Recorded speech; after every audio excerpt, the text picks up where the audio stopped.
What's going on, everybody? How we doing? Oh, excuse me. I hope you guys can hear me right now. In fact, I should probably test out like I usually do. Un momento, por favor. Por favor. Por favor. There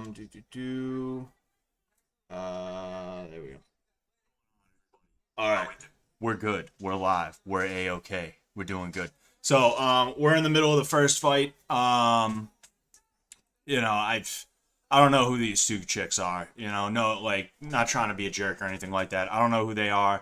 I'm sure Jake Paul knows who they are to some degree. He has some degree of respect for them because one thing I will say right away is that Jake Paul, he tends to try and put legit people on his cards, and that's kind of the way that he shows respect for the art of boxing, right? One thing I will say is that Jake Paul by now is a boxer. Nobody should be calling him a YouTube boxer. Nobody should be calling him an influencer or anything like that. He's just a straight up boxer now. What does he do as an influencer? What does he do as a YouTuber anymore? I'm sure maybe he uploads some stuff here and there. I'm sure, but overall, his thing is boxing now. So the dude's just a boxer. Now, I'll go ahead and I'll move this out of the way. But before I do, I will say Letty Knight. He was Letty's #1 supporter to the point where he, I believe, got banned off Twitter, but he ended up making more accounts and things like that. He was absolutely positively devoted to Letty. And, well, he's gone, My understanding is that there was a pulmonary embolism. That sucks, dude. Like, bottom line, I really don't know what else to say. It's just it's tragic, I never really talked to Letty Knight or anything like that. The one time I did speak to him, I was shit posting, or not shit posting, but I was stirring the pot in one of the Fish Tank Live spaces on Twitter. And yeah, I mean, it just sucks, man. Anytime anybody dies, even when somebody I don't like dies, like, one thing I try to make sure that I do is I try to make sure that I express, right, not to everybody but to myself, right, some form of, not necessarily pity, but some form of just I feel for that person. I feel for that person's family. I try to feel empathetic, right? I try to empathize to the best of my ability because I feel that that's good for the soul, right? I feel that that's something that's good for the soul. And it's something that if you do, it's going to make you a better person, right? And I'm not saying I hated Letty Knight or anything like that. We had words exchanged once, right? Because, as I said, I was talking shit in a Twitter space to try and get on his nerves. But at the end of the day, it's not fun, especially to see someone who is so prolific in the Fish Tank fandom, if you want to call it that. But what I'm going to do for the day, I'm going to shrink it down a little bit, but I'm going to go ahead, I'm going to leave that there. I was late, so I didn't get to take out $5 scat reads, $10 kill NPC, $15 kill targeted NPC. So we're going to go ahead, we're going to take those down. There we go. There we go. I forgot those were even there. I didn't even notice them. So, for right now, what's going on, I'm not even 100% sure. Like I said, there's these two chicks. I'll probably start paying attention at the end of this round. There's 10 seconds left, less than 10 seconds left. I'll probably start doing a little bit of a commentary for their fight after that. I got to it late. If really what it comes down to is I just got to it late. I didn't decide that I was just not going to take this fight serious or anything like that. I just couldn't end up getting to it on time, so that's my bad. The reason I couldn't get to it on time is because I was watching the Barbie movie, and the Barbie movie was a lot longer than I anticipated. It was almost 2 hours long. I asked the wife, and she told me it was an hour and a half. I think she may have misunderstood something, right? So, yeah, there's that. Oh, sorry, one sec. I'm just remembering that I wanted to do something very particular. One moment. Anyway, while I'm setting that up, yeah, I saw the Barbie movie like 20 minutes ago. It wasn't the worst movie I've ever seen. I wouldn't say that I was a big fan of it or anything like that. It had its moments, but we'll go ahead. We're just gonna call it Blue Gloves and Red Gloves, all right? Because I don't even know who these chicks are. So Blue Gloves right now is kind of trying to walk Red Gloves down, and she's throwing jabs. Red Gloves is throwing power shots. She is throwing the jab a little bit here and there though. So Red Gloves throws a double jab, works into the body. Blue Gloves is working on the inside. There's not really a clinch or anything like that. They're just kind of sitting there and working the body, which is nice. It's nice to see people work the body, and it's something you see a little bit more from women boxers and women fighters, from what I've seen. And when I say working the body, what I mean is working on the inside, right? Going bang, bang, bang, bang, digging shots on the inside, right? Not just clinching up. It's something that I have noticed a little bit more from female boxers, and that's because female boxers don't throw with that much power typically, right? I'm not saying they can't throw with power. I'm saying the power they throw with is different from men. So when you're in the clinch, when you're in clinching range, you're usually clinching. You're not sitting there like, bang, digging body, like I was just doing and stuff like that. There is a bit of a clinch right here. They disengaged on their own. That wasn't really a smart idea on either of them because either of them could have just started throwing. So here we have a little bit more infighting right now. Infighting is interesting. It's something that you don't see a lot of because of gamesmanship. It is nice to see infighting and stuff like that. There are aspects of female fights that, while they're not the most entertaining all the time, typically they're not really that entertaining. There are aspects of them that are entertaining if you get the right fighters in there and if you know what to expect, right? A lot of people joke and they say female fights, girl fights are just a piss break, right? Um, Look, I'm not going to say that women fights are always the greatest. In fact, a lot of the time they do kind of suck, if I'm just being honest with you. But when you get a good girl fight, it's like really, really good, you know? And yes, to my understanding, Letty Knight actually died. It seems to be real, right? Um, me, like, I'll be honest with you, I've been fooled by stuff before. All right, I've been fooled by stuff before. It's mainly because it's like who gives that much of a shit to like try and investigate that on my own, right? I'll just take somebody's word for it. And if they lied about someone dying, then that's pretty fucked up. And I don't think that's my fault for believing it. I think that's their fault for lying, right? Um, lying about something that serious is pretty fucked up, But to my understanding, yes, he died. And actually, what I'm going to do instead is move the Letty Knight thing over here because I can't get it together today, man. You're seeing, I'm covering everything. I'm leaving stuff up, dude. I am all over the place. Anyway, all right. So, red gloves, couple of stiff jabs. I believe the second one landed. Blue gloves going high and then low with that jab. You see red gloves with that Philly shell. That's interesting to see. I want to see how good she is with it. So more infighting. So blue gloves, when she's on the inside, at least right there, she was standing up really tall, and that's not a good thing because the taller you are, the easier you're going to get knocked off balance. In addition to that, you're nice and tall for an uppercut that could come up the middle or an overhand, right? In addition to that, more of your body is exposed. You can, if you're like this, that's all of this and then everything below basically the floating ribs, right? Basically from the floating ribs down. I know you can't really see that low. I'm wondering how many rounds this is. I can't really see. The angle that the TV that I'm watching this at is a little bit strange. I'm going to be honest with you. So I got to make an adjustment after this round.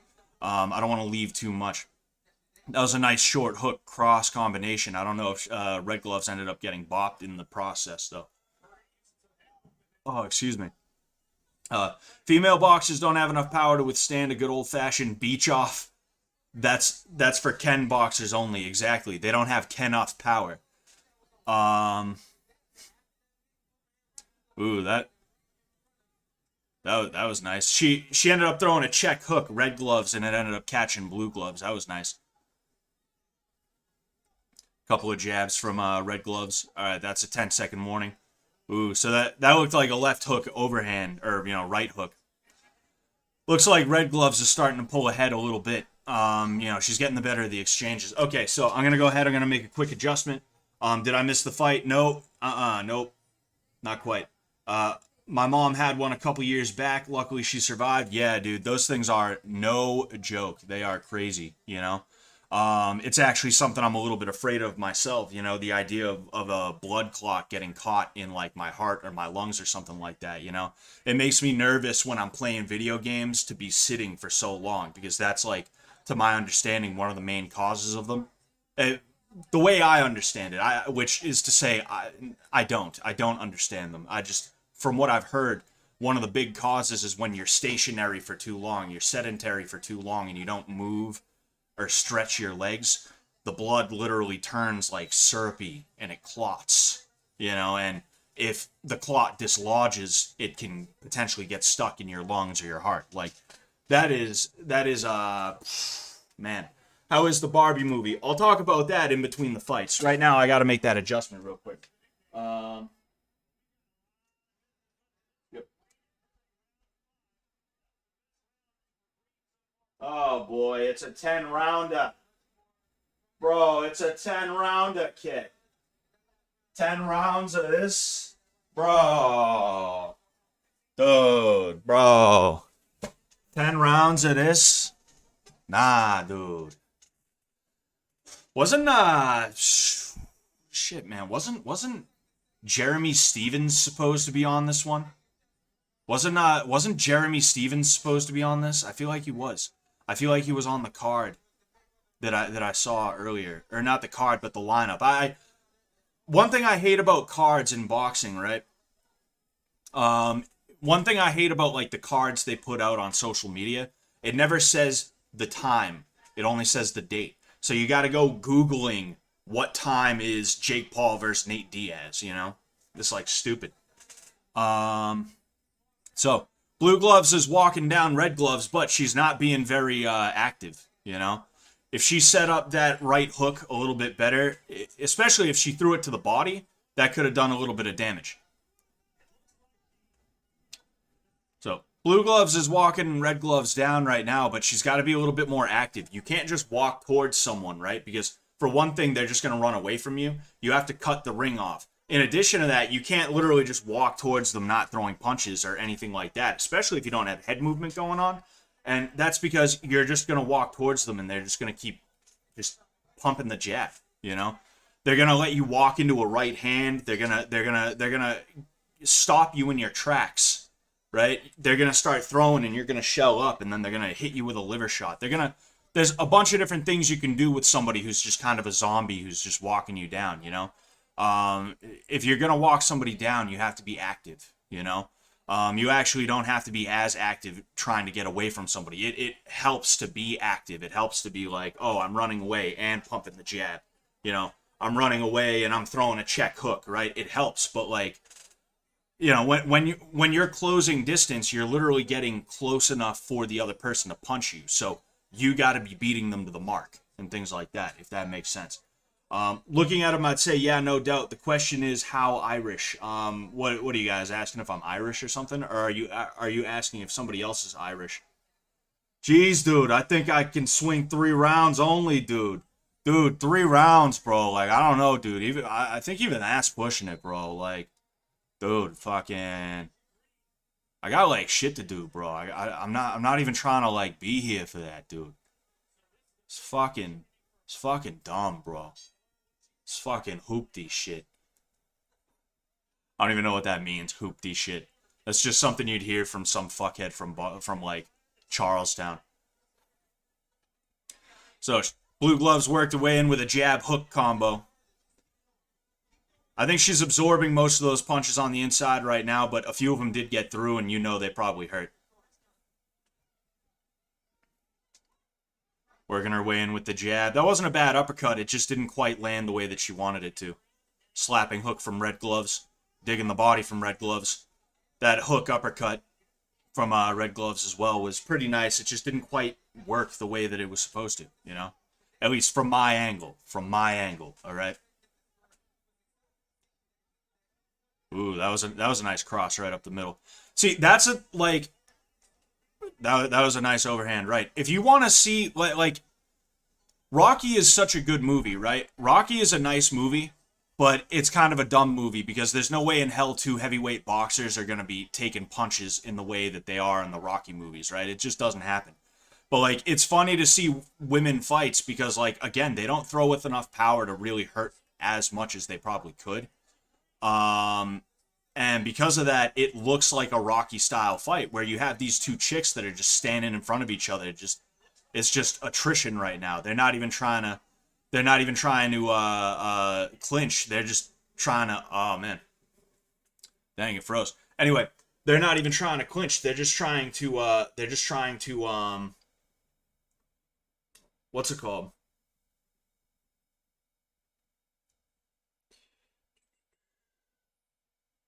Don't worry, I'm fixing the freezer right now. Yeah, they're not even trying to like they're not trying to clinch, they're not trying to do anything. They're just trying to make sure that like they are inside so that they can just throw and they're just getting hit in the process. It's pretty ridiculous. Do women's fights have a lower KO percentage? Basically all of women's sports have lower everything, if I'm being honest with you. Women, you know, women's sports are not known for being, I guess, you could say high action in a certain sense. I suppose. I'm watching on my phone because it's got better internet connectivity. You know, I'll reset the internet on my TV in a minute. It's it's tough. You pay for streams and stuff like that. You pay for streams and stuff like that, and this ends up happening. What the hell, man? What the hell? Anyway, I'll go ahead and I'll turn this up a little bit.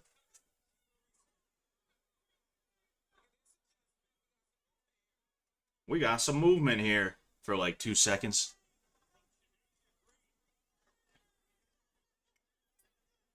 That's a very jacked chick, the one with the red gloves. I wonder if she's potentially on anything. I'll be honest with you. I'm not saying. I'm just saying. I wonder. I wonder. I wonder. Right.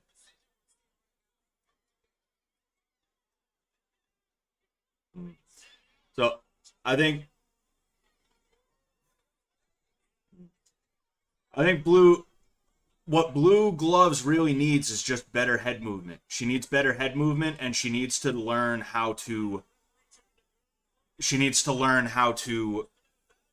basically touch and go, right? Like Marvin Hagler would be really good for this chick. Marvin Hagler was someone who he'd wait for you to throw and then he'd bang. He'd fire off on the same side with the hand that you just threw with because you're pulling that hand back. You're still vulnerable on that side, you know? Um, I think overall, Red Gloves just has a little bit too much power. Um, I think skill wise, they're both pretty even, and it's just like I said, there's just too much power from Red Gloves. Yeah, she's got very manly shoulders. She's got broad shoulders, very very. She's got like defined muscles and things like that. That's not something you typically see from the average woman, right? From the average female-identified individual. But I'm gonna see if I can reset the Wi-Fi on my whatever that thing's called. All right, let's see here.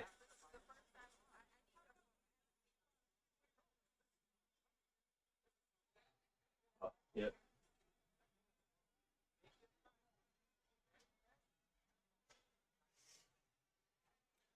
All right. I'll go ahead. I'll keep that on, but I'll turn it down just in case because I want to be able to switch from that to there. Because it's like I said, the stream that I bought is fine. It's just the internet on my TV, is shoddy. So I want something on the phone. Totally. But yeah, yeah, you guys talking about Ireland. If you're wondering if I'm Irish, yes, I'm Irish. My last name is Sullivan. All right, I'll just say that right away. Um,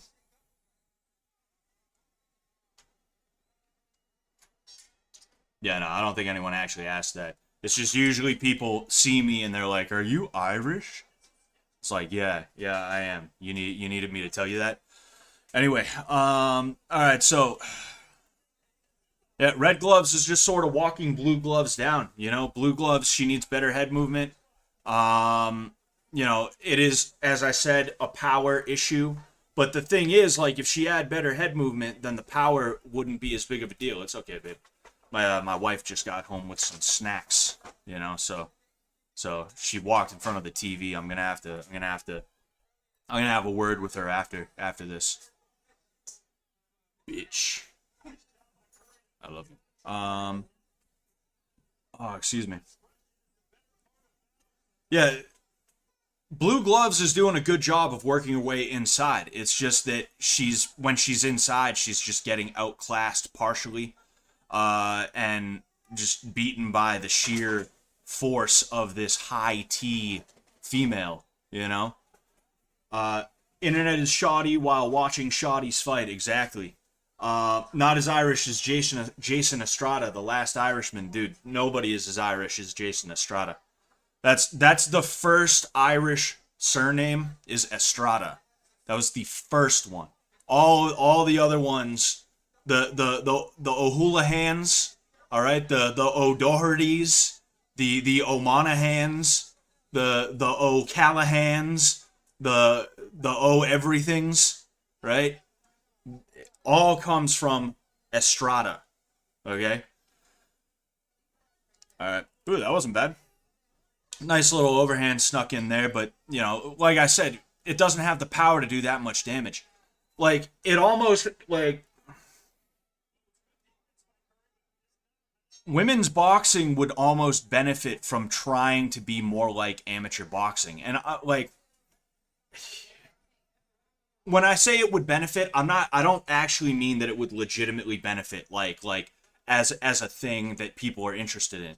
People are not interested in amateur boxing in that way. There's a reason why, even though you have amateur wrestling, right, like collegiate, Olympic, etc., that has a pretty big following. You don't see big followings for like amateur boxers and things like that. It's just not really something that happens. But women's boxing, like, it would be better, in my opinion, if they treated it like it was an amateur match, because instead of sitting here trying to throw with power and like not making it work, right? Like, instead of hitting each other as hard as they can 500 times and like no knockout occurs and everybody just kind of feels like they got blue balls, instead of that, you're going to have a high-paced, high-energy match between two people who, I mean, it's not like they're throwing pillows, right? They're still using 8-ounce gloves, let's say, or 10-ounce, or however many ounces those gloves are.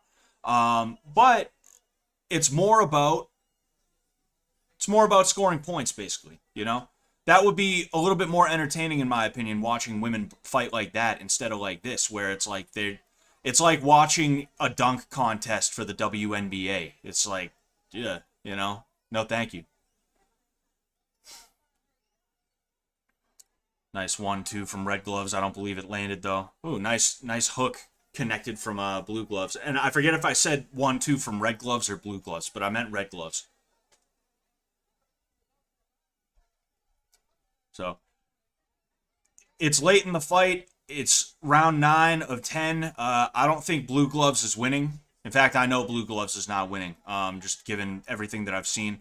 If I was her, I'd start clinching, disengaging from the clinch, and bang, bang, trying to catch Red Gloves with punches that she doesn't see. Because that's the thing. It's the punches you don't see that knock you out, right? It's the punches you don't see that are really dangerous. And,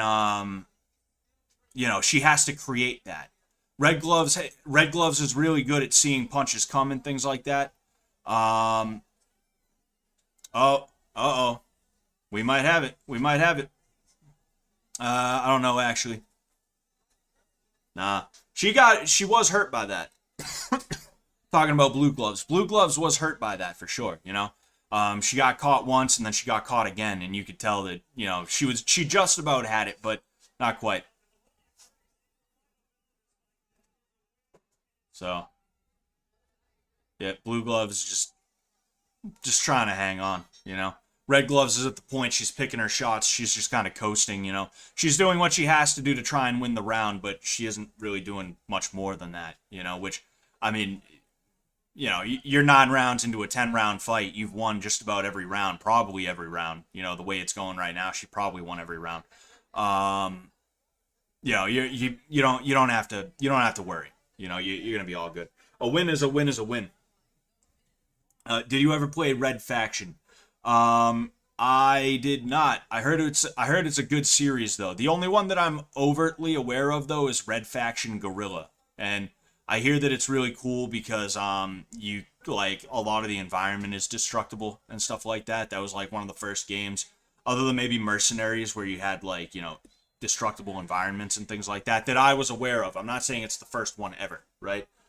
Um, I'm mostly Irish too. America has 7 times the amount of people with Irish heritage than Ireland itself. Yes, there are. Yeah, it's insane to think about. Since the potato famine, the Irish have not recovered in terms of population, and my family ended up coming over.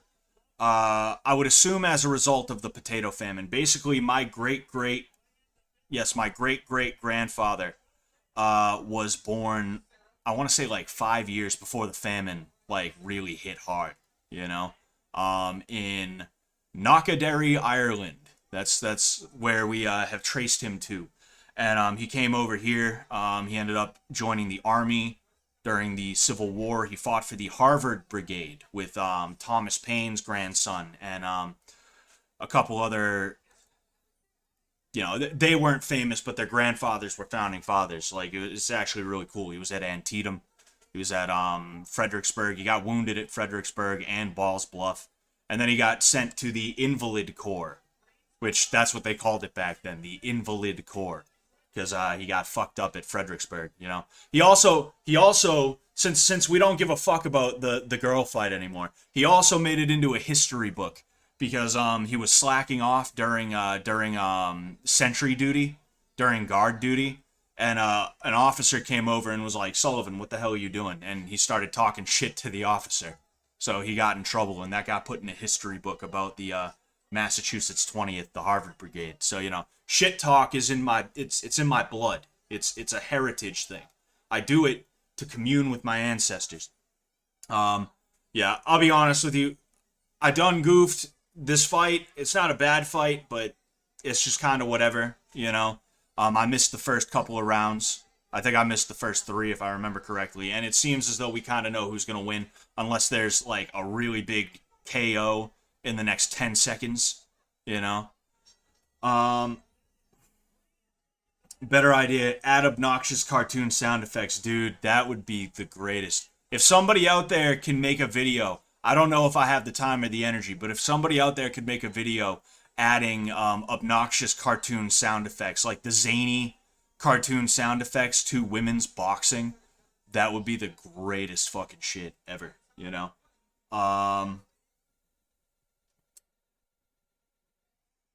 There we go. Alright, I'm gonna go ahead, I'm gonna see, Scott, who do you have winning? Red Gloves. Red Gloves is winning. Unless you mean who's winning Jake Paul versus Nate Diaz. I don't really have a... I wouldn't say that I have a...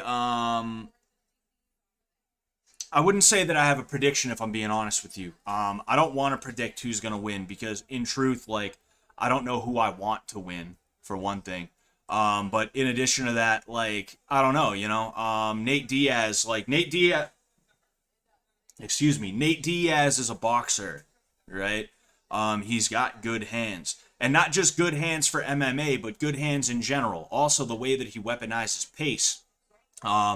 It's going to really depend on whether or not Jake is able to withstand, right? If his cardio is going to be there, and if he's going to end up hitting Nate and Nate doesn't go down, is he going to be comfortable with that, right? Because Jake is used to hitting people and damaging them, you know? Jake is used to hitting people, and then those people are like, fuck, I don't want that again, right? Either that or they fall over.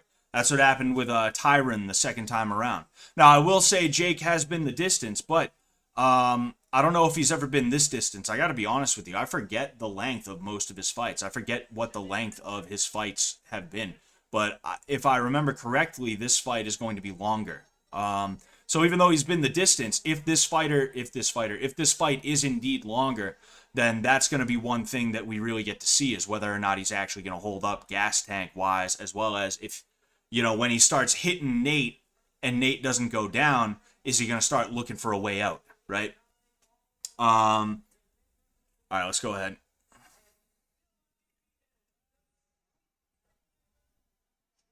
The sweet Terminator. All right, man. Okay. Shadesha. Anyway, those are some tall chicks, it looks like. Looks like those are some tall chicks. They must be like weight women too. They're both pretty big. Either that or all the dudes in there are just like mad small or something like that. I don't know. But anyway, yeah, when it comes down to who I think is gonna win, Jake or Nate, I gotta be honest with you. You know, it depends. It depends. I don't think I want either of them to win more than another or anything like that. I just want to wait and see. That's really what it is. I just want to wait and see, and hopefully everything turns out and we have a good fight. That's really what it is at the end of the day, you know?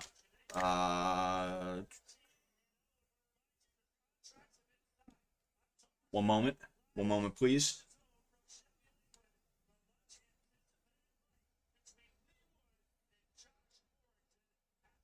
Uh-oh. There we go. Sorry, I just realized I forgot to put this on Instagram. So I'm just gonna go ahead. I'm gonna do that now. You know what I should do? I should yes. Okay.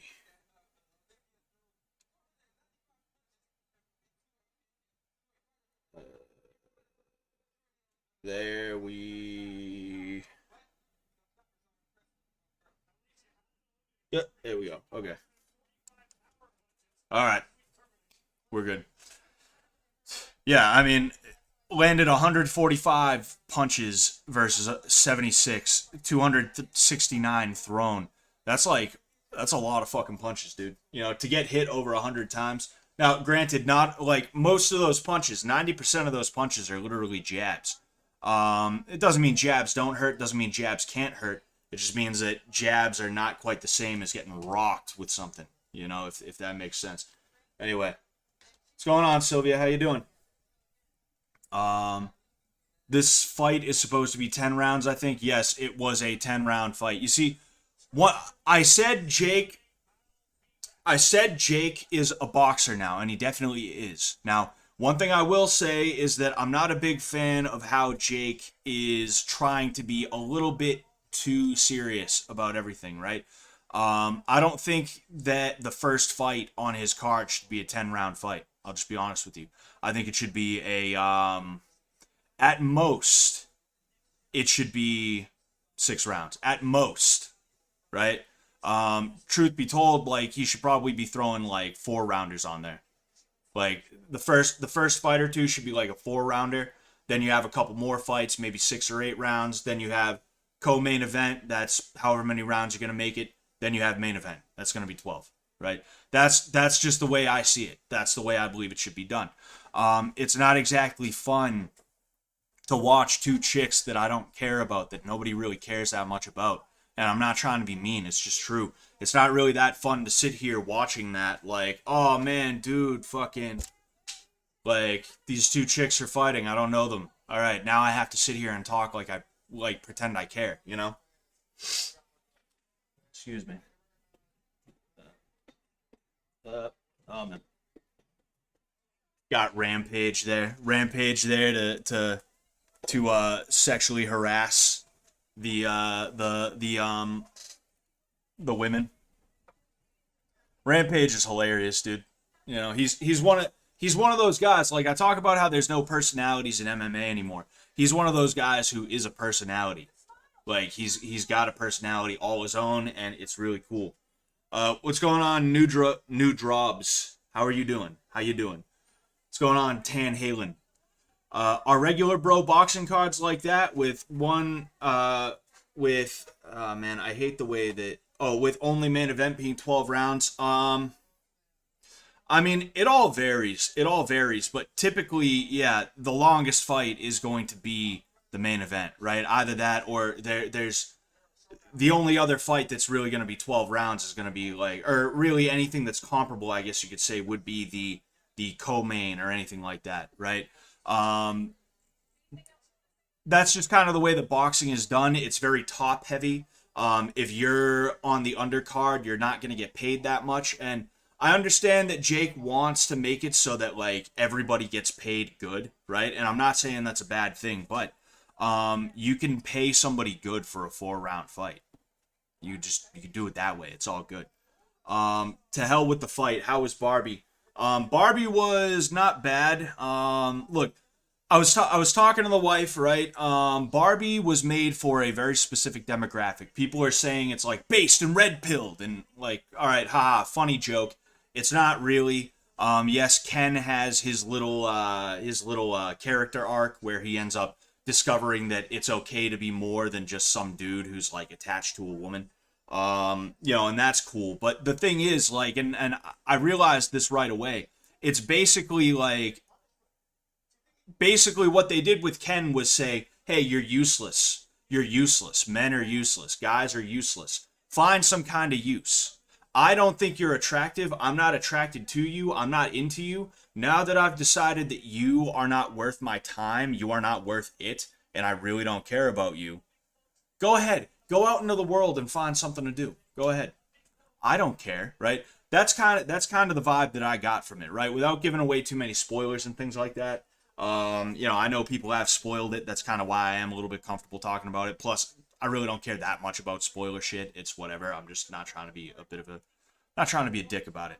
How long until the Jake match? Got to be honest with you, not 100% sure. I'm going to go ahead and I'm going to check that out right now. I'm going to go ahead on, I would assume it's on MVP or something like that. I don't know. Jakey Poo, Jake Paul, uh, of course he doesn't, I don't like, I would assume it's most valuable promotions or something like, yes, okay. All right. Alan Sanchez by decision. Oh, so there was an undercard that,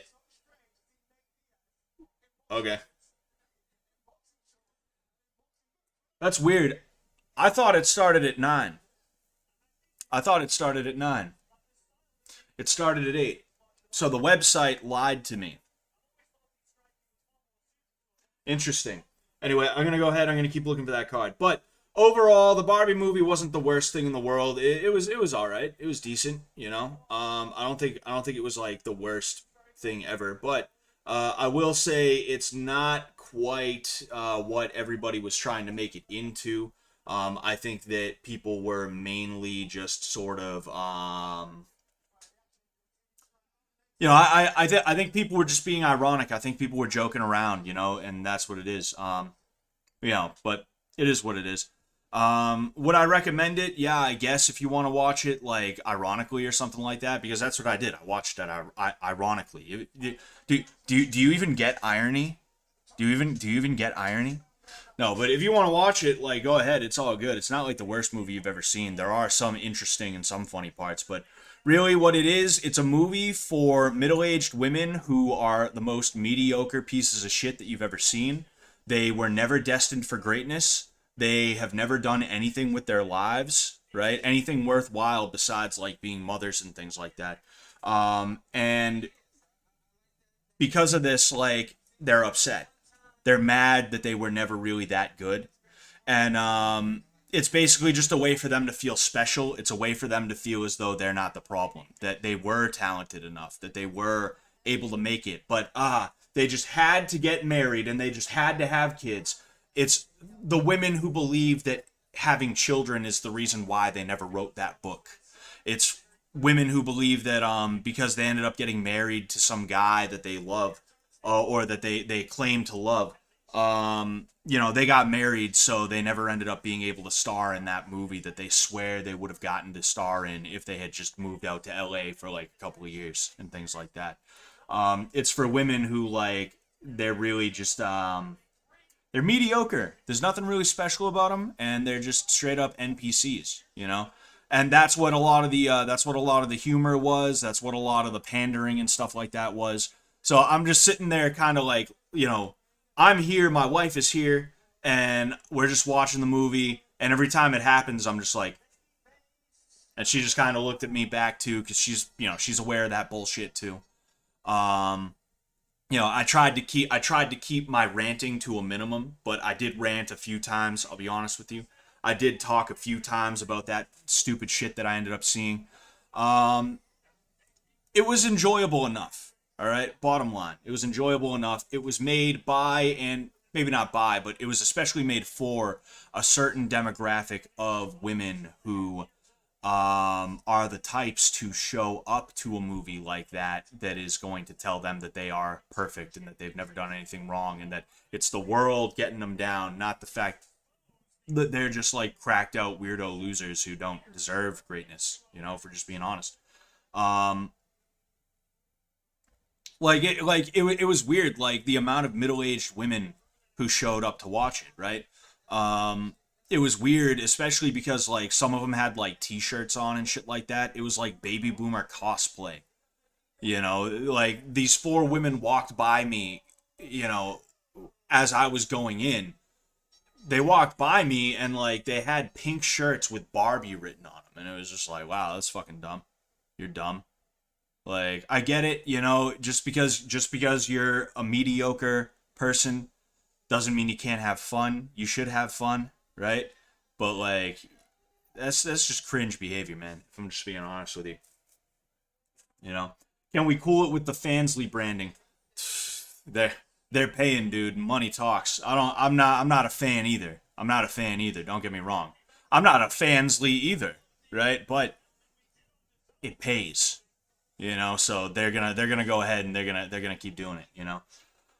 If Zuck and Elon is actually fighting, think Elon is gonna win. He's been training with Danaher. If he just takes Zuck down and uses his barrel chest, I don't know who wins. I do think Elon could win. Zuck is not that athletic, even though he has been training. My understanding as well is that Elon has also trained in Kyokushin. I don't know how long he trained. Kyokushin is one of the good forms of karate. And in addition to that, if I remember correctly, he practiced judo, which is good. So yeah, I mean, I guess I kind of sort of agree with your take, right? I kind of sort of agree with you. But I can't be 100% sure. I do think Elon would win, but if Zuck took it serious, who knows where he'd end up being, Plus, like, training with Danaher is cool, right? Training with GSP is cool. But, like, training with GSP is more important than training with Danaher, because Danaher is he's gonna teach you leg locks and shit like that. He's gonna teach you how to do leg locks, and that's all he's got. That's all Danaher has got. GSP has... And this is what GSP was really known for. GSP has that blend of striking and grappling. He's very well-rounded. That's why he was so dominant, and that's what he was really known for. That's one of the things that he brought to the table, in addition to weaponizing pace and a few other things like that, right? Zuck, his training, in my opinion, is going to be superior to Elon's if Elon is just doing Kyokushin and then training with Danaher, because Musk, in the stuff that he published a while ago, you see that he's doing actual MMA training. He's working the transitions game and stuff like that. The game has changed so that if you're just going to bring Muay Thai and Jiu-Jitsu and that's that, you're not going to work any wrestling, meaning you're not going to work any transitions or anything like that. If you're just going to bring Muay Thai and Jiu-Jitsu, you're just going to be screwed, and that's it, right? So it's actually a multifaceted topic. It's actually kind of interesting to think about and get into, and it's something that maybe if the fight does happen, I can talk about all the conjecture surrounding it and stuff like that in my mind anyway. So we'll see how that goes. But right now we have William Silva versus some other guy. Again, I don't really know that well. This guy is from St. Petersburg, Florida. He's 30-4 with 18 KOs, and it is crazy that 30-4 is not considered to be that good of a record. It's pretty crazy to think about.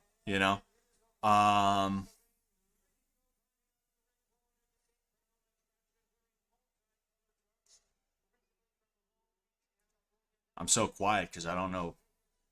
Oh, he's from Long Beach. He's got blue. He's got blue plaid. What do you want to bet this dude is a Crip? Like, no lie. Like, Long Beach, California, blue trunks, blue plaid trunks. That's a Crip thing. What do you want to bet he's a Crip? He's 9-0 with 8 KOs. All right. So I'm wondering who the A side is supposed to be here. I'm wondering who's supposed to beat who, right? That's a lot of experience for the Silva guy. He's got a lot of experience, and 4 losses, like in boxing, that's considered not to be that great of a thing, right? But like in reality, that's not that bad, right? Then you got 19 versus 36 as well. There's experience versus it's literally age versus beauty, basically. Experience versus what's going to be athleticism. And I could be wrong, but it looks like Silva is to me it kind of looks like Silva is a little bit bigger than, I'm going to call him H2O, because I'm pretty sure that's literally what his name was. I could be wrong about that. Yeah. Silva versus Silv. That's funny. Pretty quick jabs from H2O. You can see his hand speed there. Yeah, it looks like Silva's bigger. Mm. Very athletic. Very athletic right away, trying to find spots and stuff like that. He's high energy and he's athletic, but he's not throwing as hard as he could. I think that's kind of the trade-off that he's got, is that he's coming out, he's trying to find spots, he's trying to immediately get ahead. He's trying to outpoint from the get-go, and he's trying to see where the dude's weak points are. But he's also not doing a boring or a slow start or anything like that. I find that to be interesting. Um,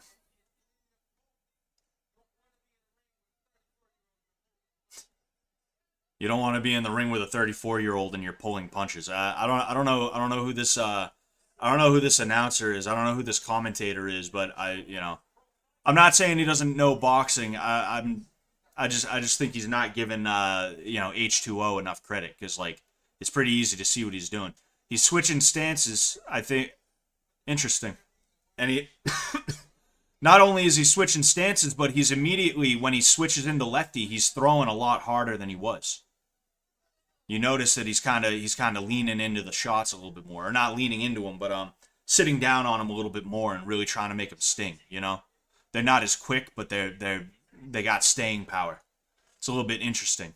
He legit probably game planned to that for that to some degree. They both rocking your name. They are Silva, Sylvia.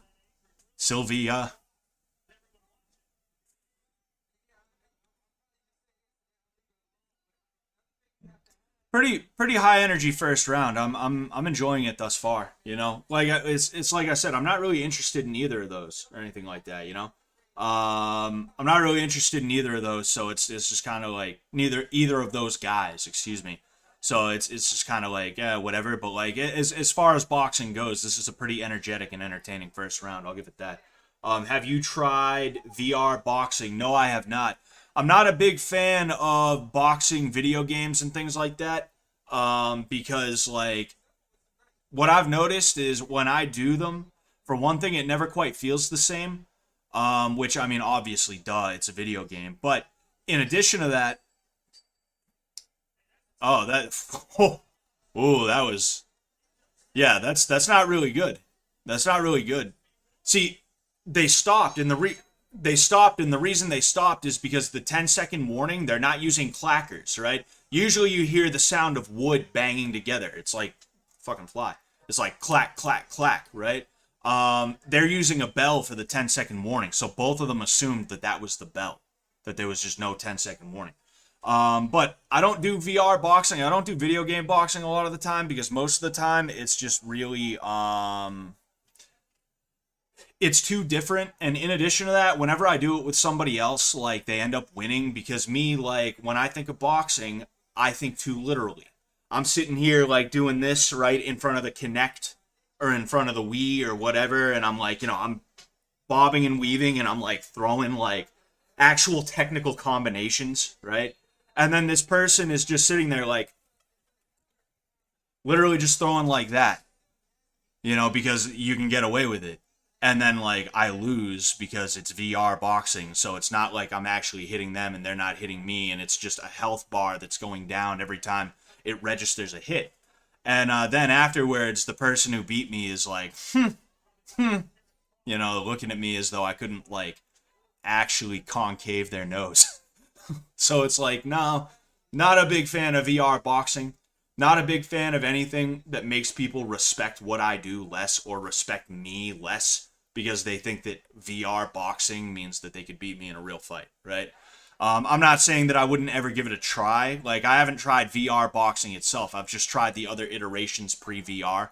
But, any boxing video game, like, I've noticed people tend to act weird because they know that I fight. So it's like, all right, whatever. Like, it's a dumb video game. Who cares, But anyway, back to this fight. All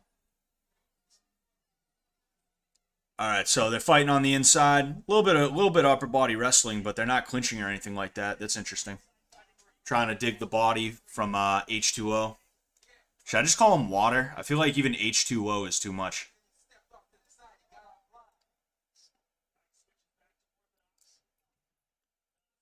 Mm. Yeah. Right now, what H2O is doing is he's just trying to be as elusive as he can be. I think he knows he has the speed advantage, and he's trying to make sure that he doesn't set any patterns that are gonna be. Ooh, that was a nice shot to the body. That was a nice dig to the body from H2O. Silva tried to return it, but I don't think it quite landed. I think what H2O is trying to do though is he's trying to make sure he stays elusive because like he's quick, but I don't think he's going to be necessarily as powerful as Silva is. And um, because of this, he doesn't want to end up getting caught by one good punch because Silva ended up picking up a pattern or anything like that. And seeing as how Silva has had 34 fights, he's going to be really good at identifying and picking up patterns and making H2O pay for it. I think that's what it comes down to. H2O is doing a really good job going high, low, high, and he's switching his stance and things like that.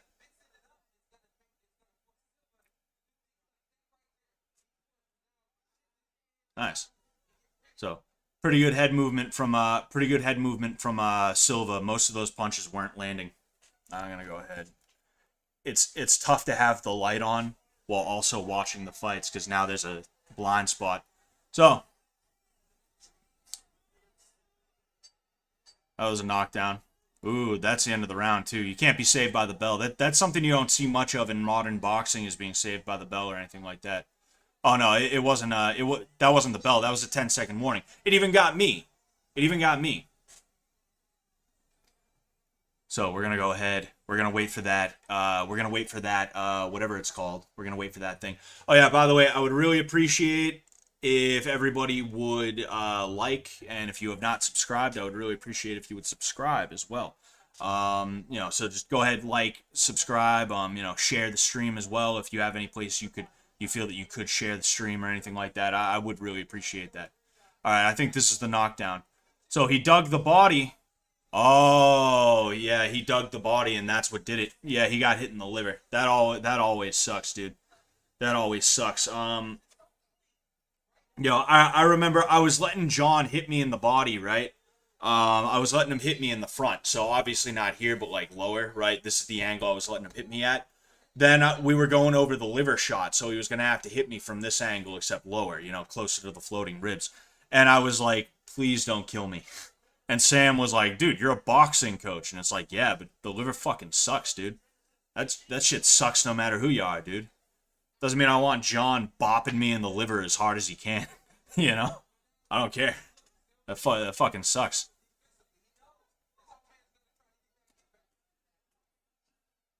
So yeah, Silva going for the body as well. He's gone. He's gone. Oh, that's yeah. He's afraid to get hit in the liver again. He ended up parrying a jab to the body like that, and you don't want to do that because when you bring your hand down that low, all of this is open. And oh, that hurt. Ooh, that was a low blow. I don't think he meant it, but that was a low blow. He ended up coming with a right hook to the body, a right uppercut, and it just was way too low. It was below the belt line. So what Silva needs to do, right, what Silva needs to do when H2O is in his lefty stance is he needs to try and bait, in my opinion, right? I think that's something that he would be able to do. I think it's something he should be able to do is bait the left hand and then end up throwing it. Because the thing is, like, what's his face is quicker, right? H2O is quicker for sure, but if he ends up picking up a pattern, specifically, when H2O ends up shifting to lefty and he starts leading with that left hand, he can make the dude pay for it. The internet connection issues are back. Don't worry though, we're here.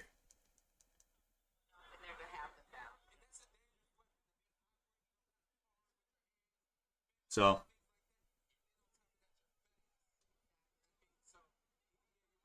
right now, right now Silva is just getting outworked, and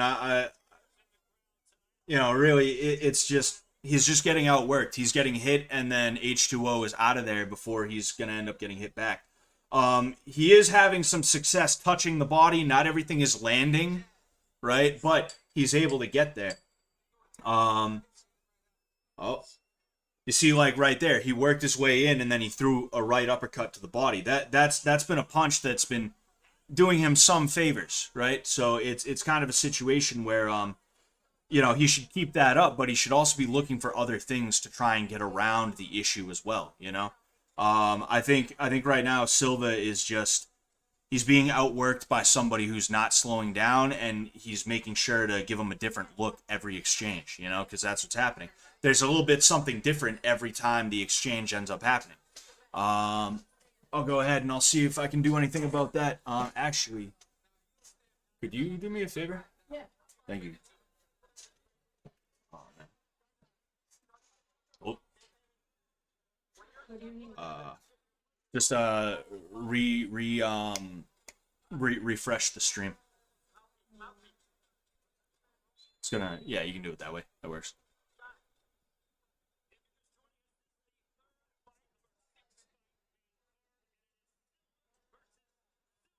I'm trying to hear if they're playing Brazilian music. I forget who it's by, but there's a song that's like popular. I know right now.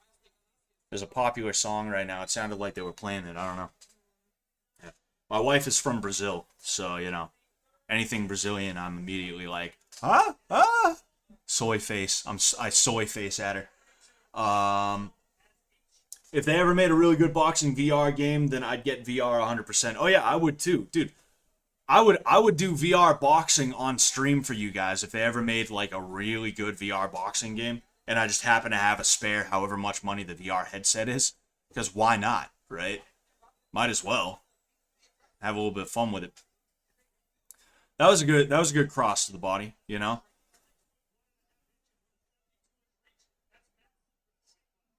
Jeez, that's crazy.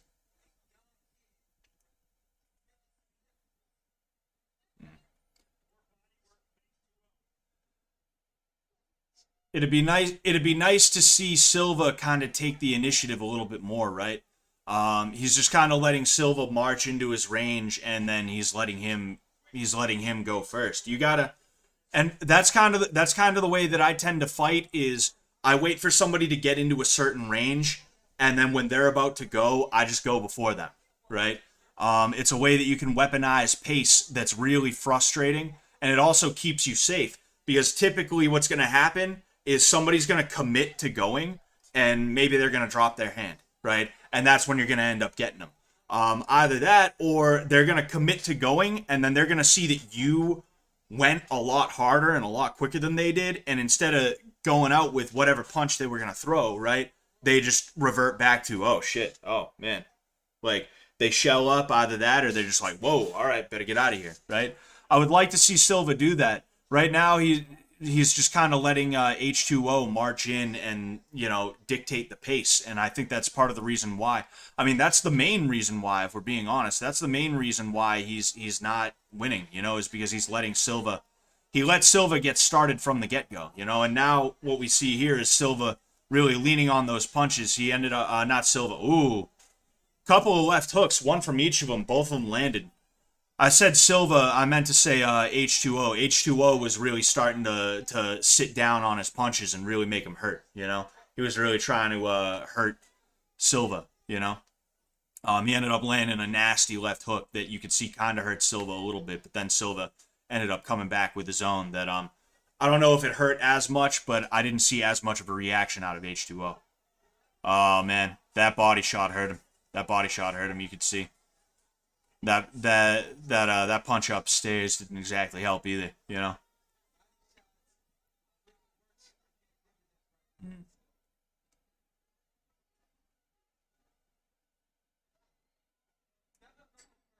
Dude's got to keep his hands up, but I think he's just afraid of the body shot. Ah, yeah. There we go. I was saying he's got to keep his hand up, but the thing is, he's keeping his hand down probably because he was afraid of that happening. And sure enough, he brings it back up, and he ends up, you know, he ends up taking another one. That sucks, man. It hurts so much. And the thing is, like, liver shots hurt so much, but then they're fine, like, not even, like, 10 minutes later. You're just, like, good. It's so much pain you can't function. You just kind of shut off, not literally, but you're just doubled over in pain, and you're just like, holy shit, for a little while, right? But then, like, once the pain is gone, it's pretty much over, you know? There, like, don't get me wrong, you can damage your liver, you definitely can, right? But it's what is it? It's not like a concussion, I guess I'll say, right? It's not as long lasting. I'm like 3 seconds behind you guys, but that was a nasty liver shot. Yeah, it was. He really dug both of those liver shots. It was really nice. It's really good, you know. I like liver shot KOs. They're kind of rare, but they're nice. You know, they're nice every now and again. All right, it's a good change of pace. A lot of people, even pros, they don't really work the body as well as they could, you know. And it's always good to see somebody working the body. And the thing is, Silva. H2O was working the body the whole fight. He was staying elusive the whole fight. He was changing things up, giving him looks. This guy's really good, you know? This guy's really good. He took on a guy who was a lot more skilled, or not skilled, but experienced than he was, right? And he ended up picking him apart, you know? Such is life in boxing, right? Usually you're 19 years old, you're like, I think he was like 7-0 or 8-0 or something like that, maybe 9-0 before this fight anyway. You're going to end up taking on older, more sluggish guys that even if they have 30-4 records, like, they're old and they're sluggish, you know? They're kind of supposed to lose. That's just kind of how it is, right? That's kind of how it's set up. But it's not like he was taking on Glass Joe. It's not like he was taking on a guy with a record of like 10-300, you know, which you'd be surprised. There are dudes like that. There are a lot of dudes like that. They show up for the payday, right? Basically just to give somebody a padded record win. They'll go out there, you know, throw a couple punches, bang, bang, and then they get hit good like once, and then they're whoa, oh man, oh, and then the ref calls a fight. You know, like that's where you get some dudes that are like 5 and 60. You know, typically a dude who's trying as hard as he can. Typically a dude who like legitimately wants to win as often as he can.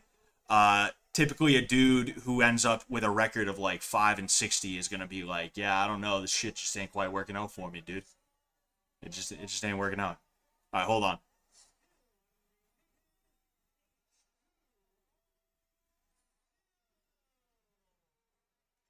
It's just Silv. I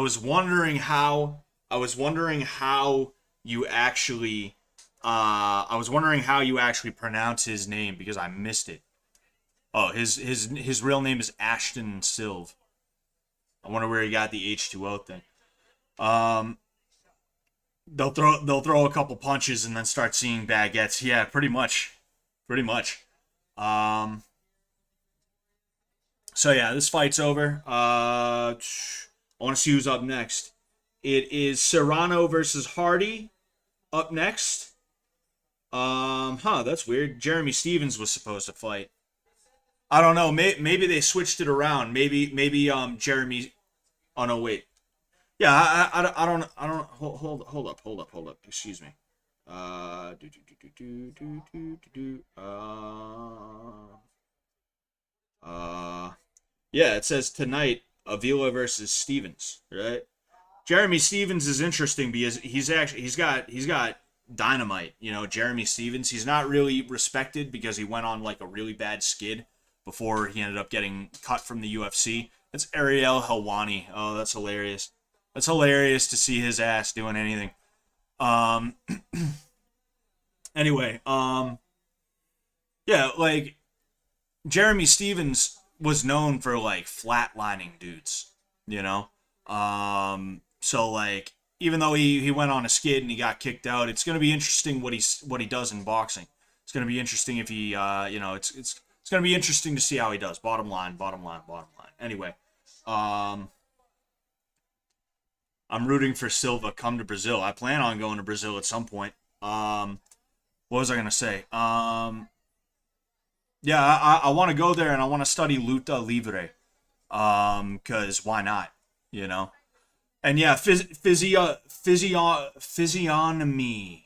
I still don't know how to pronounce that word. Physiognomy check on the interviewer. Yeah, that's Ariel Helwani. He's very well known. He used to do the MMA hour. I forget if he still does the MMA hour. Oh yeah, that sucked. That sucked to get hit with. That would have been awful to get hit with. But yeah, Ariel Helwani. He's very well known as an MMA reporter.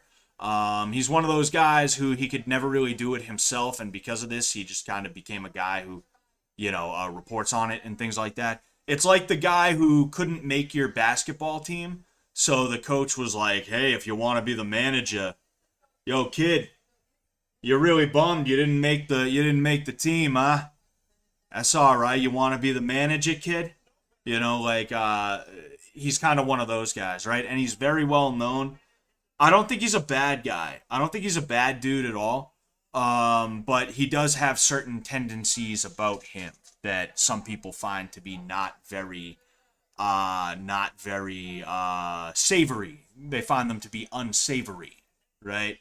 Um, but overall, I don't think Ariel Helwani is like bad for the sport. I don't think he's a bad guy. He's actually banned from UFC cards because he got an inside scoop on something that Dana White didn't want to be released, and since he's a journalist, he got the inside scoop. He ended up releasing the information. I forget even what that information was.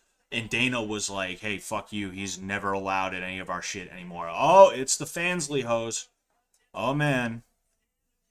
Oh boy. Anyway. Anyway. Luta Libre is in pro wrestling. No, that's Lucha Libre. Luta Libre. I know it sounds similar and it basically is the same. The same word anyway. They're cognates. It means free fighting. It means, damn, 84 punches from H2O, 42 punches landed from Silva. That's pretty crazy. You know, considering the last fight had over 100 from the Red Gloves chick, you know. But anyway, yeah, luta libre is basically the other Brazilian jiu-jitsu. Like it's another grappling art that comes from Brazil that a lot of people don't really know that much about because it didn't have the widespread appeal of jiu-jitsu. And the reason why jiu-jitsu had greater appeal is because one, it was a sport that gave out belts, right? For a long time, luta libre, to my understanding, didn't have a belt system. It does now, right? But two, also the Gracies were very good at marketing. That's what UFC 1 was. It was just a marketing gimmick for Brazilian Jiu-Jitsu, you know? That's why Hoist was allowed to go out in his gi, but Ken Shamrock wasn't allowed to do certain things that he would normally do for a wrestling match, let's say, or a shoot fighting match or a whatever match and things like that. Um, it's interesting, but luta libre is different because while, geez, okay, riding in on a tank, interesting. Anyway, luta libre is a little bit different because um, Brazilian Jiu-Jitsu is based on judo, and they did take a little bit of American wrestling and they put it in there. You know, you do see some things like the Americana, right? Was a catch wrestling thing, and the reason they call it the Americana is because there was a an American wrestling champion who came to Brazil and he grappled with them and he showed them, you know, I believe it's called a key lock, like that's what it's called in catch wrestling. I could be wrong about that, but showed him, yeah, whatever. Showed him an arm lock where you end up grabbing here and you bend the arm that way, right? They started calling it the Americana because the American guy, right, ended up showing them that move. That's the lore behind it that I have learned, right? I learned that, you know, just from like hearing things and stuff like that on YouTube from people who were actually like there and stuff like that. That's just my understanding of it. Um, what was I going to say? But luta libre is greatly based on catch wrestling, right? It's based on judo too, but there's a lot more catch wrestling in there, which is why you see them shooting in for takedowns a lot of the time and other stuff like that. It's also a no gi art. There was never a gi part of luta libre, right? Meanwhile, Brazilian jiu-jitsu for a long time, it was basically only a gi art, but you started seeing no gi jiu-jitsu kind of grow and grow and grow. There was actually another interesting piece of lore I actually heard from somebody. They commented on my YouTube, not my YouTube, my Instagram video, one of my Instagram videos. When they ended up doing that, they said that they were around for like the genesis of jiu-jitsu in the United States, and you know, the whole surf jiu-jitsu thing basically came because the Gracies set up in California where you got a bunch of surfer bros and stuff like that. And they'd come off right from the beach and they'd still have their like they'd have their not rash guards, but they'd have their wetsuits on and stuff like that, you know, and they just throw the gi on over it. But then every now and again, you know, take the gi off, and that's kind of how the rash guard was created, according to that guy who claims to have been around in the early 90s when or you know, whenever it was the Gracies ended up setting up.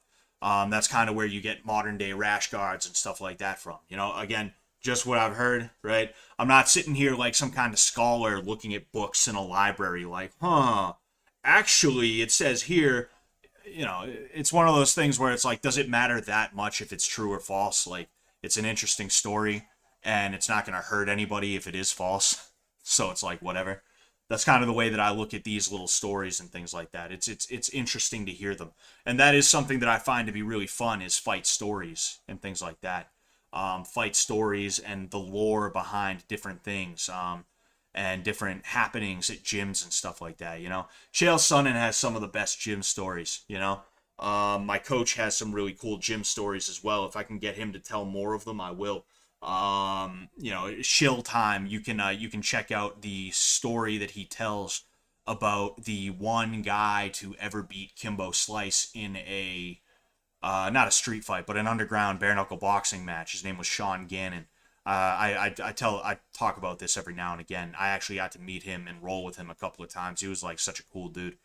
You know, last time I saw him was after my last fight. I ended up losing a tough fight. There was a bit of a mishap, and he came backstage, and he said some nice words to me, um, which again, more shill time. One of the next videos, I'm not saying the next video, but one of the next videos that's going to be coming out on my Patreon.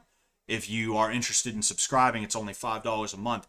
One of the next videos that's going to be coming out on my Patreon is going to be the review, the commentary, or the reaction to my most recent fight, which was in 2019.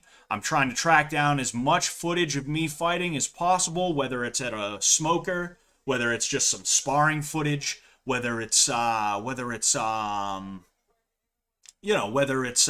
say like an exhibition or anything like that. I'm trying to track as much of that as I can down, and I'm going to be doing reviews for it, but it's only going to be on my Patreon.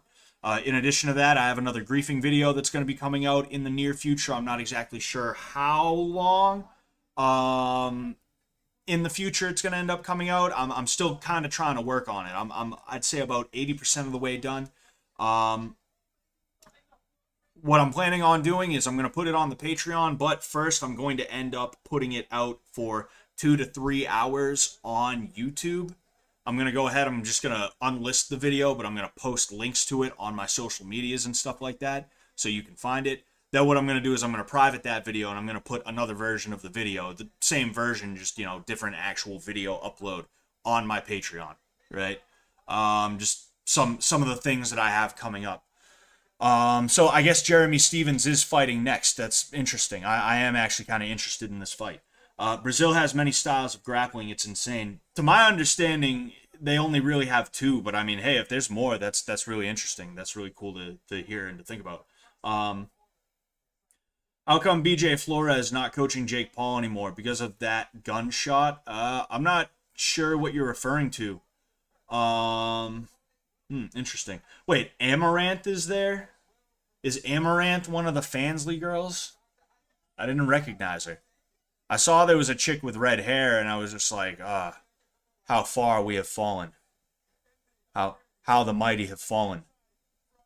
We used to be proud Scythians, and now we're Fansly girls. And Copper Cab. Oh man, dude, I've actually been slacking on something that I have to show you guys. Somebody did something really cool involving Copper Cab, and I keep meaning to try and edit it together so that I can release it. But somebody did something really cool regarding Copper Cab and me that I really want you guys to see. It was the most fun shit. It was the funniest shit. I loved the hell out of it. Damn, Jake brought a tank for Nate. Karateka versus a bull. Is that a real thing? Is there like a karateka out there like on a fucking bull or something like that? He's trying to karate chop a bull. That'd be pretty crazy.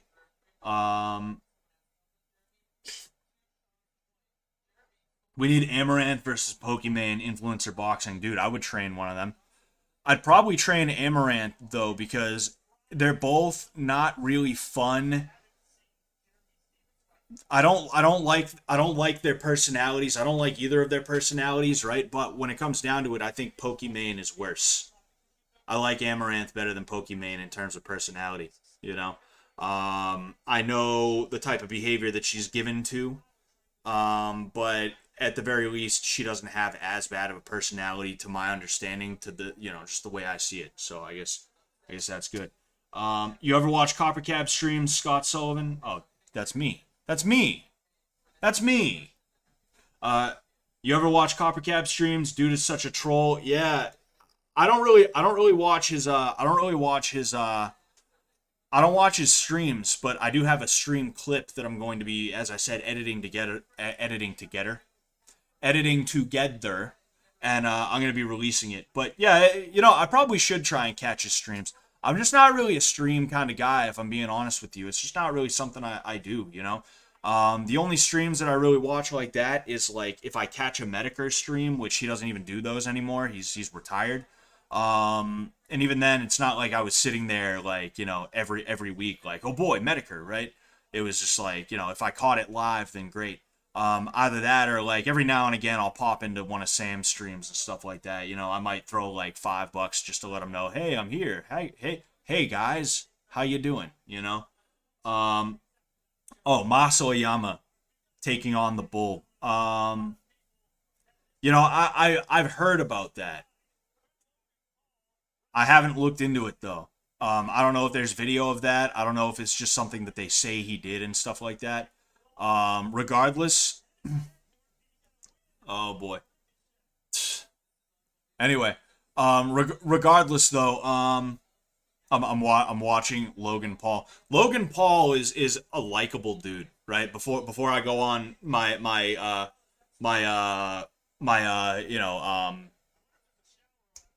before I go on the rant, about Masoyama and my karate and stuff like that. Um, yeah, Logan Paul is like a likable dude. I don't care what people say about him. I know like he's done some stupid shit in the past. All right, fine.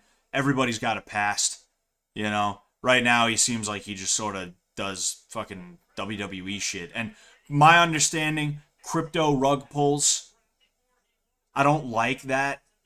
I'm not a fan of that. I don't condone it in any way, shape, or form. I don't think it's cool. Is that Stitch? Did they get Stitch for this? Is that fucking Stitch Duran? That'd be cool. That'd be real cool. Um, Bottom line though, like I like Jake. Jake. Well, I don't hate Jake, but I like Logan. I think he's a cool dude from what it seems. But yeah, I don't know that much about Masoyama or anything like that. I know a little bit about Kyokushin.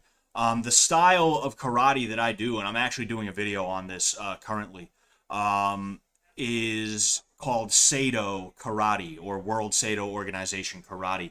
And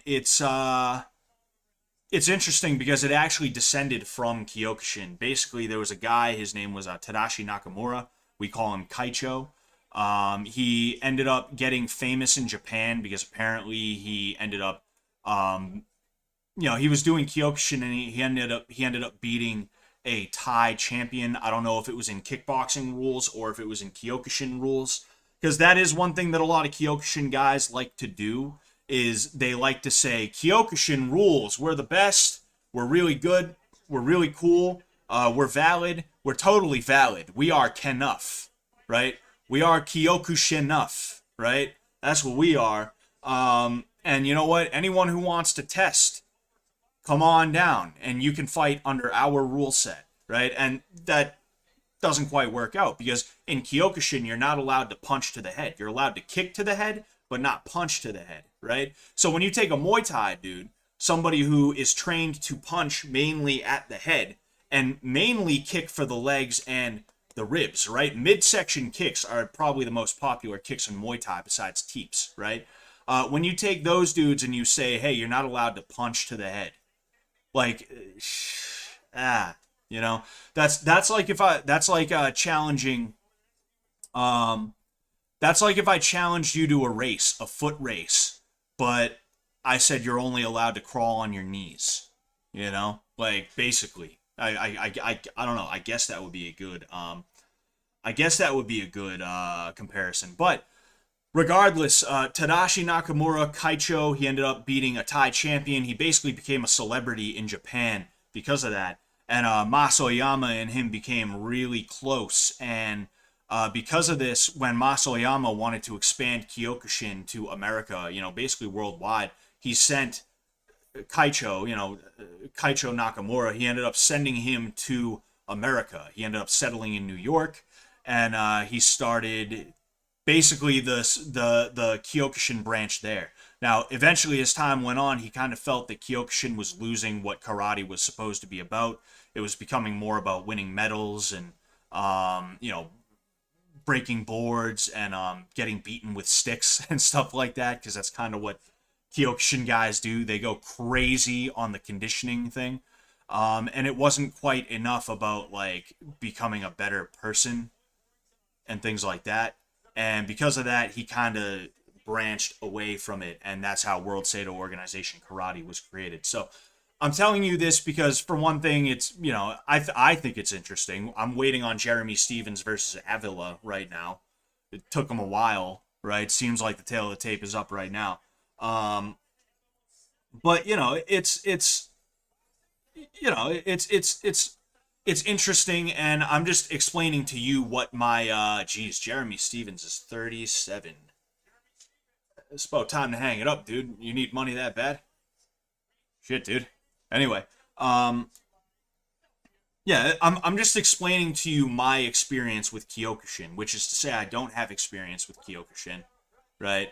But I have experience with something that is directly descended from Kyokushin to the point where the founder studied under Mas Oyama and was basically his right hand man at one point until he ended up branching off and being like, hey, like, you guys do you, I'll do me, you know? Um, oh man, they, dude's got a glove. What's he think? Dudes are gonna take it and sign it. They're gonna have their gloves on. They're gonna be like, this is the scontent I came for. Thank you. How long till main fight? Well, we got one more fight. I'm not sure how many rounds this is. The first fight that we ended up seeing on this stream, not the first fight of the night, but the first fight, those two chicks. Oh no, it's not the next fight. We have two more fights, and then it's gonna be Jake versus Nate. It's gonna be Jate. It's gonna be Jate Paul as. Um, yeah, but it's Jeremy Stevens versus Avila. I don't even know the dude's first name. I feel like I should. It sounds familiar to me. The dude, the Avila dude, Chris Avila. Yeah, that sounds familiar. I feel like I know who he is too, or I at least should, right? Yeah, I don't know, but it's coming up. We got two more fights, and then it's gonna be the Nate Diaz fight. So that'll be that. Kind of sad how little time we have in our physical primes. Yes. I mean, we have more time than we even realize. Um, the average champion in the UFC is in his early 30s. Is in their early 30s. Sorry. Let's not misgender the girls here. The average UFC champion is in their early 30s, right? Prime for the UFC is like 32 or 33, right? So, like, when it comes down to it, prime doesn't mean that, like, you suck after this. Prime just means that you are at your athletic and performance peak, and you are not going to get any better. And from there, it's only downhill. You could stay in your prime forever, technically, right? If, bang, I hit here, this is my peak, I could just keep going and going and going and going and going until I'm off the chart. Now, naturally, what goes up must come down. Eventually, you're going to go, bang, here's your prime, going and going and going, and you start going back down, right? But like the idea that you're done fighting after your prime, not necessarily. You just got to start taking smarter fights, right? You may not be able to compete with the dudes that are at the upper echelon anymore, the tippity top of the tip top, right? But that doesn't mean that you're not UFC caliber. It's like Robbie Lawler. Like, he went on a skid. I forget how many of his fights he won compared to lost after the whole specifically after the whole Ben Askren thing, right? But let's go ahead and take a look. Robbie Lawler. Geez, retired. That sucks, dude. That fucking sucks. I mean, good for him. He's out of it. Hopefully he used it better than it used him. Yeah, like he was on a skid, right? He lost to Woodley. He lost the welterweight champion. He beat Donald Cerrone, lost to Dos Anjos, Ben Askren. That was controversial. Colby Covington, like, there's no shame in losing to Colby Covington, for instance, right? You just got to start picking better fights, right? And it doesn't mean you're going to win. It just means that you're not trying to compete in a level that you're not quite ready to compete at anymore, right? So, like, when it comes down to it, prime, it's nice to be at the top. It's nice to be the best that you can be, right? But that's not everything, And I know I was saying, like, Jeremy Stevens, 37 years old. Hey, hang it up, bro. That's mainly because he's 37 and he's like 5'8", and he was fighting at, like, featherweight, if I remember correctly, right? 37 years old at featherweight, there's not many dudes that can do that, right? I'll say that much. It is what it is, though.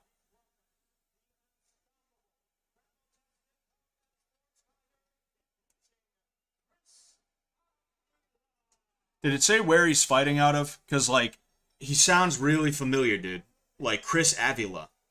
Chris Avila. Chris Avila. Chris Avila. So I forget if I read it out loud. It says Avila is an MMA fighter with an 8-9 record.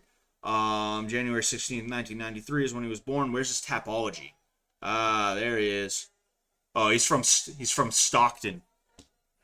He's from Stockton, California. That's weird though. He sounds familiar. I mean, oh, he was in the UFC. He was in Bellator. He made his way around. You know. All right, let's see what happens here. Oh, that was duck and chuck immediately right out the gate. Yeah, I think that was the point. So right hook to the body. Stevens just kind of marching forward, trying to see what happens. You know, seeing if he's gonna bite on feints or anything like that. Jab from Stevens. So I think Avila knows right away that he's kind of in. I won't say necessarily over his head, but he's fighting a caliber of fighter that, like I said, Jeremy Stevens doesn't get the credit that he necessarily deserves, right? Just because he went on a skid and he got cut, right? He got beat by Conor McGregor and he went on a skid. He was not quite the same, but that doesn't mean that he's not. And this is kind of what I was going into, right? And I was kind of backpedaling from the whole, like, you're 37, retire, right? But,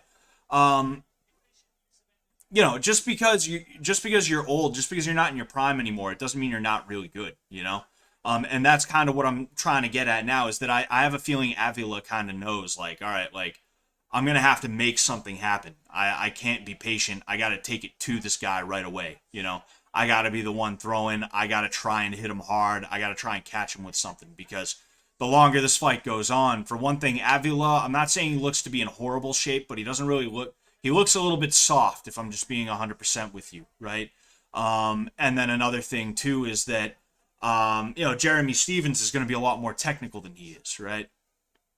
Fellow English brother.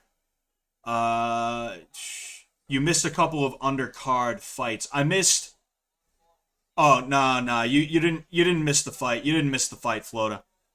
This is Jeremy Stevens versus Chris Avila right now, and up next is gonna be Serrano versus whoever, I forget, and then after that is going to be Jake versus Nate, or Jate as we're calling it.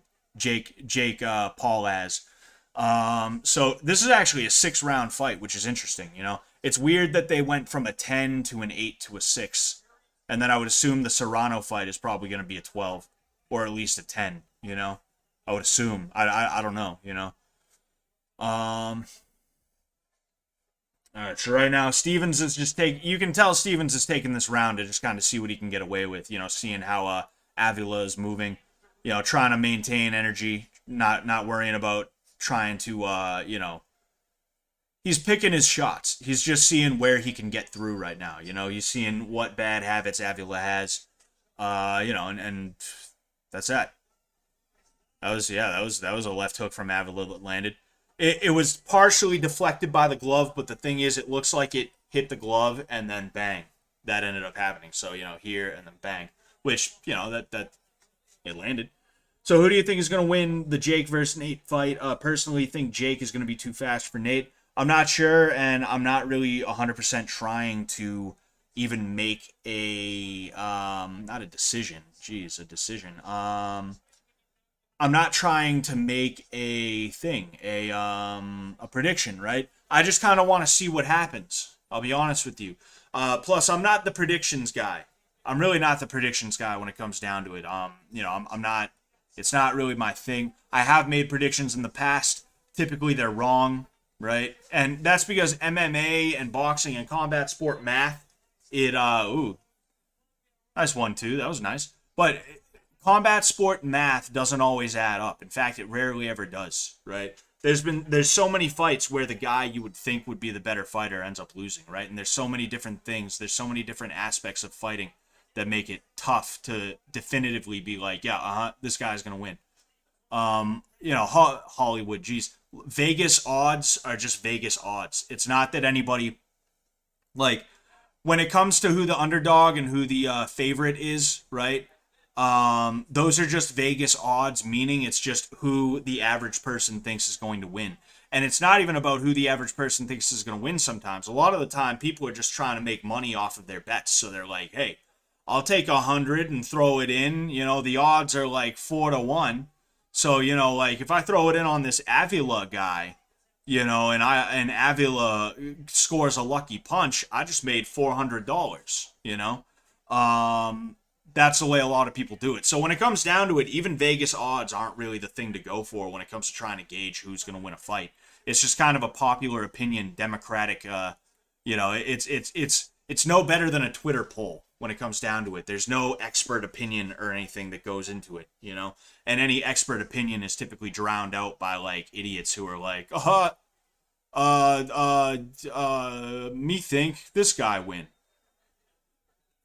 They're both just kind of standing in the pocket trading a little bit. You know, it's interesting to see. Yeah, Stevens is getting outworked right now. It's kind of like I said. I think Avila knows that he's got to lead. He's got to try and outwork Stevens. You know, because he's not gonna out technical Stevens, right? He's got to land a KO blow. Either that or he's just got to be throwing so much that anything Stevens does land is gonna end up, you know, it's gonna be negated and countered. Ooh, that was a good one. You saw him nod. That was that's the international sign for that hurt, but I'm pretending it didn't hurt that bad. Along with shaking your head and along with smiling, you know. Interestingly enough, that's actually something in Muay Thai that like if you get hit hard and you're like, ha, you like kind of laugh it off, the judges will literally be less likely to award you points for that. If you get hit and you're like, nah, that didn't hurt, bro. That didn't hurt. Like they literally will do that. That's what a lot of Thai scoring is. It's not just did that punch land. It's also like, did that guy get hurt? Does that guy look like a fool because of it? You know, the highest scoring techniques in Muay Thai are always moves that involve like making a fool of your opponent. That's literally how it is, you know. And that's why if you watch Muay Thai matches and stuff like that, they tend to act certain ways. They tend to do certain things because they're literally putting on a show for the judges, you know. But anyway, last 10 seconds. So right now, I'll be honest with you. If I had to give the round to anybody, I would give it to Avila. You know, the first round, I think it could go either way. But if I had to give it to somebody, if you put a gun to my head, I might be willing to give it to Avila as well. Just because the sheer output, right? You know, the output, the volume is what's doing it. You know, this guy is just throwing output, output, volume, volume. You know, and that's really cool. You know, so we'll see how the next four rounds go. I was interested to see this fight, and I was hoping that it would end early because I'm not a big fan of having to sit here and watch a bunch of undercard fights that are more than like 6 rounds long. I'll just be honest with you, you know. Um,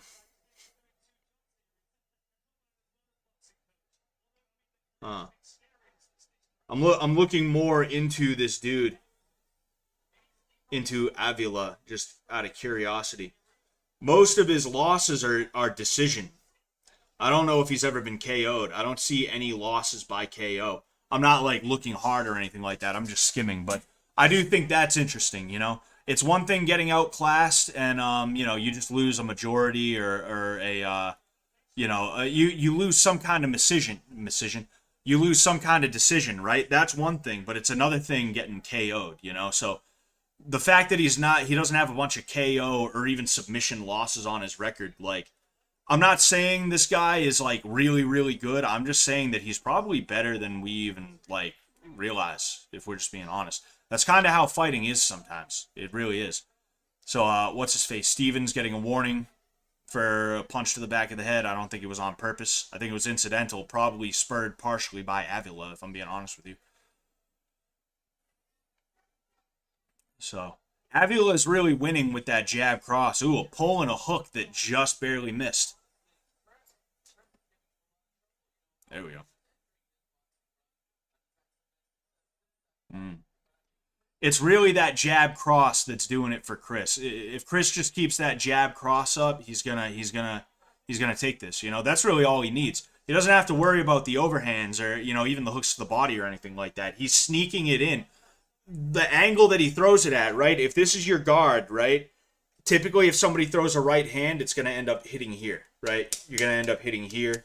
That's just the angle. But the angle that he throws it at, he dips a little bit, he turns his elbow up, and he throws so that instead of going here, the angle is changed and it goes right up the middle. That's interesting, and I think that's part of the reason why Jeremy Stevens is getting caught with it is because he sees a right hand coming, and by the time he realizes it's going to split the guard, I think it's too late. Also, it's behind that jab, so it's also partially disguised. That's just my estimation.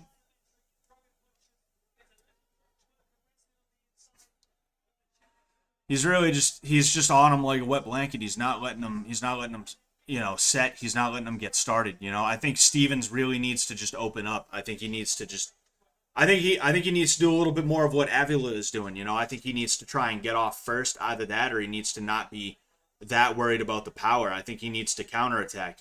Like there, that wasn't bad. He didn't get the effect he was quite going for. He ended up catching the punch and he went body head. Right, that was interesting.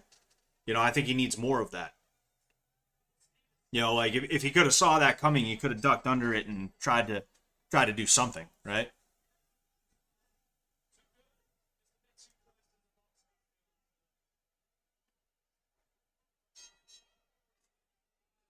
All right, that's round three. We are halfway through this fight, ladies and gentlemen. Just double checking something. Yeah, I want to take a closer look at this dude's record. So, his first fight was in 2014. So this guy's been around a while. Loss by unanimous decision, win by unanimous decision, canceled. Win just says win, doesn't say how. Loss unanimous decision.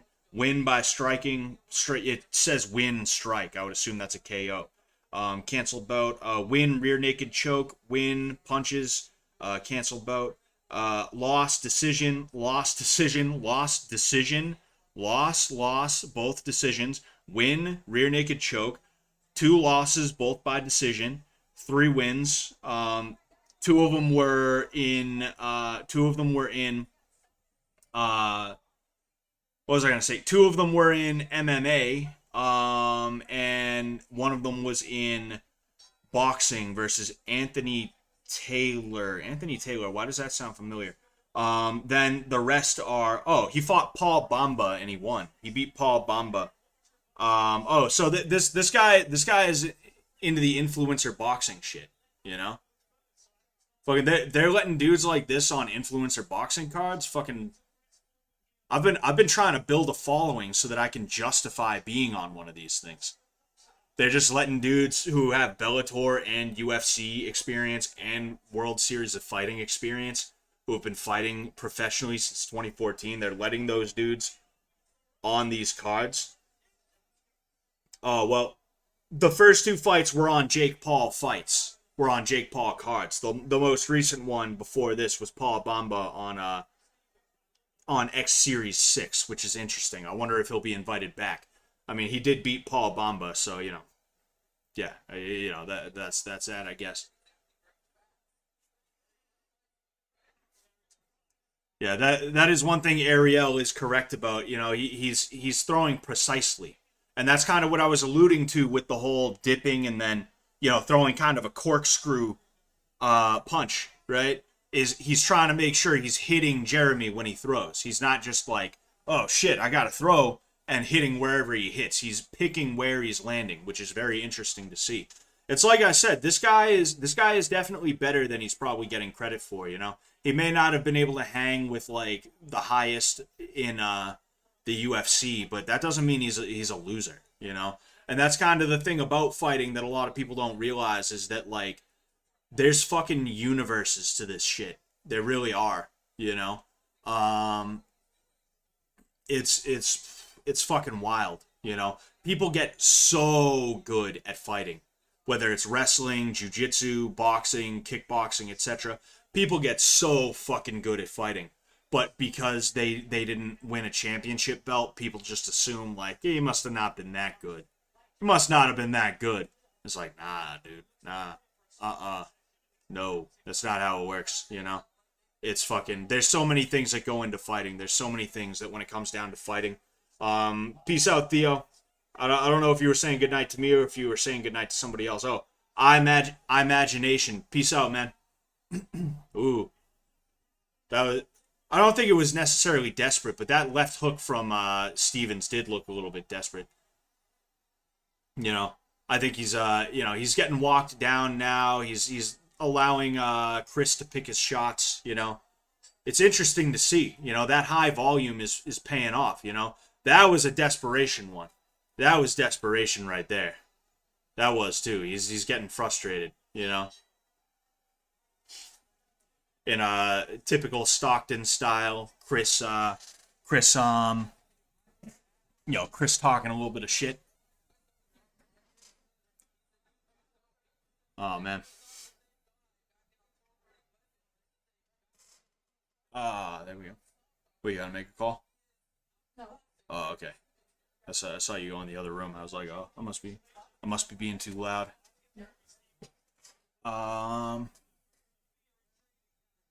Yeah, but when it comes down to it, like, there's so many people that get really good at fighting, but because they aren't like undefeated, like best ever, people are just like, you must not be that good. And it's the hubris, it's the cockiness. People think that like because you can do this with your hand and you can send that hand out, right? Not even half as athletically as I just did it, mind you. Not that I was like super athletic about it even. It's just like most people, if you tell them to ball up a fist and throw a punch, they're going to be like, right? That's how they're going to throw it.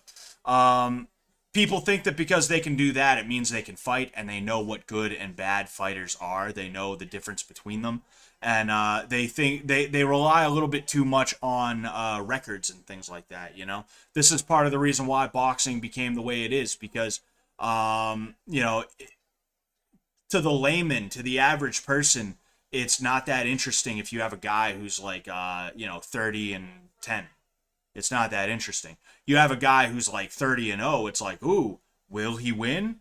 Will he win? Ooh, will he?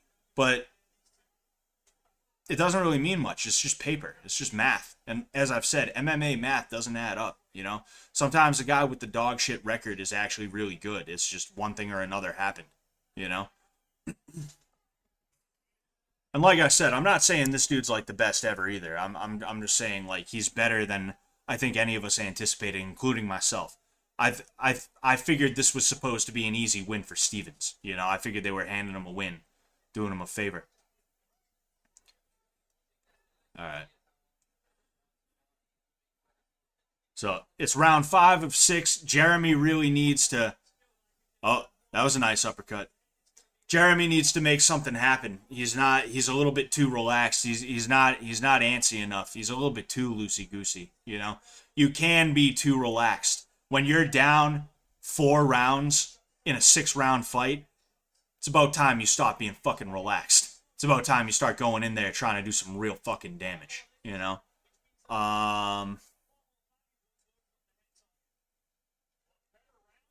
Yeah. I mean, Stevens, like I said in the beginning of the fight, he's gonna be more technical, and he has been more technical, right? It's just that he can't keep up with the pace that's being put out by Avila. And those punches, don't get me wrong, they don't feel good, but I guarantee you they're not gonna knock him out. He kind of has to be, at this point, willing to just get hit if it means that he can load up on a shot and really fucking go at it, you know? Because this Avila dude, he's not throwing everything into the punches for one thing, but like he is kind of slow and lethargic, if I'm just being 100% honest about it, right? That's kind of part of his game. He's trying to maintain his conditioning, right? At least that's my estimation. But what Stevens has to do is he's got to be willing to get hit if it means that he can throw one back, you know, because that's really the only way that I can see him doing anything. He's not upping the pace. He's not taking the initiative. He's not going first. He's going second. And when he does go first, the few times that he has gone first, he is doing good things with it. You know, there was one specifically, he went to the body a couple of times and then bang, he went with a lead uppercut to the head. that you saw it snap the head back a little bit. It was a good moment for him, but he's just not doing it enough. He's got to do it more, you know. I'm gonna go ahead and check Twitter real quick because I'm a social media addict and I need to see if my stuff is getting likes, because that's the old at the end of the day. At the end of the day, that's what matters most to me, is whether or not I'm getting likes on my stuff. Was that Amaranth? Was that Amaranth's dumbass? Is that her? I don't know, dude. Anyway, oh, I got some likes. I got 9 likes. All right, 9 people think I'm cool. That's great. All right, so round 6, last round. All Avila has to do is not burn himself out and not get caught, and he wins. You know, he's got it. He's good. He wins. Congratulations. You just beat a UFC guy. You know, a UFC guy that nobody thought you were gonna beat. I didn't think he was gonna win. You know, I'll be honest about it. I'll keep the same energy. It's all good. Anyway, you see now Jeremy's kind of trying to you know, now he's throwing with a little bit more you know. He popped a Viagra, you know. He's going hard now, you know.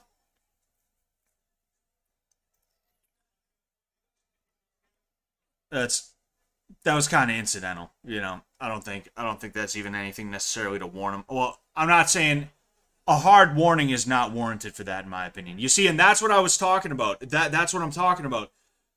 Avila is going down to the body. Stevens is willing to take it to the body, right? He's willing to get hit in the body, and he's landing that left hook. He's just got to load up on it a little bit more, you know?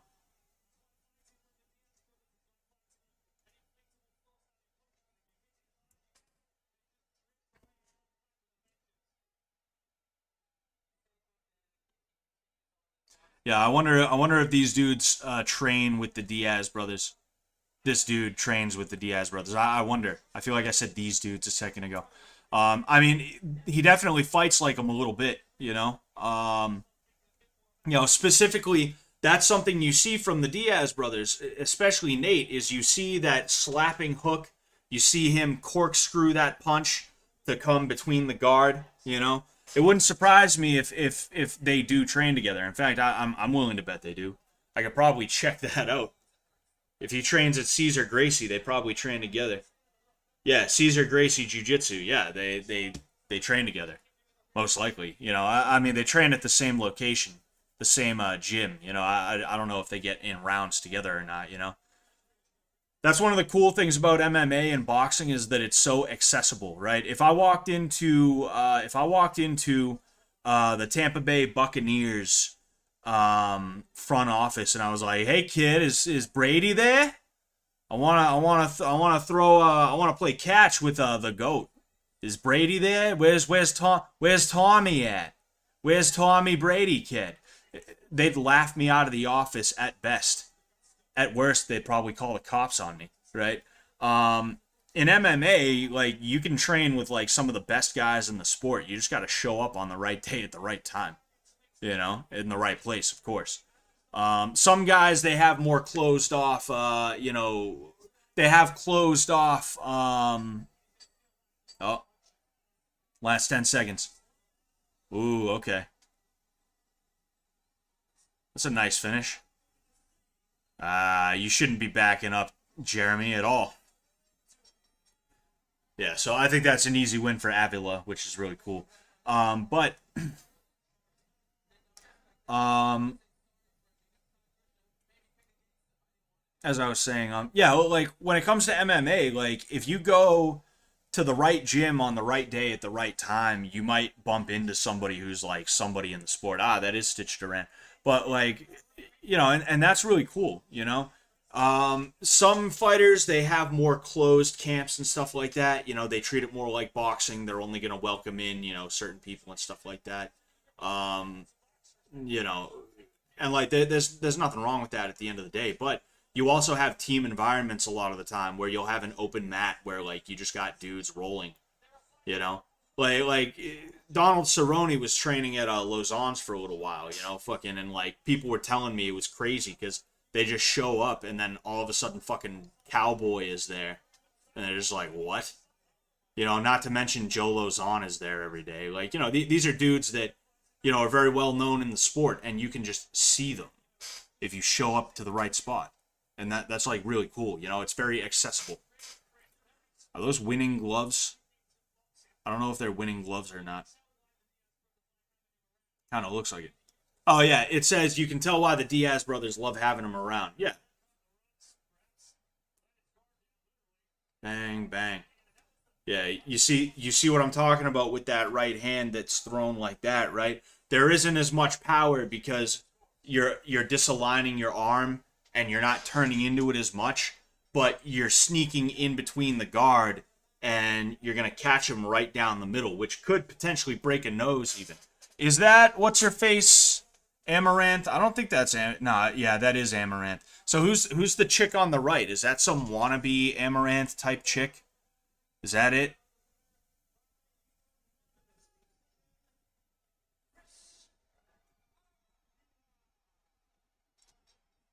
All right. So I'm staying.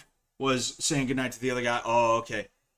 J.C. Pliskin, random encounter with a professional MMA fighter. Legit. Fucking, I used to get sparring in at this gym. I had to stop because for one thing, they went way too fucking hard there a lot of the time. But for another thing, well, it kind of related. I was working nights, and the day that I would go there to spar, I would also have to work. So I'd go in, I'd get the shit kicked out of me, and then I'd go home, I'd sleep because I'm working nights, right? I'd wake up and I'd be fucked up for work. It would be awful. So like I had to stop going there, but I was going there and there was this guy named John Howard, right? Doomsday. He's a local guy, obviously he's at a gym in Massachusetts. But like this dude is just training at a fucking gym tucked away in Massachusetts. This is a guy he's fought for PFL, he's fought for Eagle FC, he's fought for the UFC. He's had two stints in the UFC. He fought Uriah Hall and beat Uriah Hall, if I remember correctly. It was at UFC Boston, I remember. And like John is such a cool dude. He's such a nice guy. He bounced my fucking head off a wall though. he fucking we're sparring, right? And the ring we were in, it's tucked away in a corner, right? So, two of the sides of the ring, there's a wall right there. And luckily, because one of the walls is brick, one of the walls is drywall, right? Luckily, he bounced my head off the drywall one, right? And it wasn't like he was like, huh, right? What happened was he got me in the clinch, right? And he turned, right? He did a certain maneuver. You can actually see I do this in sparring with John. I was kind of being a bit of a bastard, kind of messing around with him. I end up like, I have him in the clinch and I turn, right? So if we were facing this way, all of a sudden we're facing this way. It's a method of controlling someone. It's a method of setting up knees and elbows and things like that, and it's a method of keeping him off balance. The way he did it, I basically slingshotted, right? And I just went, no, it wasn't even the front, it was the back. The back of my head just went, well, bing, like that. And immediately everyone was like, oh, fuck. Yeah, 141 punches landed versus Jeremy Stevens' 81. That's exactly what I said. And he only landed 7% more than Jeremy Stevens did. Jeremy just got outworked. He got outworked by a guy who was a lot better conditioned than I anticipated, I'll be honest with you. But in addition to that, somebody who was just working harder, right? But yeah, like I was telling that story about John Howard because like that's the kind of shit that just happens, I know so many dudes that were in the UFC or on the Ultimate Fighter. Fucking my wrestling coach was on the Ultimate Fighter. He ended up coming in third. He had one fight in the UFC, but unfortunately he didn't make weight, and then he lost that fight, and he ended up getting cut after that, right? But he did really good. He was literally the last pick on the season of the Ultimate Fighter. So he ended up going up against the top pick, the first pick, and he ended up beating the shit out of the dude.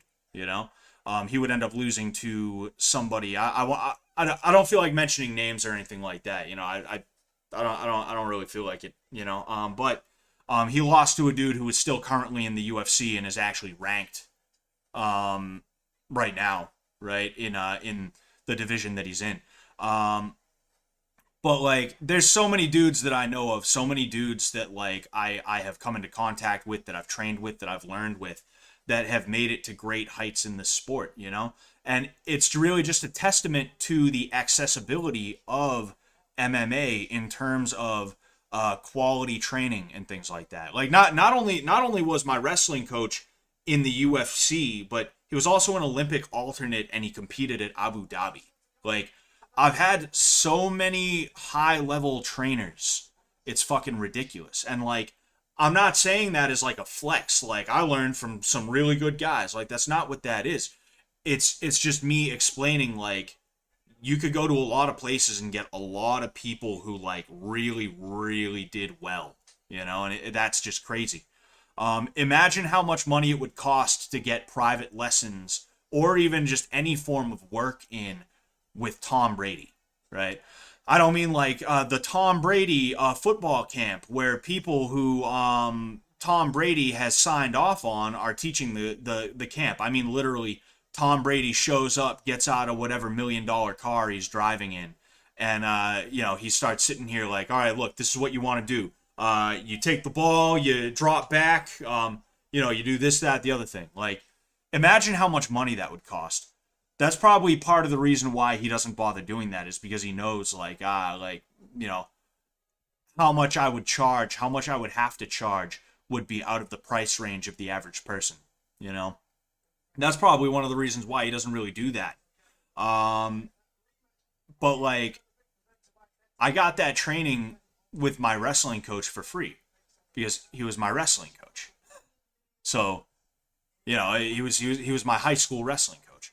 I got that sparring with John Howard, who also gave me advice on my jiu-jitsu because he's a black belt too.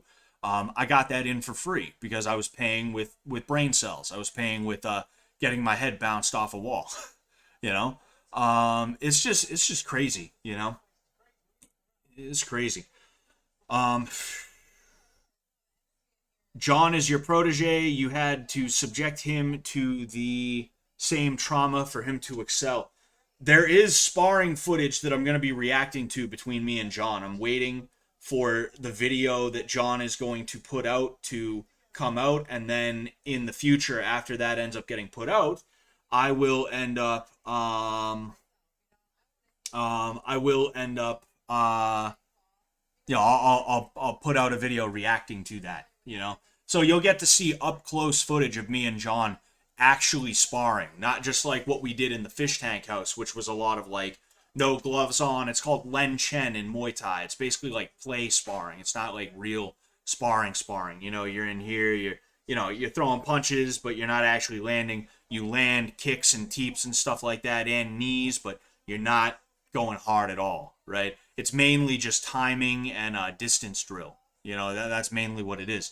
But like, I have actual sparring footage with John that is going to be coming out soon. But as I said, I want to. It's John's footage. He's just letting me use it.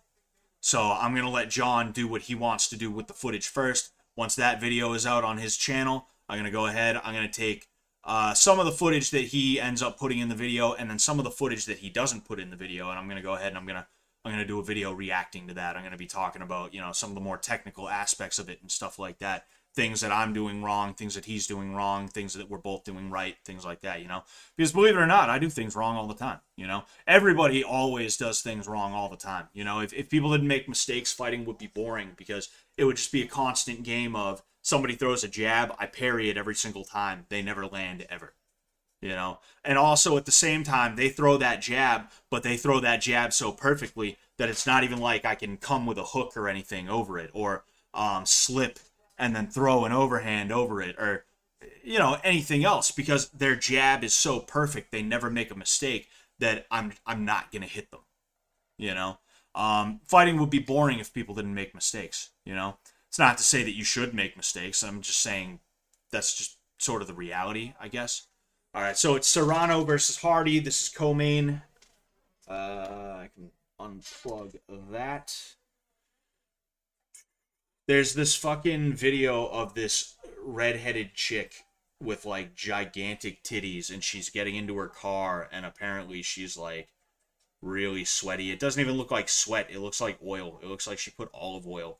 And she's got a really low cut top, and it's like so very clearly just an attempt to be like, look at my boobs. You should subscribe. I have big boobs. You should follow me on TikTok. I have huge boobies, right? That's very clearly what that is. So it's like, all right, lady, like, knock that shit off. That's one thing I really dislike is I was actually talking to the wife about this earlier. A lot of people, they sit there and like, when you say no to titties, when you say no to sex, they look at you like, what? It perplexes them. They think you're like a weirdo because you don't just say yes every time you're offered sex, or every time sex is thrown in your face. You're not like, oh wow, you're not a coomer, and that's some kind of weird thing, you know. I don't like the way sex makes people. Sex makes people move weird. And no, not like, haha, sex, you move weird when you have sex. Not that, obviously. The way people act, the changes that occur in people and things like that. The way the eyes light up, the way they are talking to somebody, the way they are just disregarding everybody around them. Like, if you've ever been in a group of people, right, it's like 5 or 6 people hanging out, and there's a girl there that's like feeling one of your friends, and all of a sudden everybody but that guy stops existing to her, right? And you're just sitting here trying to have a good time, but she's like all over this dude, and it's like, yo, like, we're all here too. You should get a room, like, it's just fucking weird, and I don't like it, I think sex overall is something that, like, I'm not saying we should be Puritans about it, obviously, but the way that we are now, it's something that is way too out in the open, and I'm not some kind of like, whoa, like, I'm not the first person to say this, obviously, right? But it's just like, I feel like I look at these things on a level that a lot of people don't even realize. Like, I was watching 90 Day Fiance earlier. It's kind of one of my guilty pleasures, right? And there's this chick, she's Asian, she's from the Philippines, and there's this dude, right? And he's from America, and they were going to get married. They did get married. But the thing is, they had this little thing where they were also looking for a girl to bring into the relationship too. They wanted to be a throuple situation, but the girl started to get a little bit jealous because the guy was giving the girl a little bit too much attention. And they had a little bit of drama about it. And they broke it off with the third girl, or the third person, the second girl. But the guy didn't quite stop talking to her all the time, right? He would hit her up on occasion. And eventually that culminated in all of them getting on a video chat together, right? And I am going somewhere with this story. When the chick answers the video chat, this dude is sitting here and he's like, there she is, like, eyes light up, tone becomes very happy to see her, talking to her in a very, I won't say like flirty manner, but in a way that you typically wouldn't talk to somebody who's just like your pal or anything like that, right? You'd be like, what's up, bro? How you doing? Oh, hey, dude, what's good? Hey, how have you been? How's everything? You doing okay? Is everything okay? Right?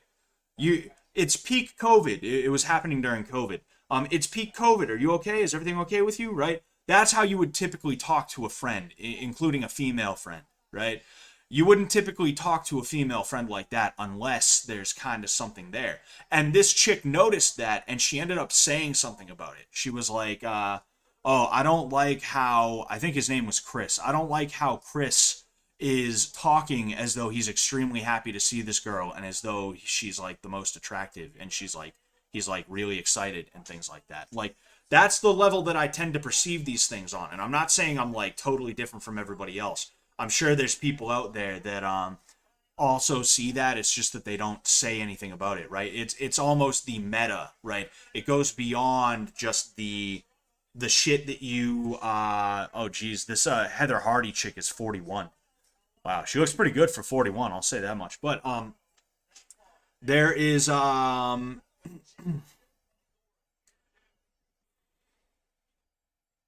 there's a certain level that a lot of people don't tend to talk about, right? And part of the reason people don't talk about it is because a lot of people like to operate on that level. It gives them plausible deniability.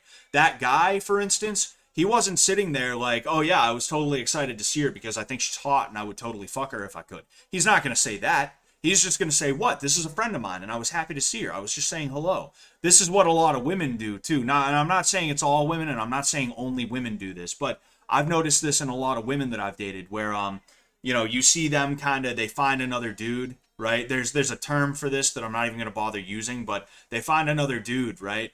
And at first it starts off as friends, right? Oh no, we bumped into each other at the bar. He said, "Excuse me."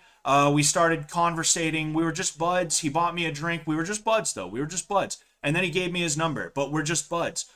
It starts off as that, but slowly but surely it starts morphing into those two getting together. And typically along the way,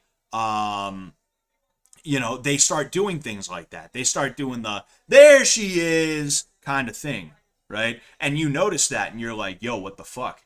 Enough of this. Stop it. But again, plausible deniability. They sit there and they go, whoa, what? No, he and I are just friends. He and I are just friends. You're being controlling right now. You're being controlling. You're being a big old meanie face is what you're being. That's what you're doing.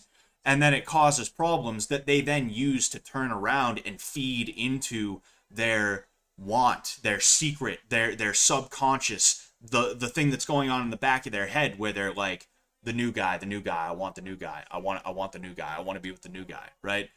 It's crazy to see that happen, both as somebody who's been through that with women who, like, for no good reason at all, they just meet a guy that they decide they like better, but they start playing these fucking weird games where they start causing fights between you to then justify leaving you for that new guy, right? It's like really fucking weird to be in that, and it's really weird to see it happening to other people. And I think that's why a lot of people don't tend to talk about or acknowledge or even pretend they understand that whole level above the obvious or the things that we will just straight up talk about, right? Because there's a difference between talking about how you like somebody and then flirting with that person, right? Talking about somebody is one dimensional, right? And it's very there's not a lot of room to misinterpret. There's not a lot of room for mystery or anything like that. But when it comes down to it, flirting, it's dynamic. It can be done in a bunch of different ways, and there's plausible deniability. But this next fight is finally starting. They're taking a lot of time in between the fights. I'm not a big fan of that. I know it's not like it's going to be like one fight and then like immediately they're like, all right, get the hell out of the ring, get the new people in, right? That's not how it is. But I feel like they are taking a while even for a card like this. I feel like they're taking too long. That's why I'm sitting here talking about flirting and, conscious versus subconscious or overt versus covert. Yes, overt versus covert, right? That's kind of what it is. There's overt behavior and then there's covert behavior. And flirting and all this other stuff and the eyes lighting up and the tone changing and the body language changing and all this other stuff, that is covert behavior. That is like, it's weird, and I don't like how people move when they're hopped up on hormones like that. I don't feel like I'm dealing with a real person. I feel like I'm dealing with a set of chemical reactions, and I don't like that, It's not to say that I don't get horny, right? Or I guess it's not to say that my hormones don't fire off every now and again, right? But like I like to try to make sure that I have control over them. And I didn't always used to have them either. I have made some really dumb decisions in more ways than one, But now that I've kind of returned to Christianity, and I also took a year and a half or 2 years off of dating, a few years ago before I met my wife.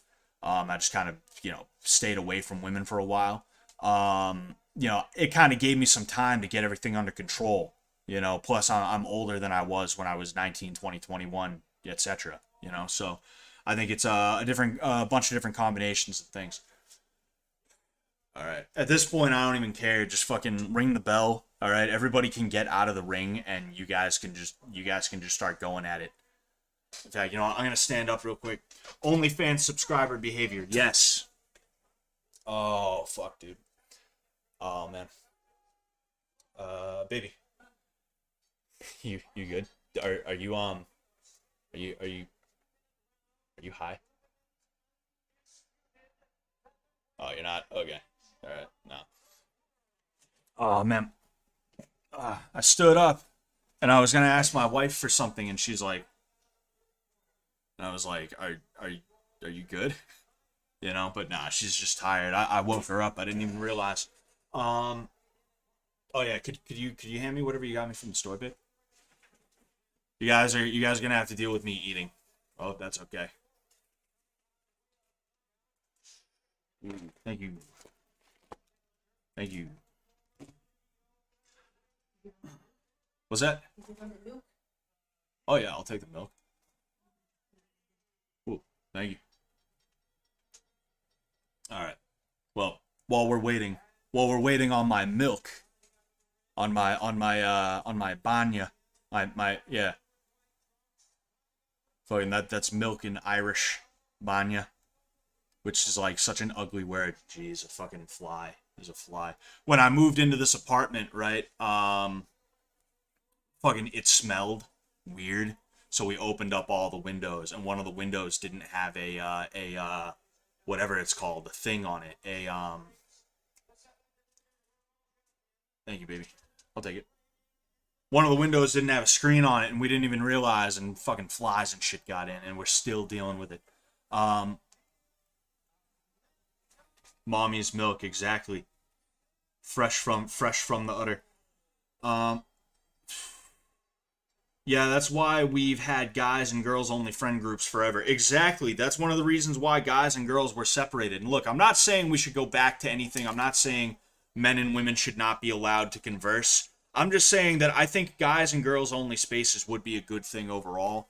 I'm not saying that like we should only have guys and girls spaces. I'm just saying that whenever we have a guy's space, because you can have as many girl spaces as you want all the fucking time, no matter what, till the end of time. But whenever there's a guy's space, I think we need to stop having it be invaded by women who are like just, they're activists. They have an agenda that they're trying to push, and they don't want men to have their own spaces because they feel threatened by us. Fucking, because that's what it is. They feel threatened. They feel insecure. They feel, that the driving force behind a lot of these people who do that kind of stuff is insecurity, and it is a feeling of inferiority, right? A feeling of inferiority that nobody in their life has ever like really truly tried to instill in them or anything like that. It's just like because they feel bad about not liking somebody already just because they're a guy, or because they're trying to, oh man, I do want to pay attention to this fight. I'll finish this real quick though. A lot of these people who do that stuff though, like they're just insecure and they have this inferiority complex where they feel like they have to attack men's spaces constantly. And really what it is that they're just constantly on the lookout for some kind of justification for their innermost feelings, and they project it onto everything, including men's spaces. So when there is a men's only space, either A, they attack it through the media. They're like, oh man, this is not good. This is not okay. That should not be allowed. Either that, or they end up, there we go. Either that, or they're just like, hey, I want to join. I'm a girl. I'm a girl. Can I join your men's only club? Oh, I can't? Lawsuit. Fucking, that's the type of shit that happens every time. It's crazy. But anyway, all right, round one. There's 15 seconds left. Serrano versus Hardy. They're throwing some heavy leather. You can tell those things hurt. So, Hardy is orthodox, and Serrano is southpaw. She ended up landing a left hook, a rear hook. Would be her left hook, right? She ended up landing a rear hook that was pretty interesting to see. It was nice. You could tell it hurt.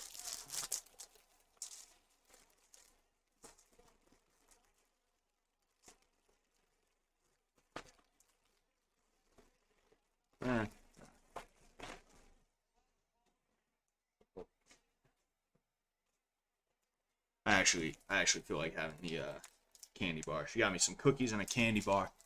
'Cause, I'm a growing boy.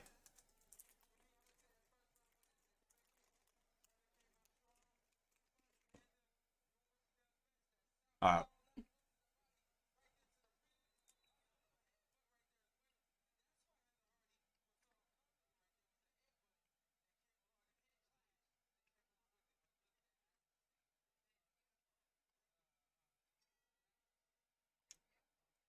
This is this is actually a pretty interesting fight thus far. They're throwing pretty hard. You know, you can tell you can tell it hurts, and they're pretty fast too.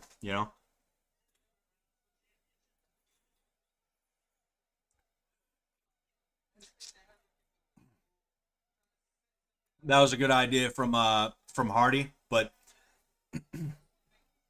see, the theme here today seems to be that people are getting outworked. One person is just putting in more work than the other. The volume is higher. I was gonna say that was a good hook to the body from Hardy, but every time Hardy throws, Serrano is just throwing three or four more.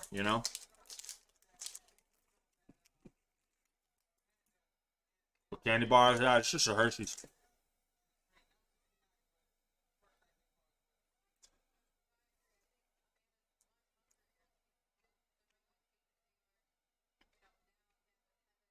I'm waiting to see if there's any patterns.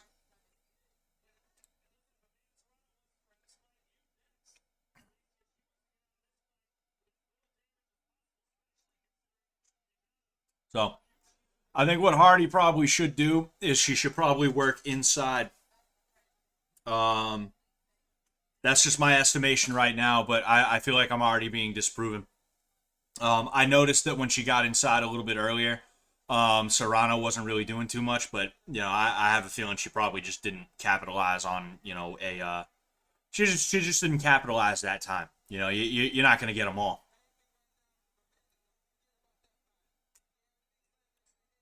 Hardy is just milk mustache. Hardy is just like she's kind of sloppy. I'm gonna be honest with you. Like she's throwing her punches like that, right? Instead of being up here and going bang bang, right? She's like one, two, like that. Her hooks are like really wide. They're like slapping hooks that she's loading up on. By the way, she's trying to load up on those hooks, but they're so wide they turn into slapping hooks. And that is not a good thing.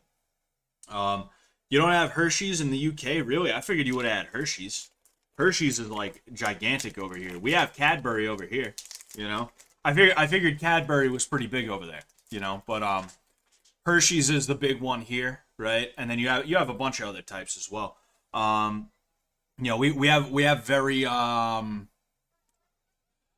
We have a very diverse range of candies over here.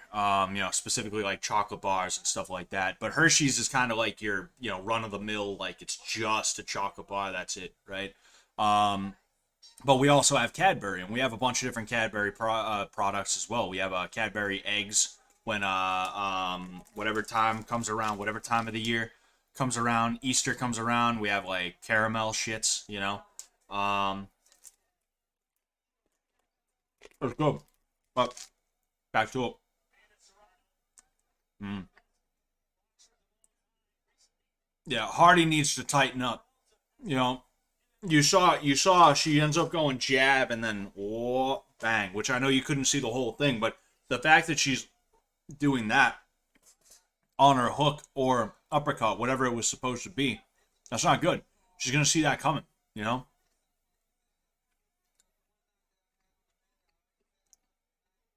I think what she needs to do, because she's getting outclassed, I think she really needs to focus on getting her left foot on the outside and working to that dominant angle. I think she's got a good thing going to the body with the hook, right? I think what she needs to do is go hook to the body and step hard. That way she's going to be out of the danger, right? Because the thing is, right, this is my lead shoulder. If I can throw here, here, here, right? If you step to the outside, if I want to hit you, I have to turn, right? It's not going to work if I try and throw like that, to hit you when you're like here, right? It's just not gonna work. If she can end up stepping and just delivering a few, going to the body, then the head, right? Kind of mixing it up a little bit. If she can do that, then she's going to avoid a lot of the damage that she's been taking thus far, you know? And naturally, everything is easier said than done, all right? I'm not trying to be like, she fucking sucks, dude.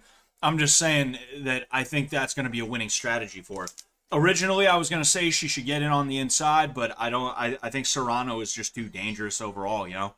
I think, I think she's too clean, you know? I think she's got her outclassed, you know? So, what's her face? Hardy is going to have to outwork her in that case, you know?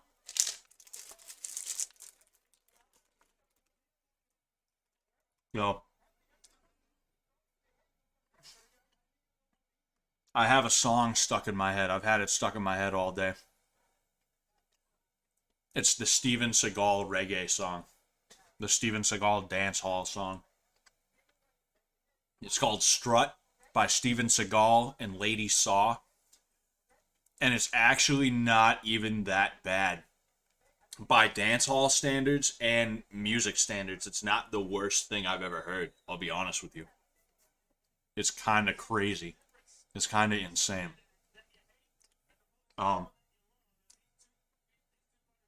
and I didn't know it until I looked into it.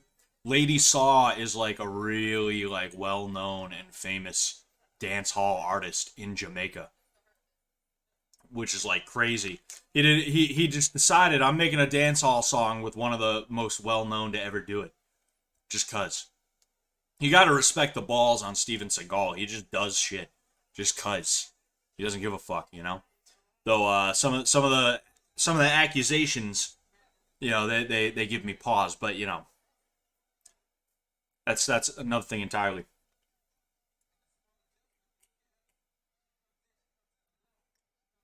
Mhm. Both of them work in the body. Yeah, I mean, I don't know. I mean, I think as I said, Hardy. I think she needs to start trying to do the thing that you should do for lefties and step to the outside, right? But in addition to that, I think she really needs to make this a barroom brawl. She needs to make this a street fight. You know, she's she's got to work her way in and try and land and then clinch, right? Excuse me, either that or she's got to work her way in, clinch, disengage, right, and then bang, right, or bang, bang, right. That's how she's got to do this. She's trying to box too much with somebody who's outboxing the shit out of her. You know, it's not even it's not even close. It's a pretty entertaining fight, and she's trying to give it back. It's just she's not able to give it back in the way that she needs. Like you just saw, right? Serrano went to the body with the rear uppercut, and then Hardy dropped her hands, and she went up over the top. And it's not like she was just like bang, bang right away. She went body. She waited till she saw the hand drop, and then she went over the top.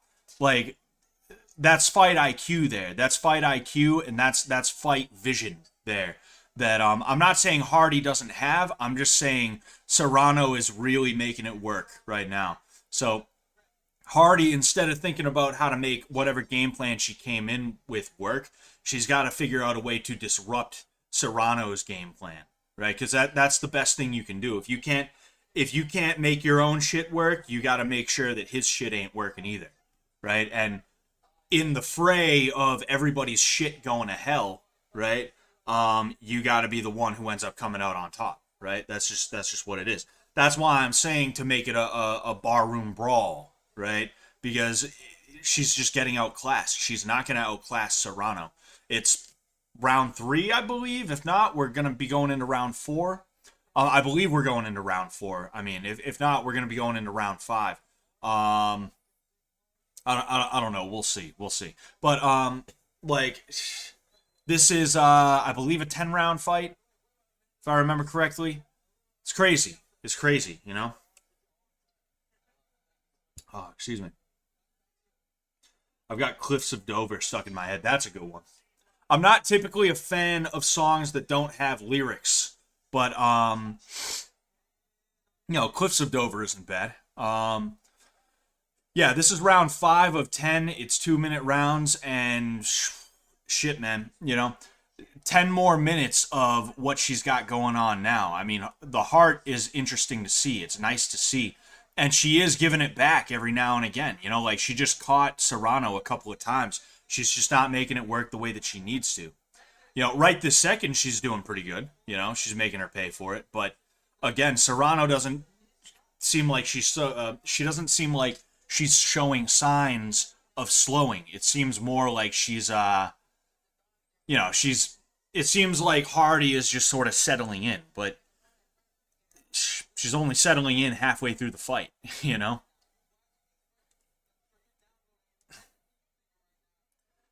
So Hardy using a little bit more head movement, that's not a bad thing. That's kind of part of making it a barroom brawl is, head movement and then punch off the head movement.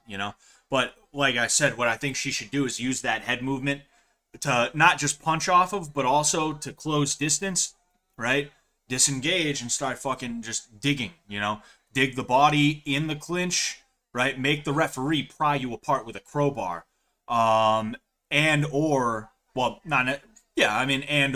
you can throw a couple punches to the body, bang, bang, bang, and then disengage and then come over the top, right? And or just do that, right? Come over the top. I think that's what is really needed.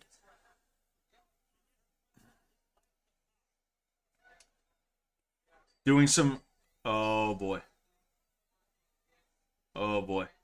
That name alone, I'm going to read that in a minute. We need more broken bottles on the floor. That'd be interesting. Broken bottles on the floor and nails sticking out of the corners, right? Sticking out of the turnbuckle things or the shields on the corners. We need more of those. We definitely need more of those. Doing some research. Bear bunghole boxing seems unsafe and inappropriate due to its name alone. The term suggests vulnerability and physical exposure, raising safety concerns. I am going to look that up right now because I am curious. Bear bunghole boxing. Holy shit, dude. Triple B. Bear butt. There's a game on Steam called Bear Butt Boxing. Fight in completely unregulated alien boxing bouts and knock out players online in Bear Butt Boxing, a chaotic multiplayer brawler with physics-based characteristics. That's an official sponsor. I have my first sponsor. Oh, Chael Sonnen's there. The bad guy. Baby. Chael Sonnen's there. Yeah, your favorite. Yeah, I don't know. I'll have to look that up more, but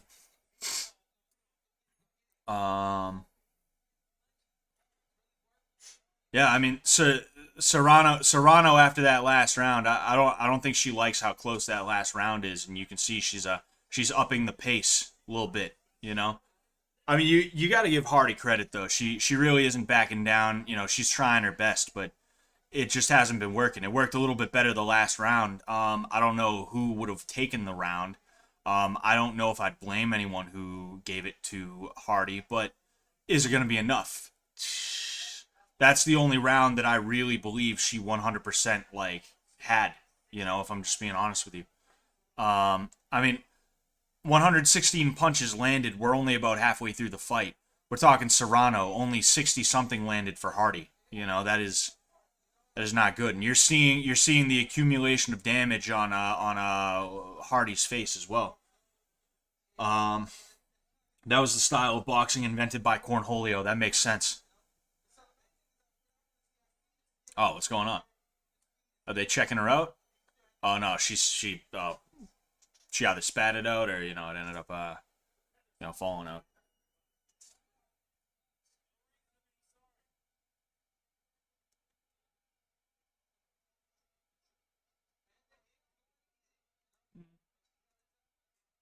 Yeah, I don't know if that mouthpiece coming out was a coincidence or not. I don't know if there was a situation where she was like, I want an extra second to fucking rest, that's a potential.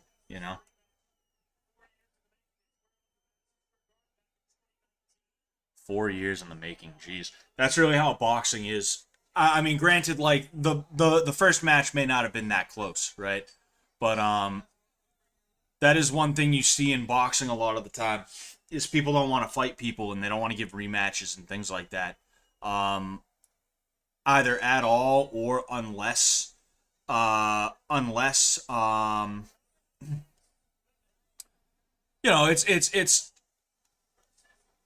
unless the person is like older or some shit like that, like that's why it took so long to get Pacquiao versus Mayweather, because Mayweather, he wanted to make sure that Pacquiao was way past his prime, not necessarily like way past his prime, but he wanted to make sure Pacquiao was old and slow enough as to where he would feel confident.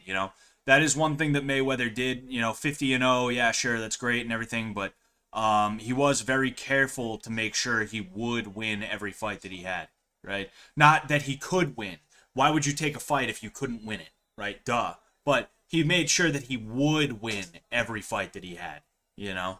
Um, no, that's not to try and take everything away, but like one thing that I think is fucked up is that he shouldn't have been given 50-0 off of the Conor McGregor fight. There was no reason to have that be a sanctioned bout that would actually count on his record. If that's the case, you might as well count Deji, right? You might as well count the dude from Japan that he ended up beating, right? Um, I think his name was like Nasukawa or some shit like that. He was like a Japanese phenom in Risen, and I don't know about K1, but like he was a ridiculous kickboxer. He was like crazy seeing him go. He ended up fighting Floyd Mayweather, and Floyd mopped the floor with him because Floyd outweighed him by like 20 fucking pounds or some shit like that. It was crazy. I still remember that. It was a very strange fight as well. But like, there's no reason for Conor McGregor to not have been considered an exhibition bout that they both just happen to get paid for, because now dudes are getting paid for exhibition bouts. The whole idea of being a pro fighter and having a pro bout is that you're getting paid for it, right? That's the only distinction between pro and amateur. There's no actual other distinction between pro and amateur, aside from the fact that pros are allowed to make money from their fights. That's really the main difference. Probably the only real difference worth noting. So you can have amateurs that are like really fucking good, and you can have pros that are really fucking bad. Um, but like the idea of an exhibition would be that, like, it's not an actual fight. Um, you know, like dudes are getting paid for these exhibitions though, even though they're not technically pro fights. I'm sure there's some kind of loophole about like, um, there's got to be some kind of loophole where it's like, um, oh, that was a good punch. That was a stiff jab too. You could see her blink a little bit after that jab. She's like, shit. No, but I'm sure there's some kind of clause where it's like you're not getting paid for the fight, you're getting paid to show up, right? I'm sure there's something along the lines of that, but like dudes are getting paid for exhibitions nowadays. They could have easily paid themselves for an exhibition back then and not had it be like a sanctioned bout or anything like that. I'm sure part of that too though was that McGregor also, if he did win, he wanted it to go down in history that he was the guy to take away Mayweather's O, right? I would assume that's probably partially why it was like that too, was because the stakes were high for Mayweather, don't get me wrong, right? If he lost his O, which means people are now going to be like, oh, well, you're not undefeated anymore, Floyd. People are going to be like that. See, that right there, like, Hardy comes with the uppercut and the overhand left, right? The hook. But then she ends up getting tagged. She's not winning on the inside in the way that she should be. She should be clinching after stuff like that. She should be clinching and then disengaging and doing stuff like that. Serrano still looks it's round 8 and Serrano still looks very crisp, very clean, you know? I'm gonna go ahead and do something real quick.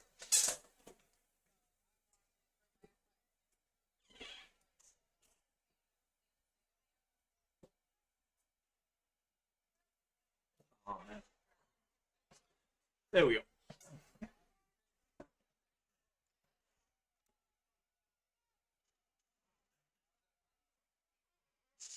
All right. So Serrano leading with that rear left. That's something that you see a lot of lefties do, and that's something righties also do to lefties. Ooh, that was a nice left right up the middle. That was hard too, you know.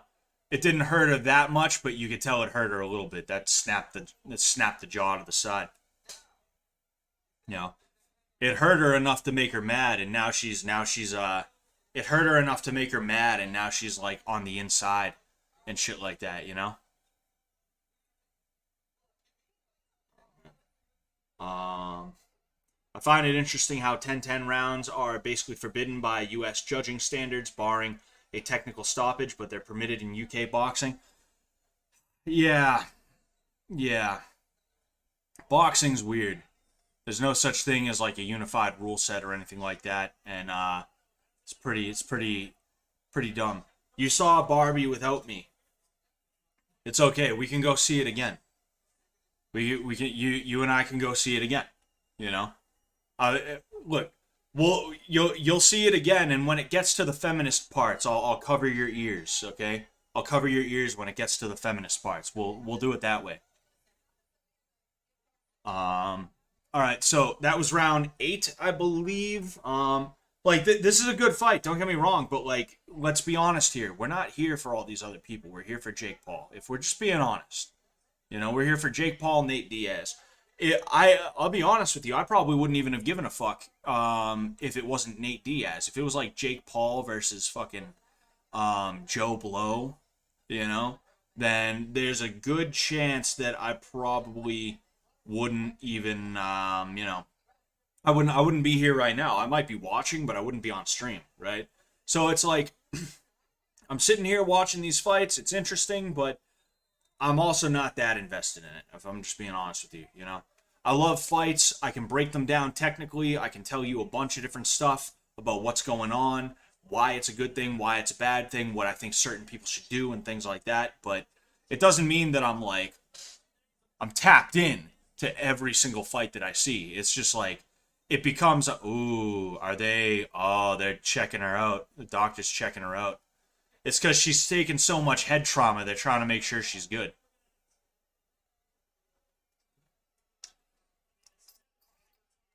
Anyway, um, yeah, it doesn't mean I'm constantly sitting here like, you know.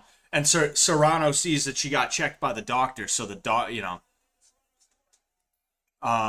she's trying to lay it on, hoping that she can force a doctor stoppage of some type. Uh, did you see Jose Ramirez clock Tim Anderson in the jaw? No, I did not. I'll have to look that up. Aren't there like other undercard fights? Uh, Jeez, dude. Streamlabs needs to quit fucking around with this YouTube like heart shit. Aren't there like 3 other undercard fights? Yeah, I think there's like 5 fights total, which isn't that many fights. But the thing is, a couple of these fights were 10 rounds. Another one was 8 rounds. Another one was 6 rounds. So like 10 rounds, 2 minutes apiece. That is that's 20 minutes. You know, keep in mind the average UFC fight is 15 minutes, right? Typically less because a lot of them end in stoppages, right? But each UFC fight that is not a title fight or main event is a 3-round fight, 3 5-minute rounds. That's 15 minutes apiece. These 10-round fights are longer than UFC fights. They stopping it again. They're coming again. Oh, now it's for a cut though, but that cut's fine. That cut's like you're good. It's not that bad. They should not be stopping the fight for a cut like that. That's ridiculous. You know. Yeah. The ref. I know the ref's just trying to keep her safe, but like he kind of needs to stay the fuck out of this. You know. Like she's getting pieced up a lot. Don't get me wrong, and like having an open cut is not a good thing, but like there's no reason to there's no reason to stop it every time fucking she gets hit. She's not getting wobbled. She's still like intelligently defending herself. She hasn't even really been hurt like that the entire fight. Which is surprising the way she's getting hit. And Serrano isn't throwing pillows, Like, you can see there's some zip on those punches. She isn't throwing pillows either, you know? Um, I don't know, though. It is what it is. I just looked up Ramirez versus Anderson, thinking that was a boxing match. Didn't know they're just baseball players. Um, yeah, that's kind of what I figured, because there's a lot of baseball players named Ramirez, with Hanley Ramirez, Manny Ramirez, etc., etc. Richard Ramirez, Richard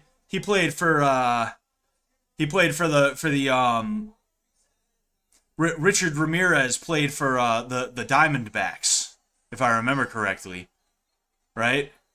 No, but like legit, I was like, huh, that's weird. I've never heard of those guys before. They must be baseball players. All right, so it's round 10. They're laying it on each other. I mean, hey, good for them.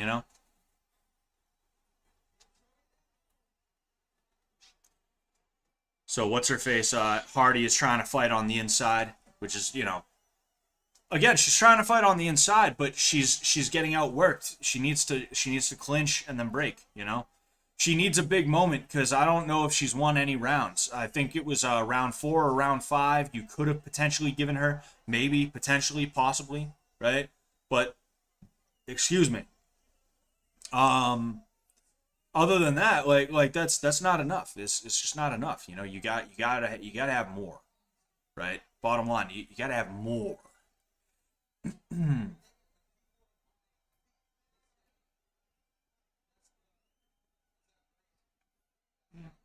One thing she could do in there, she doesn't even have to like clinch, right? This is something that if you look up Mickey Ward, he did this to certain dudes, right? He would take his forehead, he would stick it into the dude's chest, right? Um, and I was saying he would stick it right into the dude's chest, right? And then he would use his hands to literally base off of her arms, or base off of the person's arms. That way they couldn't really throw. They were just kind of stuck there, right? And he'd sit there, he'd base off the arms, right? So, he's got the arms here, right? He'd pull off, bang, bang, and then go right back on, right? It's an interesting little bit of gamesmanship that you still are technically allowed to do, to my understanding, in modern day boxing. You are allowed to do that, because it's not like you're actually holding someone. You just got your arms here. Like, how are you gonna tell someone to stop that? So that was a really good fight. A lot of grit shown on both sides, especially Hardy's. I think the winner was clear. And yeah, I mean that. Shoot, I mean that just is what it is. Good for both of them. Let's go ahead and get this show on the road, though. Let's not have too much time wasted. Um, motorboat clinch, basically. I guess that's what you could call it. Didn't your brother or cousin or something get drafted by the Diamondbacks? I remember you saying that in a video. Yeah, we were all baseball kids growing up, and we were all really fucking good. One of my cousins, he played for a Division I junior college. And then another cousin of mine played for the University of South Florida, which was actually where the first Creator Clash was held. It was held in one of the stadiums that they have there. Before he even went to college, he got drafted by the Arizona Diamondbacks, like out of high school, which is crazy to think about. But he was like, "Nah, I'm going to college." He went to college, he played, and then he got drafted by. Did I say the Diamondbacks again? He got drafted by the Padres right out of high school, right? The San Diego Padres. And then he was like, "Nah, I'm gonna go to college." He goes to college, plays. And then he ended up getting drafted by the Diamondbacks. He got released by their high single A team. To my understanding, they just weren't really utilizing him the right way. He's a starting pitcher, right? And there is a difference between a starting pitcher and a closer. They people who don't really know baseball like that, they may just assume it's like, oh, it's all you're just throwing a ball, dude. Not really, not really. There are tiny things that do make a difference, psychological, physical, other things like that, they wanted to use him as like a reliever and a closer and shit like that. To my understanding, I haven't really talked to him or to my aunt about it or anything like that. I've just heard them mention it here and there. And he ended up getting hurt, and he was released very shortly before this season started. And he's now playing for a team in the Midwest, like the upper Midwest. I forget what they're called. I don't think they're affiliated with a team, but it's basically a place that you go to if you've been released, you're a free agent, and you need to keep playing until you end up getting picked up by another team. That's, to my understanding, that's what my cousin is up to right now. Really proud of him. Really proud of all my family. We're an athletic family. All my cousins played sports and stuff like that. One of my cousins was an All-American at a local college, a college where they typically don't churn out All-Americans. He was an All-American football player. My brother, he was going to go to the number one Division II baseball school in the country.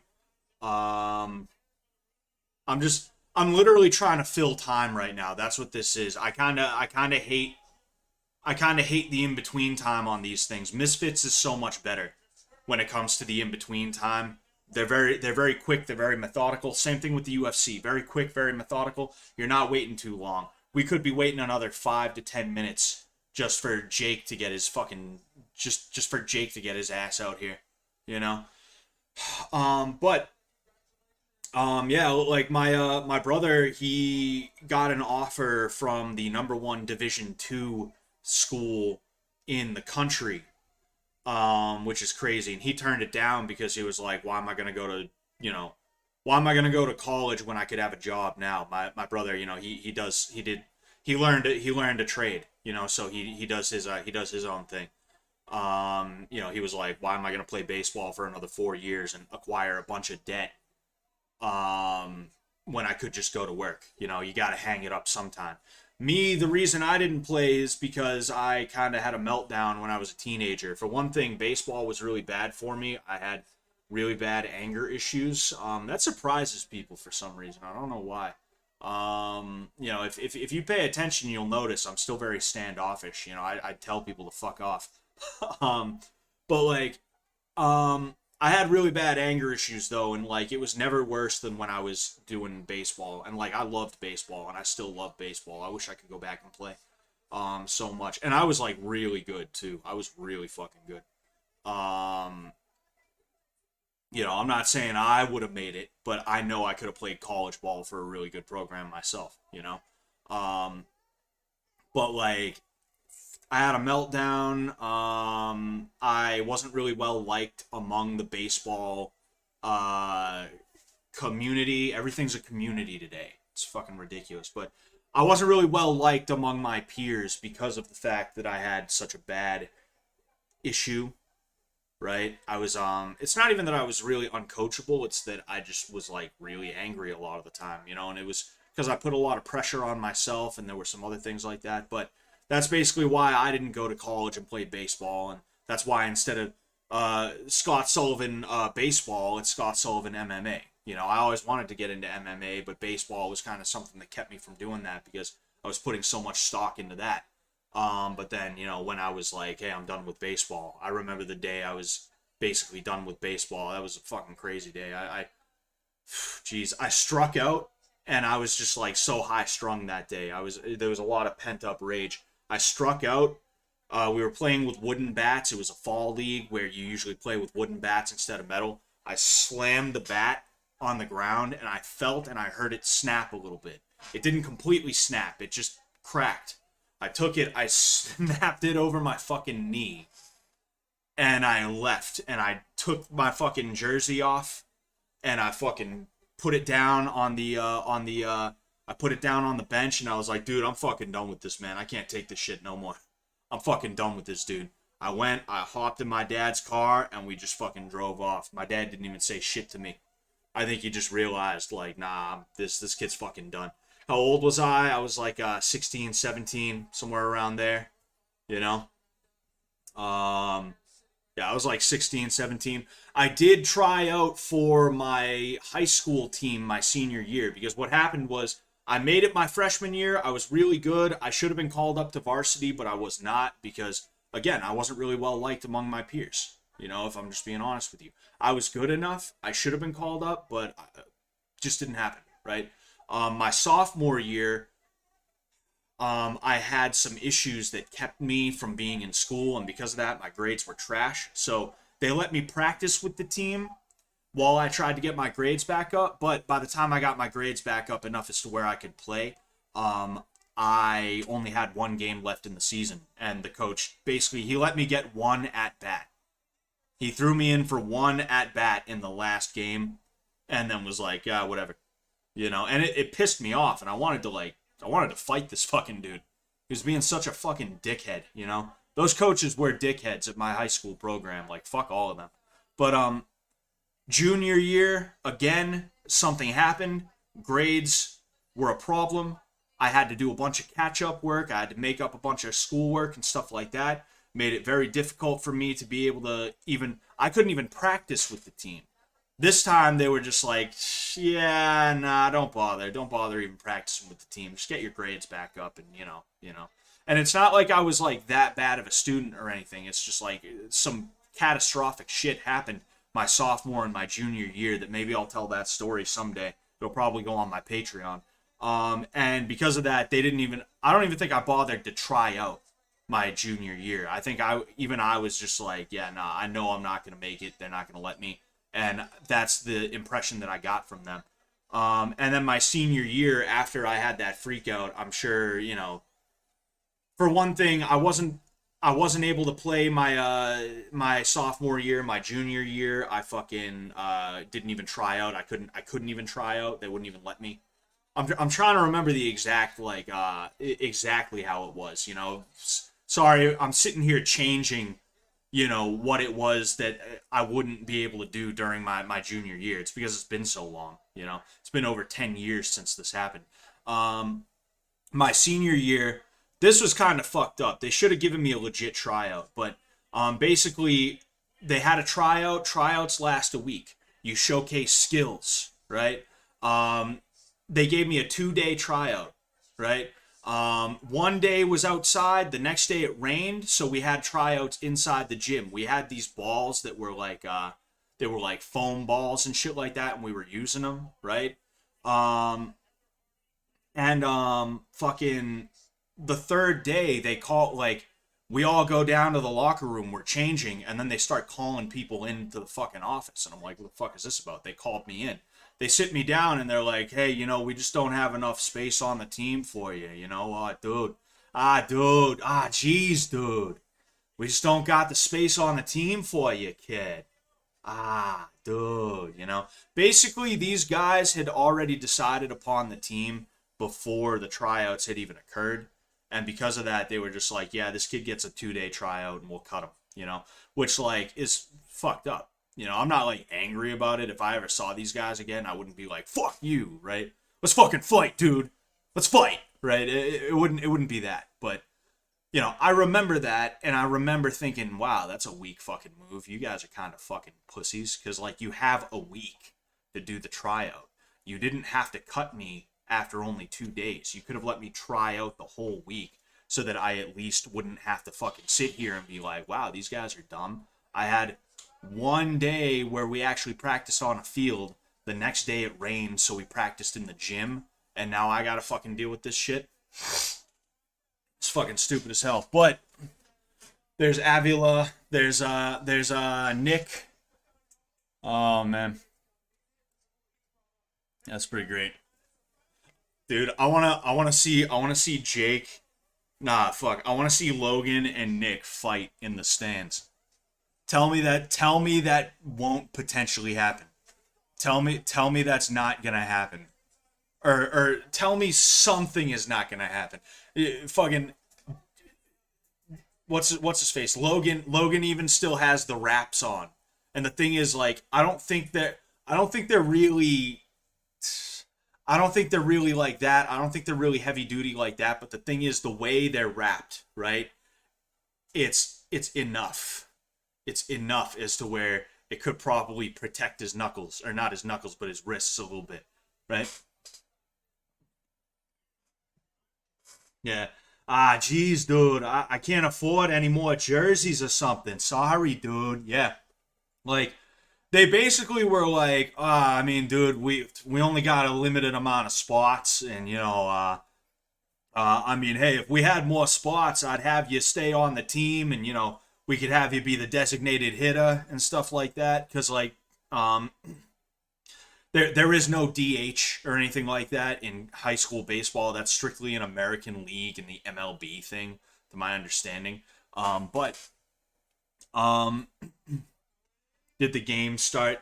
We're waiting for it to start. It's gonna start any minute now. Um, but like they'll have nine batters, and then they'll have an extra batter, right? An extra hitter, right? So it'll be 10 hitters, right? There's nine positions on the field. They'll have the extra hitter just because I don't fucking know why, right? I no clue. And what they'll do is, if you were someone who was there from the beginning, or if they just like you enough or something like that, they'll have you be a part of the team, but you won't ever get to fucking play. They'll have their third baseman, and that's just their fucking third baseman. And unless that dude gets catastrophically hurt, you're not going to play third base if you're a third baseman. That's their third baseman, right?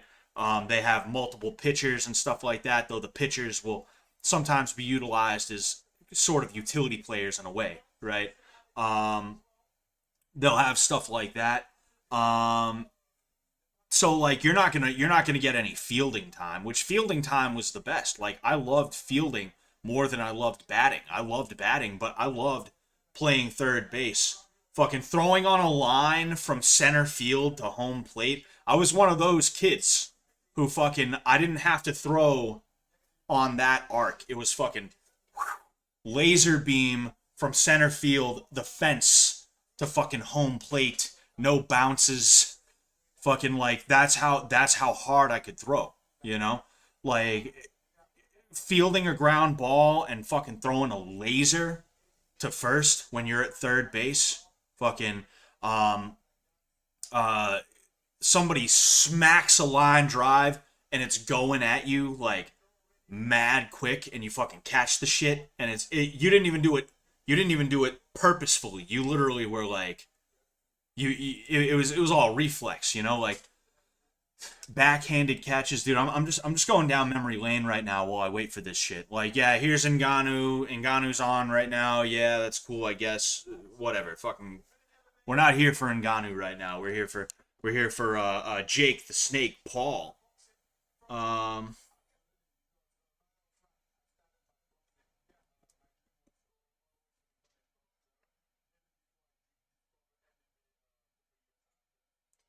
all right.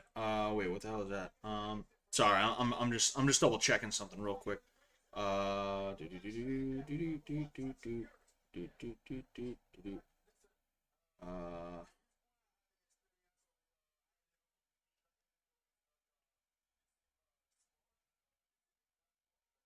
oh, there it is. There we go. Oh boy. All right. Francis Ngannou, he's a cool guy. I actually like Francis Ngannou. He's an alright guy. He's the only one of the quote unquote African champs that I actually think is a good dude.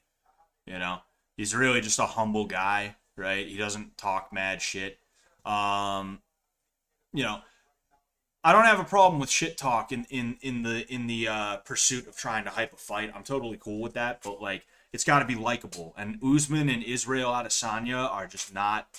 They're not likable guys. Guerrero says, "I swear, the zone just loves chewing up the clock, dude. That is all they do. It is fucking ridiculous." Um, I play second base at college right now. Paying attention for 9 innings is impossible. Um, they play nine in college. Really? I didn't know that. I thought they play seven. Oh man. I know they use metal bats in college. I wasn't sure if they use I wasn't sure if they do 9 innings though. I would have assumed they did seven. I know semi pro does seven. Um, Do you play for like a big college, or did you just like go to a D2? Well, I mean D2 isn't bad, but like did you go to like a D3 school and you were like, shit, dude, I played my whole life. I don't want to give it up yet. I'm just gonna keep playing, which there's absolutely nothing wrong with that. I'm not trying to be like, ha, loser, right? That's not what I'm trying to be like. If I could go back and play a little bit more baseball, I would. Honestly, if I could go back and play football all 4 years, I would. Um, just because, like, why not? Like, I couldn't play football either because it was just too much for me. It just was not like, you know, it was just not good. I couldn't do it as much as I wanted to. I just couldn't do it. I couldn't handle it. Like I said, I could tell that story later on, right? Probably on my Patreon. Sub to my Patreon. All right, $5 a month. All right. You know.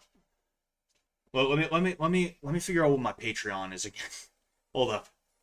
Uh. Hold on. I'm literally. I forget. Yes, it's literally patreon.com/Scott Sullivan. I'm gonna go ahead. I'm gonna leave that in the thing. Com.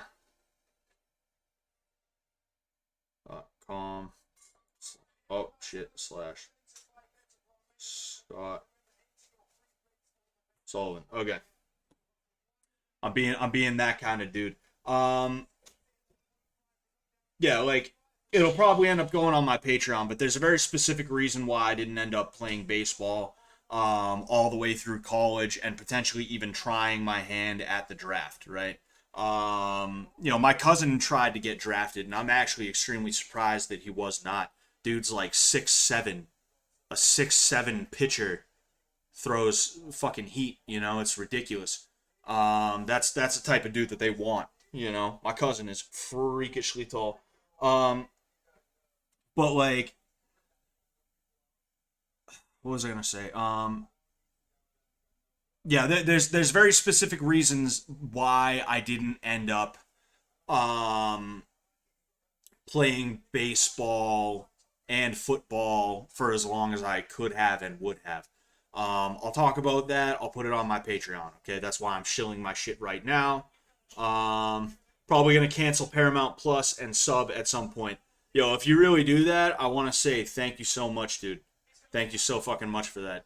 Even if you're just joking about canceling Paramount Plus to sub to my Patreon, even if that's just a joke, still like thank you. Um, uh, but yeah, I'd go back if I could. I would. And I'd do certain things different. And that doesn't mean that I wouldn't get into MMA. It just means that I would have probably been into uh, baseball a little bit longer. And who knows, I probably could have gone to college for something useful, hopefully. Though at the time, I wasn't really thinking in terms of what a useful degree would be. I wanted to be a sociologist, then an engineer, but I didn't know there was different types of engineers. This is a conversation I had with another cousin of mine who is an engineer. And I told him, like, I want to be an engineer. And he's like, what kind? And I was like, what do you mean? I literally, I literally fucking said that. And he's like, what kind of engineer? And I was like, an engineer. Like, I didn't know there was a such thing as a civil engineer. I didn't know there was a mechanical engineer. I didn't know those were things. I just thought you were an engineer. And I also thought that being an engineer meant you get to build arts and crafts all fucking day. Because that's what we did. Because that's what put that in my head is my senior year for an elective. The senioritis shit that they let you take. The shit that's just all for fun, basically. One of the electives that I took was engineering. And we just built shit. And it was fun. I enjoyed it. I love making crafts and shit like that, If I could get into woodworking, I would. But there's kind of a barrier of entry there that you gotta have the space and the money for it. I don't have money for fucking bandsaws and shit like that. But like that made me think, oh hey, let's become an engineer. You know. So I don't know, like maybe it wouldn't have been the best thing. Maybe I would have ended up studying some bullshit degree that would have left me hundreds of thousands of dollars in debt and I'd be all fucked up because of it. Who knows? Maybe, but you never know. Such is life. Amor fati. I'm not unhappy with where I'm at now. you know? I mean, shit, like, the things that I've been able to do, and I'm just not referring to Fish Tank and Sam Hyde. There's a lot of things that I've been able to do with my life that I probably wouldn't have been able to do. A lot of experiences that I've had that I probably wouldn't have been able to have if I didn't, if I didn't go the route that I took, right? I wouldn't have been able to do a lot of the stuff that I've done or meet a lot of the people that I've been able to meet. Sam Hyde, after all, Sam Hyde didn't get into baseball. He got into boxing, you know. Um, Somebody asked a good question though, and it seems like they're gearing up to go, but we're gonna go ahead and we're gonna keep on pushing forward. Do you think martial arts worked as a healthier outlet for the aggression, or the discipline allowed you to harness it better? Yes and no. For one thing, knowing how to fight, it made me realize that even though I'm tough, I'm not invincible.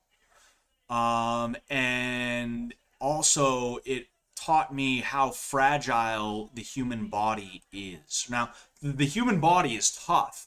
Don't get me wrong. It's really tough. But when the right actions are performed at the right times and the right spots, it all of a sudden becomes a lot more brittle. It all of a sudden becomes a lot less tough, right? Your body, in fact, your body it designed itself in a certain way, right? Like a lot of the main arteries that you have in your body are on the inside of your arms, right?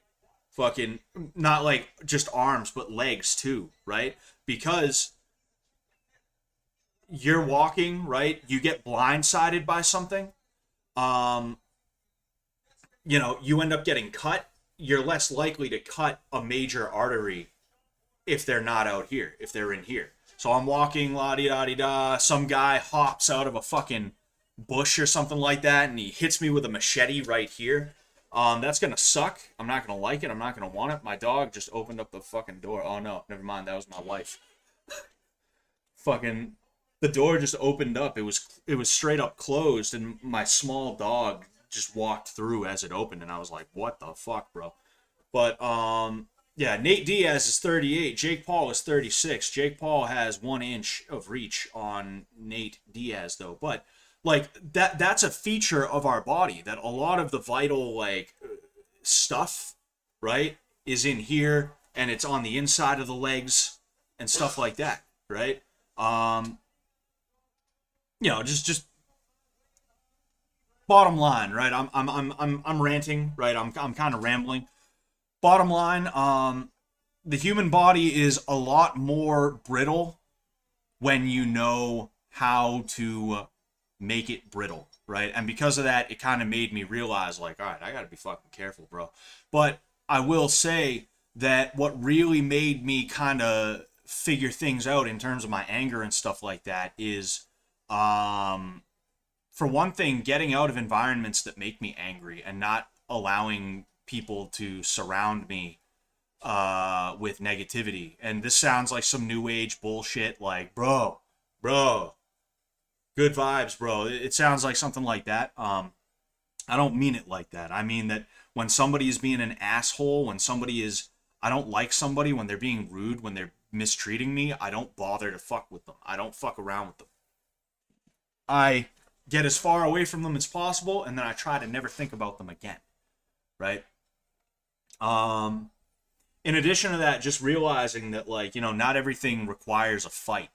Not everything requires me to, like, be absolutely positively fucking, like, I don't gotta be like this constantly, right? I don't gotta be like this constantly, right? I don't have to come in like that all the time, you know? Come, come in like that, right? Come in like that. If that makes sense, what I'm saying. I kind of ended up rambling a little bit, like I said, I'm trying to fill time. Seems like the moment is almost on us. Excuse me. Jake is making his ring walk right now. He's got a rapper with him. Not sure who it is. And yeah, all right. Sorry if you're sick of hearing about Fish Tank, lol, but seriously loved your training sessions on there. I worked out at the same time. It was a great break from the chaos. Oh, dude, I'm glad you liked it, man. You know, thank you very much for the love. You know, no, I mean, I'm not. I wouldn't say I'm sick about. I wouldn't say I'm sick of hearing about Fish Tank. You know, one thing I'm worried about is that people aren't gonna give a fuck about me now that Fish Tank is over, right? I'm trying to see what I can build with this, right? I'm not saying that like it has to work. I have to make that YouTube money. That's not what this is, right? I'm having fun with it. But like I would like to build something. And you know, Fish Tank was good for in terms of exposure. That's obvious, right? So like one thing that I am a little bit afraid of is that people are going to kind of forget about me to a degree, you know? And I have noticed that is what happened to a degree. Not upset, not crying, nothing like that. It just is what it is, right? Who cares, you know? Um whatever, right? But like, you know, I just don't forget me. Don't forget me, guys. Don't forget me, right? I just hope that I can build something. Bottom line, you know, it'd be really cool to be able to do that. Not to be a dork, but the Bible says to remove yourself from things that encourage you to sin. Legit advice. Oh yeah, 100%. You know, I mean, Bible's a lot older than me. Bible survived a lot longer than I have, you know.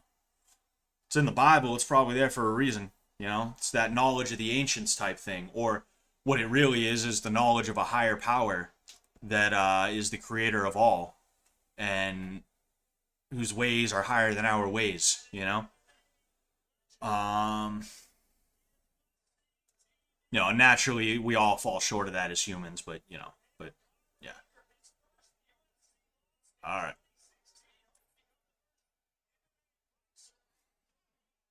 MMA boxer. Oh boy. MMA boxer. Is that what they're calling it? I'm gonna go ahead. I'm gonna stand up real quick. Oh, I really hope. Oh, good. All right. I was afraid that my dog likes to sit right next to my rolling chair, and sometimes I go what, and I roll over his tail, and I feel so bad. Oh, dude.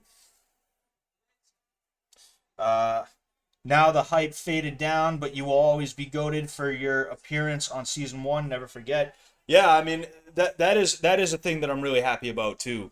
Is you know, I got to be a part of internet history, you know, and like history because I can't think of another thing that was like this or anything like that, you know. All right, Nate is in the ring, and the energy there is like crazy. You know, I'm not like nervous, but I'm feeling it a little bit. I'm kind of feeling it a little bit. I'm not gonna lie. And you aren't tied to that. Just do your thing on YouTube and have fun. We support you. Thank you very much for that, man. Thank you. You know, I really mean that. I don't know if I'll always be doing MMA shit. You know, MMA shit is just stuff that's kind of easy for me to make videos on, right? You know, and I like doing it, right? But like whatever I do, you know, I just hope that I can help people, or at the very least, I can bring them some form of happiness, however fleeting it may be. Because at the end of the day, you know, sitting here looking to YouTube videos for happiness is it's not really the way to go about things. But you know, if what I do improves the way you feel about the world for 5-10 minutes, then fantastic, I'll take it. You know. I just really hope that I can be a net positive. You know, that's something that I try to make sure that I do wherever I am, whoever I'm with. I just try to make sure I'm adding to everything. I'm not taking away. You know, I'm helping. I'm not hurting. Things like that. Fallout New Vegas is probably my favorite game of all time. Playing it tomorrow. Stream is on as of now.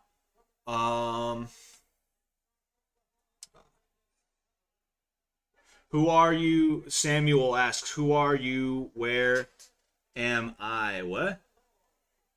Huh? I don't understand what you mean by that. Were you referring to something else or you were probably joking about something I ended up saying. Um Nate's got Stitch Duran, he's all set. Oh yeah. Oh yeah. Stitch is gonna be going to work. But the thing is, it's a little bit harder to get cut with boxing gloves. Like, they say that there's no real difference between boxing and MMA gloves. I don't fucking believe that. For one thing, you get cut a lot easier with MMA gloves, right? For another thing, I do believe the padding adds to it, meaning like well, the padding makes it softer, right? And it's not even that it makes it softer necessarily. It's more that it's a bigger surface area and it's a flatter surface area. And it's a surface area that will deform upon impact, you know? Like this, right? It deforms upon impact and it bunches up, right? That's what a boxing glove will do. And oh, nice. Thank you, Jamie Perez, for subscribing. I really appreciate that. I don't know if it made a noise or not. I don't have my things on, my headphones on.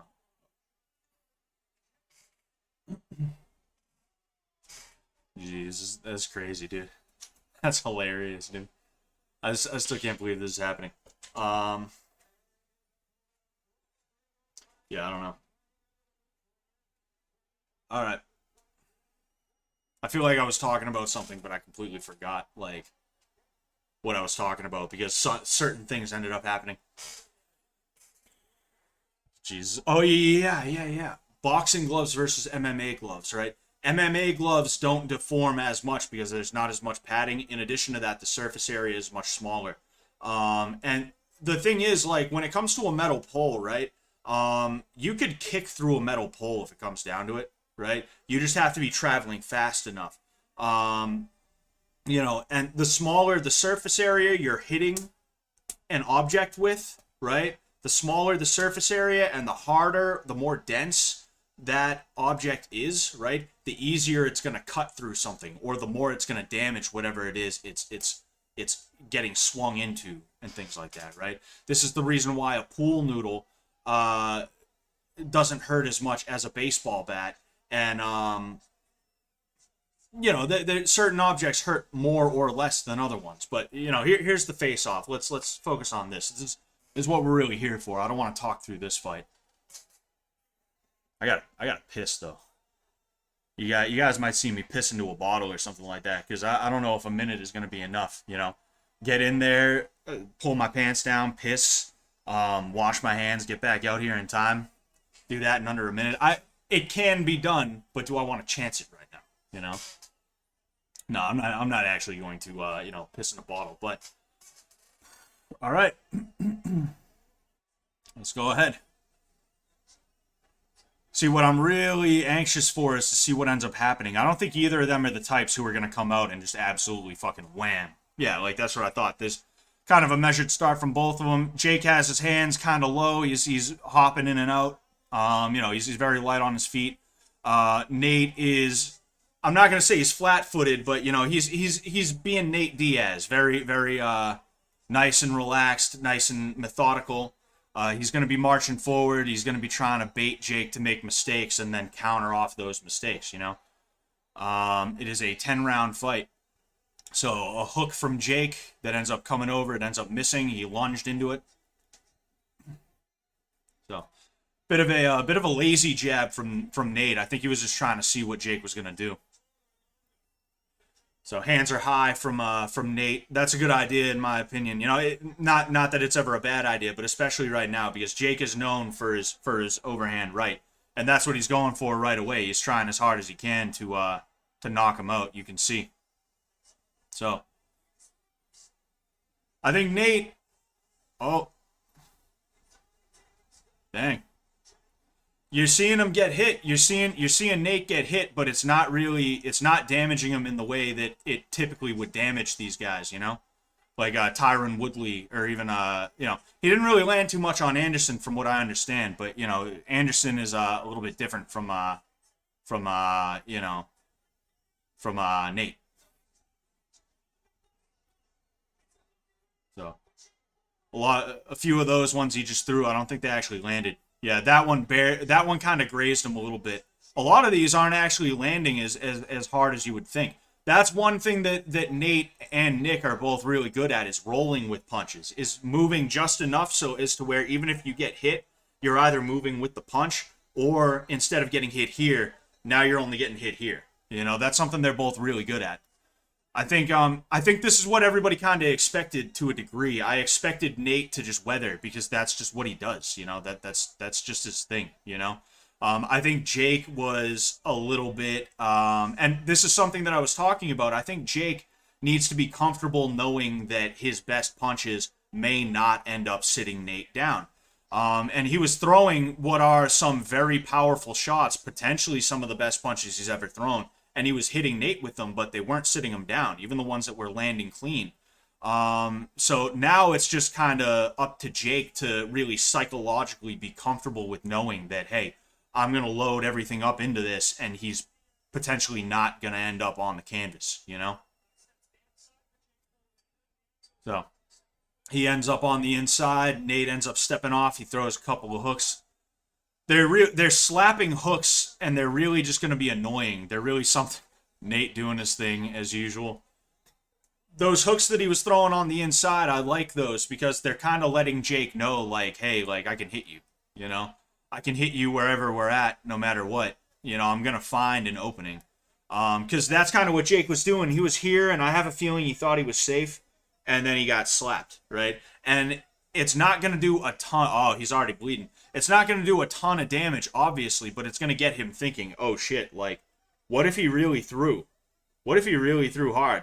What if, you know? That's what he's going to be thinking about, you know? We all know that Nate Diaz likes to play head games and things like that. You know, I think what it comes down to is it's I think this fight will go on a while, and I think it's going to come down to who's better at just you know, who's better at weathering the storm. With Nate, it's going to be a physical storm. With Jake, it's going to be more of a mental storm, if I'm being honest with you. Ooh, okay, shooting in for the takedown, I guess. So it looked like he tried to bat the front hand of Nate down and then go with a left hook. Nate is a southpaw and Jake is a Jake is orthodox. So there's going to be a little bit of hand fighting most likely. You're going to see a little bit of the clash. Oh, there we go. Now, what Jake just did right there is he threw kind of an uppercut or a hook with the rear. Part of the reason he's doing that is because you're seeing Nate bend this way, right? So Jake is throwing this way, and then Nate is bending into it, right? I know it's kind of weird to see because, you know, angles are different and stuff like that. Whoops. Angles are a little bit different and stuff like that. But that's probably part of the reason he did that. He noticed that Nate is doing a lot of leaning to his left. I see punching out of the clinch. That was good. Punching in the clinch, too. The referee is letting him fight. I think that's a good thing, you know? I don't think Jake has a problem with that. I think he's just like, whatever, you want to do that, I'll do it better than you. You know, that's kind of the way Jake seems. He seems like the type of dude where if you're good at something, he just wants to be better than you at it, you know? And I think that's I think that's part of that mental storm is that Jake is going to be throwing his hardest shots and they may not do a lot of damage. And Nate's going to be talking mad shit. And then on top of that, like, anything that Nate does, Jake is going to want to be like, oh, you're not going to beat me at this. I'm going to be better than you at this, you know?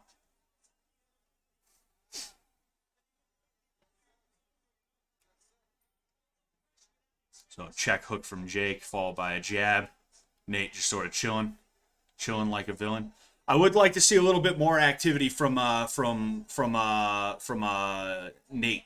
It would be nice to see a little bit more activity from Nate, but it's only round 2 of 10. You know, I guess we're not used to seeing. Oh, I think he just stumbled a little bit. I don't think that was actually him being wobbled, but so he caught. That was good. He caught the right hand, meaning Nate. He caught the right hand, and then he went bang right after, which is good. That's good. These guys are both doing certain things that I was saying other fighters throughout the night should be doing. It's kind of funny to see, but yeah, I would like to see a little bit more output from Nate, but it's only round 2 of 10. And we're not used to seeing Nate in this format. We're used to seeing him have 5 minutes at a time. He's only got 2 minutes at a time right now. So he's probably, no joke, going to throw away the first 3 or 4 rounds. He's going to be like, whatever, he can have those. I'll let him do his thing. You know, I'll start planting seeds in his head. you know, and as I was saying, I'll start planting seeds in his head, and we'll just slowly try and demoralize him. It wouldn't surprise me if that's part of the game plan. Um, we'll see though. We'll end up seeing. Oh, uh, uh, just checking something real quick. All right. Jeez, it's been 3.5 hours. That's crazy. Oh, dude, I was supposed to have Bible study. I hope the guys aren't. Damn. Nah, I don't think anyone. I don't think anyone is. Okay. All right. After this fight, I got to go to Bible study. I didn't think it was gonna run this late. Legit. Thank you for this. I couldn't find a stream. Hey, no problem, pal. No problem. What's going on, E-Rock? How you doing, man? All right. Jake, geez, Nate moving in. I think Nate knows that his bread is buttered in the clinch. I think after all the years of MMA, he knows that he's going to be better off with the dirty boxing, and the referee is allowing it to happen.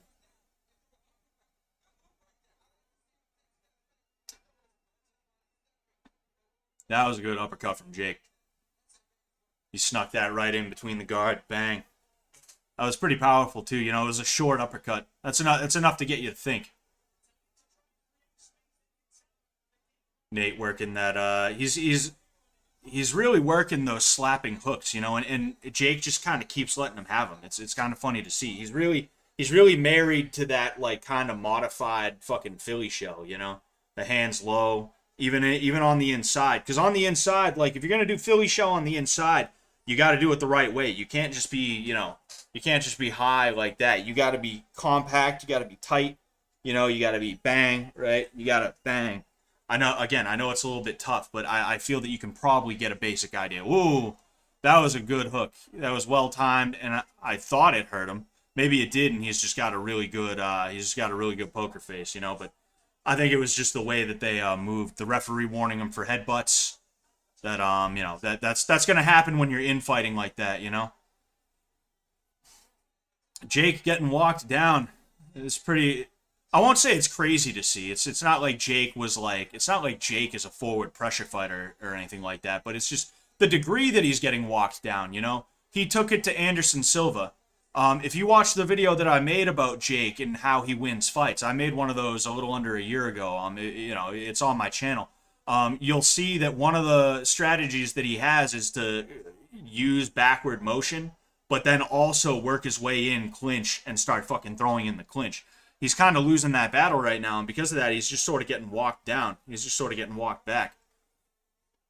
That hook almost landed, but it's like I said, Nate Diaz is very good at rolling with punches and making them so that even if they hit, they don't sting as much.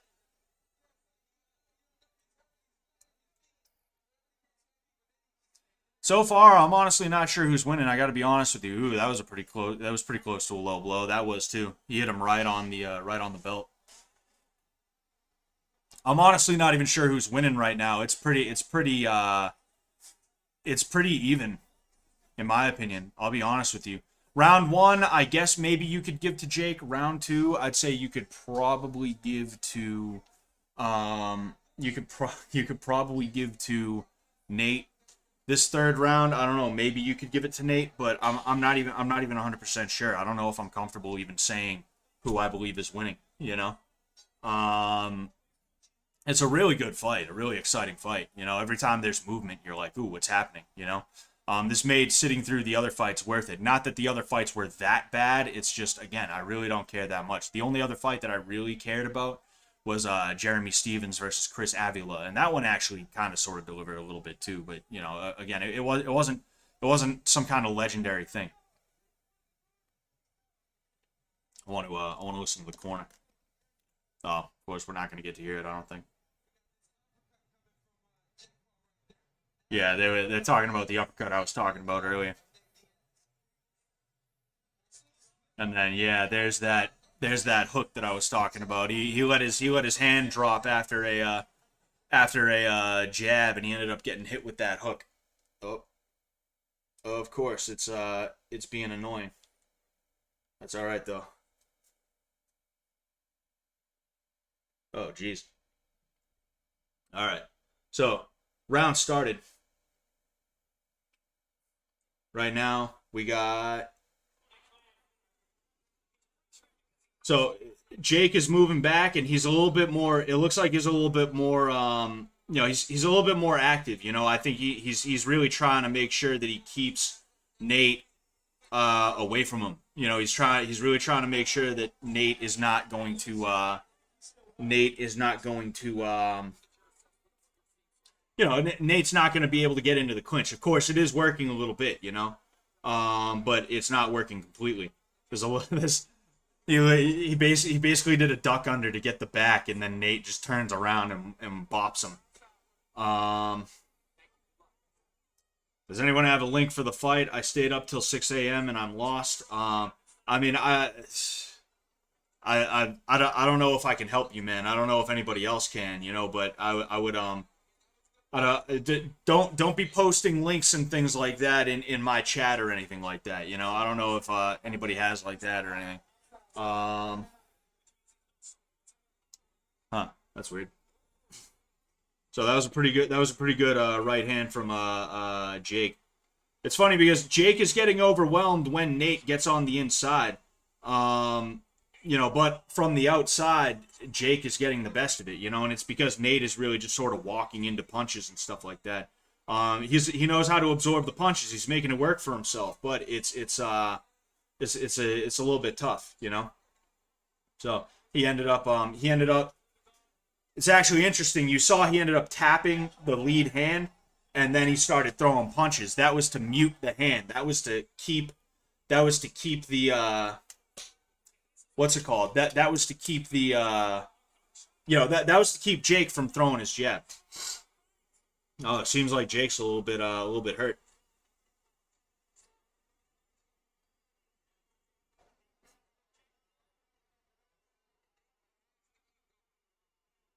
All right. So they're both leading with their heads when they're on the inside. That's gonna create headbutts, which those happen on occasion. But the thing is, headbutts can and do create cuts, which cuts can end the fight. It would suck to see this fight end off of an unintentional headbutt or anything like that. That almost looked like an intentional headbutt from Jake. I'm gonna be honest with you, but I think that may have potentially just been a coincidence, right? Is that E40? Is that E40 hanging out? E40 is like, shit. I performed at this guy's first, no, not his first fight. The fight with Ben Askren, back when Triller had the fight. Triller's fight was, the Triller card was so awful. I hated that. I hated every second of that. They had like 4 fights, but then in between each fight was like 20 to 30 minutes of musical guests, and it's like, I don't give a fuck about Bieber. I don't give a fuck about Doja Cat. I don't give a fuck about any of those people. Fuck them. Oh man. All right. So that thing's working. The internet on my TV stopped geeking out, so I'm gonna go ahead and I'm gonna go back to the TV stream. It is a couple of seconds behind the one on my phone, but it's cool. I'd rather watch on my TV. It's more comfy. It's more cozy. Diaz 3-1 on my card. All 10-9s, no 10-8s or anything for either. I don't necessarily think I disagree with that. I don't think it's the worst thing in the world. All right. Round 5 of 10.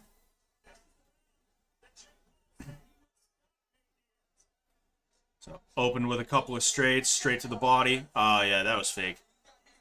That was fake as hell. I'm not gonna lie, he got me for a half a second, and then I remembered it's Nate Diaz. I was like, oh no, that was. See, Nate Diaz is really good at just fading out. That was a smart idea, using both hands to shove him away. Technically, that's illegal, but it's something that happens so quick that no ref is going to really be able to enforce it in a real way or anything like that, And Jake did that to try and keep Nate from getting out. That was also good, too. I don't know if it was intentional or not, but Nate ended up trying to close the distance, and Jake threw a punch that literally redirected him. Jake, I think, is starting to get a little bit of timing. I think he's starting to notice patterns and things like that, and he's starting to adjust. Um, it really depends on where he goes from here.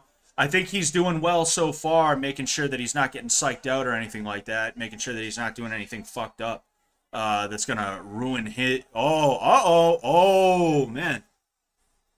Wow, okay. He caught him what looks like right on the top of the head. Wow, okay. All of a sudden, he's back in the fight. That's crazy. How much time for the fifth round? We got about a minute 27 on my stream right now. That's crazy, dude. Oh, man. The thing is, like, Nate is the kind of guy who gets hit and then he stumbles for, like, 30 seconds. Uh-oh. Uh-oh. Nate's the kind of guy who gets hit and he stumbles for 30 seconds. I have a feeling that, I'm not saying that he wasn't hurt at all. I'm saying I think he probably just got hit and fell over. Legit, I kind of think that's part of it.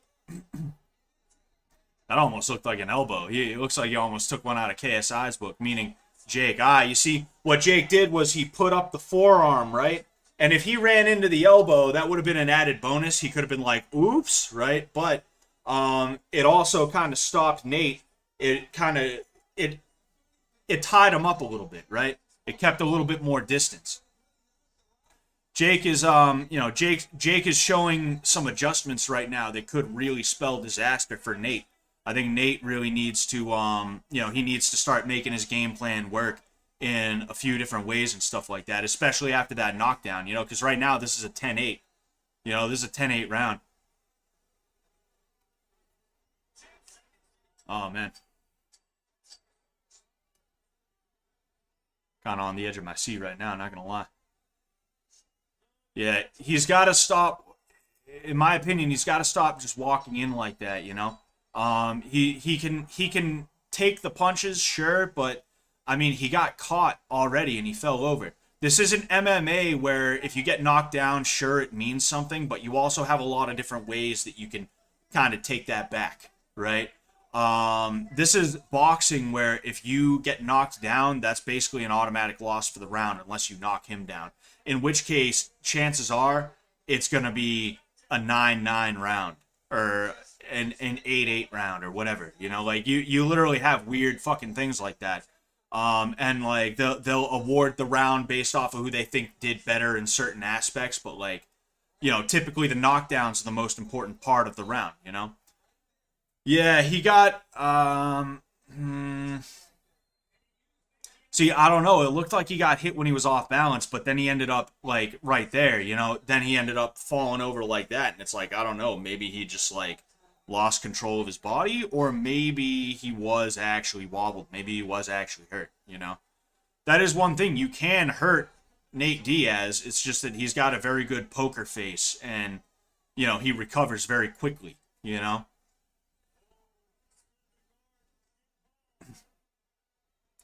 Yeah, Jake, it's hard for Jake to outwork someone like Nate Diaz, right?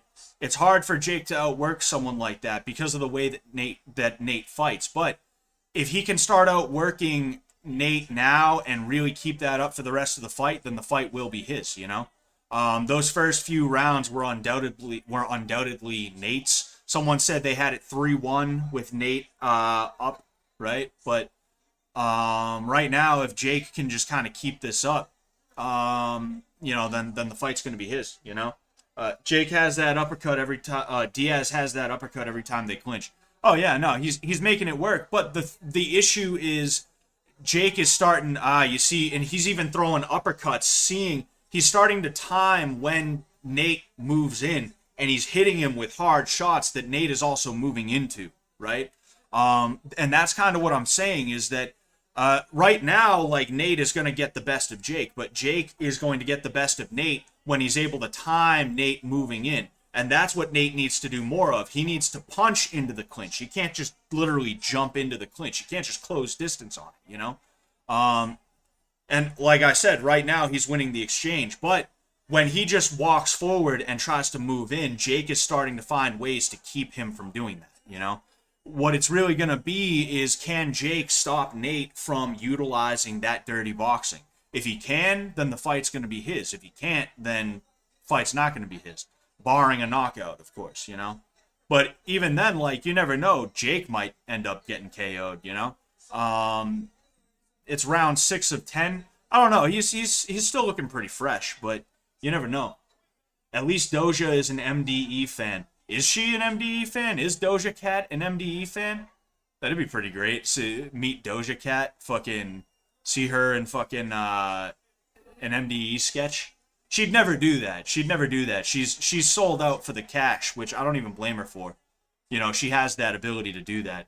I'm not a big fan of her music, but I like one song she did with Ozuna and this chick. I think her name is Sia or something like that. It's a reggaeton song. I do think it's a good song. But anyway, you see, that's what I'm talking about. When Nate moves in, Jake is starting to throw hooks. He's starting to throw uppercuts. He knows not to throw a cross because Nate is coming in like this, and he's just going to hit the forehead. And, I mean, hitting the forehead is better than nothing, but if you don't have to hit the forehead, you really shouldn't, you know? That hook was nice, too. See, what I want to see from Nate is more technical combinations, right? And I know technical combinations are not typically what Nate Diaz is known for. It's not that he's not known for combinations. It's that the way he throws his combos is not the way that most places would teach you to throw combos, right? I want to see him throwing more bang, bang, right? And then using the hook to move in, right? He can walk Jake down, right? Throw a jab cross to get him to move back into the ropes or into the corner. And then he can use that hook, right? If he really makes sure to protect himself, he can use that hook to move into the clinch range. You know, literally pull him in, let him go, and then just bang, bang, bang, bang, bang, right? That's what I would love to see from Nate, you know? Like I said, I don't know who I would rather see win. I don't know if it matters to me that much, but I guess you could say all would be right in the world if Nate Diaz did end up winning, because, I mean, he's supposed to win, right? So if I had to give him some advice, that's probably the advice that I'd end up giving him, you know? Now, Jake, I'd say do more of what you're doing. Like, literally do more of what you're doing, you know? Keep timing him coming in, catch him when he comes in, you know, push when he tries to clinch, step off, engage out of the clinch. Don't let him get started. You have to be first. You have to hit him first, you know? Things like that. Either that or literally clinch, right? Don't fight in that close range. Don't fight in the pocket with him in the phone booth because he's winning, right? Start clinching with him. Start tying up the hands and stuff like that. Start making the referee break you and things like that.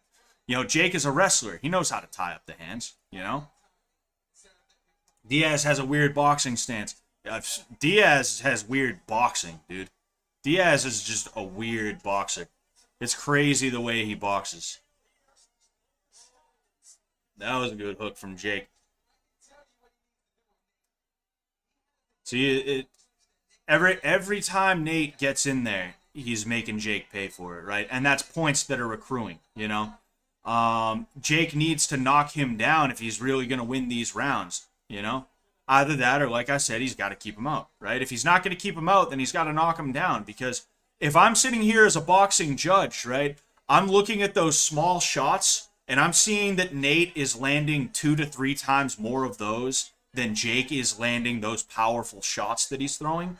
And I'm thinking, well, yeah, those powerful shots mean something, but, like, also Jake is getting touched pretty much at will. You know, and not to mention the fact that Nate is practicing ring generalship. He's walking Jake down for the most part, putting him in tough situations, you know. So I would be giving these rounds so far to Nate, right? This round in particular, you know. Though Jake is not doing bad, he just needs to be doing a little bit better, in my opinion, right? He's like walking into punches.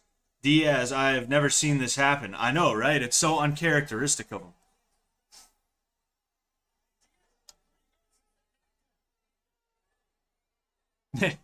You hear the announcer. Nate Diaz has looked pretty good since that knockdown. He's looked pretty good the whole fight, if we're being honest here. It's just that knockdown put Jake back in the fight, but unfortunately for Jake, Nate is starting to really pull forward again. You know? Oh, 10-second. Bang, bang. Making him pay for it. Alright, that's it. I'm gonna go ahead real quick. Hit up my boys.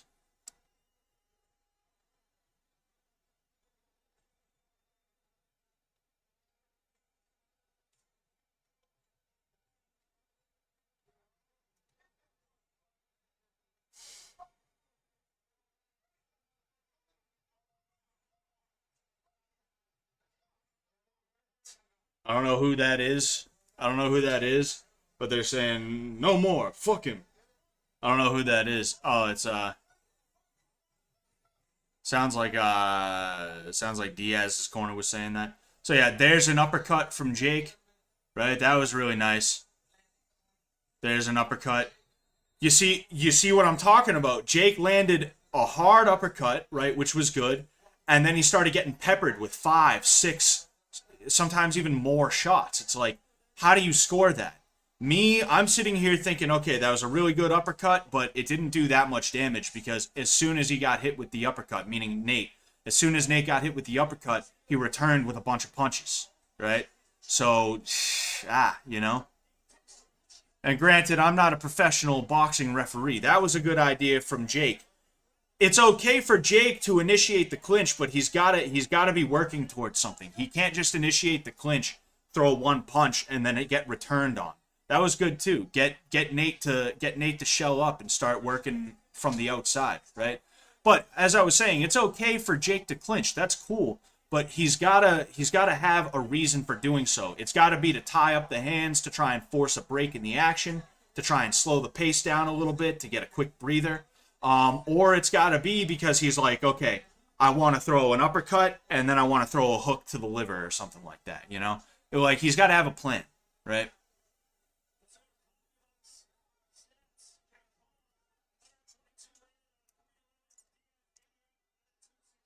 Really? I don't know about that, dude. 388 punches landed. Did I hear that correctly? Was it 388 punches landed and then Diaz landed 266? I really don't know about that. I got to be honest with you. I'm not sure. I'm not sure if I believe that. You know, maybe some of those punches, maybe a great deal of those punches was in the as I was saying, maybe a great deal of those punches were in certain rounds and stuff like that. But that seems a little bit inflated. 388, that's crazy. You know.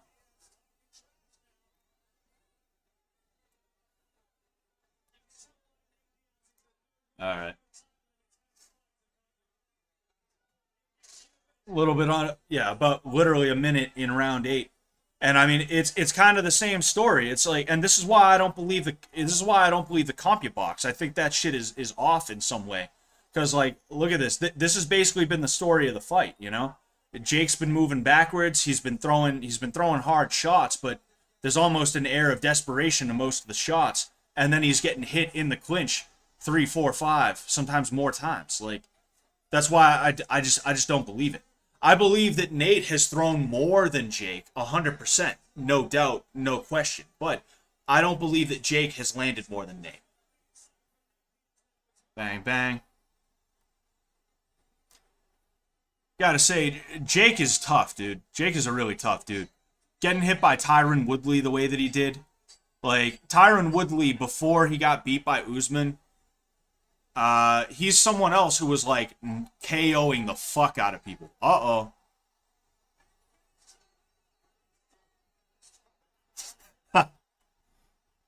Oh man. He's actually been relatively tame compared to how you would expect Nate Diaz. But I was saying, you know, Jake Paul is a tough kid. You got to give that to him. You know, he doesn't quit. He's tough as nails. You know, he's got a great deal of grit. Um, Tyron Woodley used to fucking starch dudes. Hold on.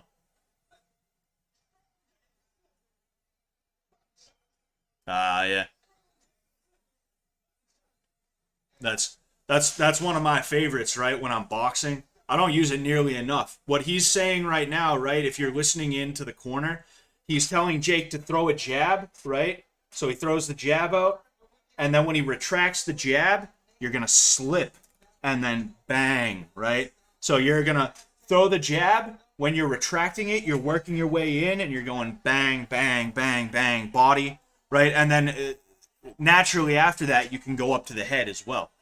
I don't even know if that's the advice that I necessarily would have given him. I'll be honest with you, but that's this is a pure boxing coach. I'm sitting here thinking, this is a pure boxing coach. I'm thinking in terms of like what's gonna win a fight, not just a boxing match. So he's probably giving from his boxing repertoire. If it was me, I'd say, look, clinch, but only clinch if it's for a good reason. Keep timing him and outwork him. You need to start outworking him, and you need to start landing some shit, Anyway, but yeah, Jake is tough. Tyron Woodley was starching dudes. He was putting them to sleep. That Tyron was kind of known for that. He was known as a wrestler with like a nasty right hand. Anderson Silva used to starch dudes as well. Mainly with kicks. He was very Muay Femur about it. But still, like, very, very athletic, very talented, very deadly, and he was able to withstand Anderson Silva, I'm sure Tommy Fury doesn't hit like a bitch, um so like nothing but credit to him, but I just don't think he's winning this fight. And unless there's a KO, unless they if they award him this fight, I'm not gonna lie, I'm gonna be a little bit upset, I mean, that's something I could believe. They're showing the CompuBox again. It's 61 to something, I think 87 or something like that, I don't know. I couldn't quite read, but like right now, Nate has landed more punches than Jake. I could believe that, Trying to bait Paul with taunts and pointing to the back of the head like he was rabbit punched. Yeah, You can't take the bait with Nate Diaz, If he had the ability to put up middle fingers, he would have done that at least 3 times by now. He's starting to put a little bit more into those uppercuts and shit like that. I'm just picturing what he's saying. He's like, you hit like a bitch. I can't do Nate Diaz. You know who does a really good Nate Diaz, dude? Shane Gillis. Look up Shane Gillis hangs with Nate Diaz. He tells the story and he always does a nice. That was a nice hook, slapping hook. There we go. Yeah, he's walking him down, and I think Jake is tired. I think Jake is reaching that fatigue point. He's hiding it pretty well, but I think he's tired. You can kind of see in his face, and also the lack of what are you doing, dude? I was saying also the lack of action on his part. I think he's just sort of reached that point. Can't even keep his hands up anymore. But yeah, look up Shane Gillis hangs with what's his face, the dude, Nate Diaz, and it's so funny when he does the Nate Diaz impression. It's so great.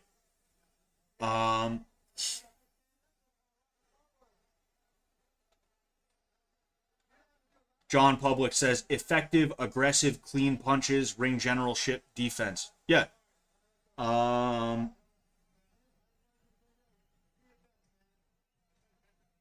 Did somebody just tell him to do his best? Just do your best, man. Just try your best. Hey, bud, just come on. Just you got one more round, dude. Just try hard. Try hard. You can do it. I believe in you. Jake fading like McGregor. He's turning that boy Irish. Yeah.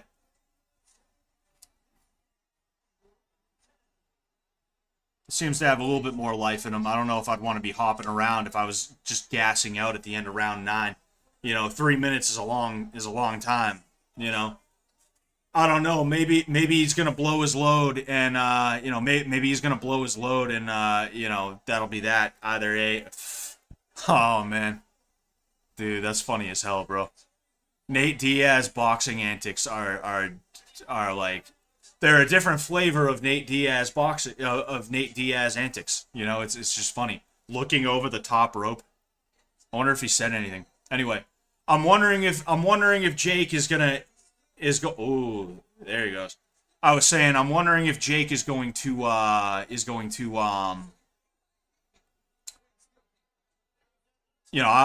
wondering if Jake is gonna blow his load though. Jake's really got to be careful with having his fucking hand down, though. He's been getting hit the whole fight because of that. And like I said, if it was me, there's a lot of these rounds that I definitely would have given to Nate. And a lot of that comes from the fact that he was throwing hooks to the side where Jake had the fucking Philly show. You know? He's trying a little bit too hard. Uh-oh. It almost does. Nah, it's antics. I think he's a little bit tired, but he's also doing antics.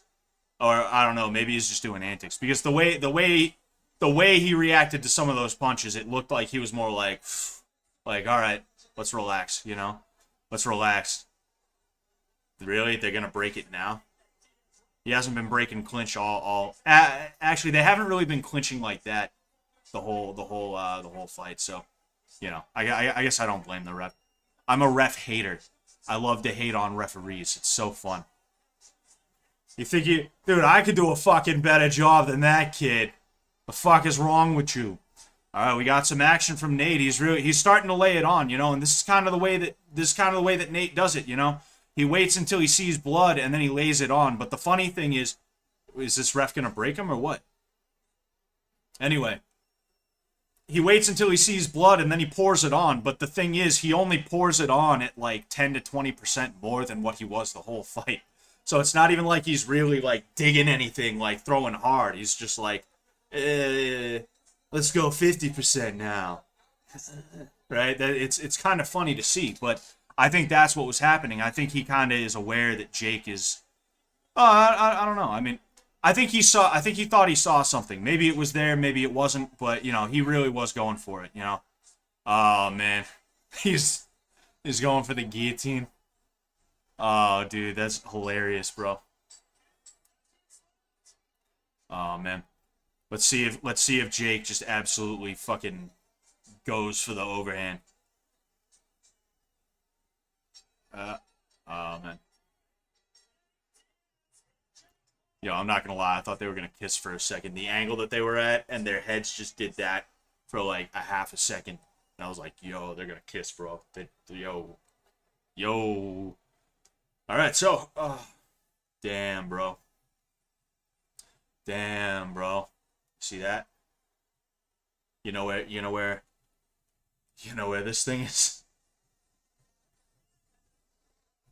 Dude. What the fuck, bro? That's been happening a lot lately. I need new headphones. I don't want the ones that go over your head. I don't feel that it's worth it. It's just kind of whatever to me.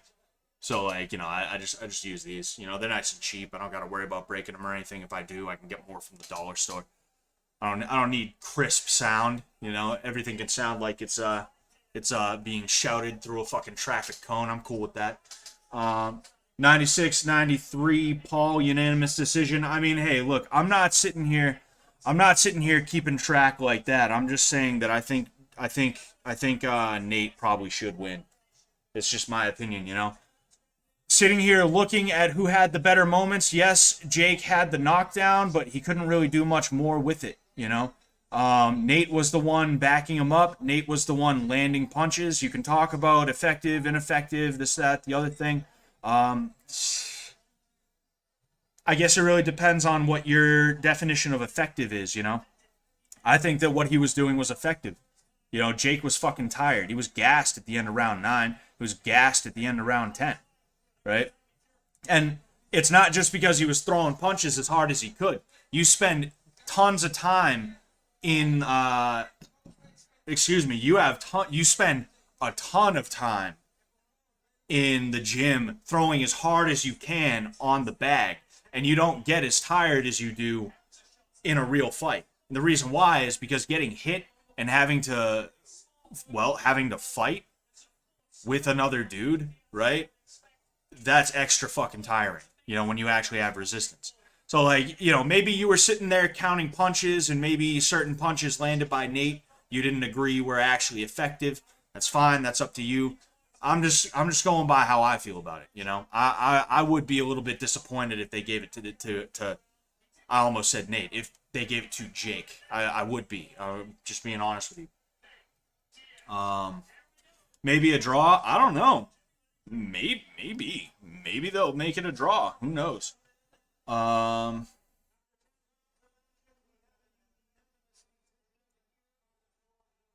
I love seeing Nate punch his head in the clinch. You mean Jake or him? All right.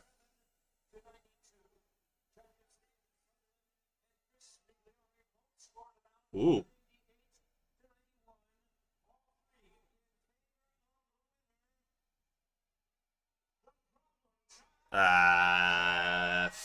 Fuck boxing judges, dude. I hate boxing judges so much. You were right on that 97-92. One of the judges scored that. You know, good for you, John. I disagree though, you know, and that like boxing judging is bullshit. MMA judging is even more bullshit though, you know. At least in MMA judging though, they have a more broad definition of what an effective strike is though, you know, a significant strike is. Um, there's a broader definition of that. That way, you don't have to have the same type of fucking fighter every time. And this is kind of why boxing is boring, in my opinion, because you have the same type of fighter every fucking time. It's fighters that are designed around the rules as opposed to being designed in terms of what will actually be effective for like hurting another individual and things like that. Um, Jack Dempsey talks about this in his book. I always forget the fucking name of it, but it's like championship defense or something like that. It's got some shit like that, you know. Um, you know, it is what it is though. Anyway, uh, 10 point must system doesn't work in oh, okay. Uh, Hold up.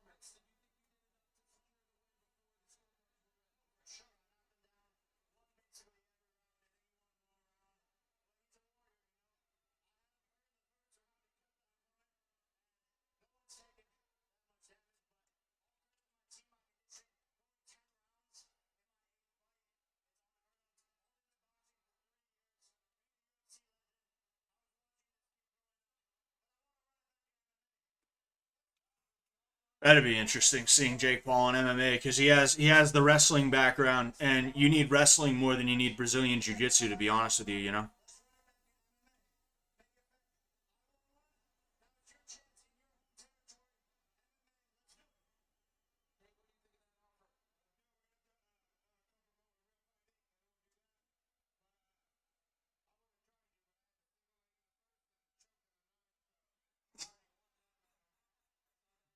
that's pretty funny.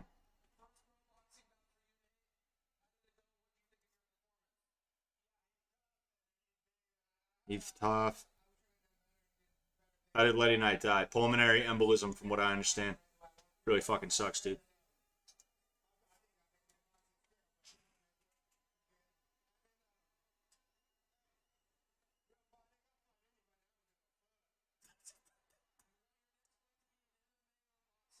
Ariel Helwani.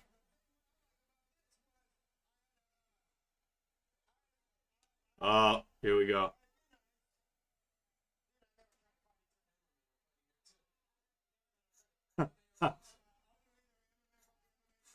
Be nice. Oh man.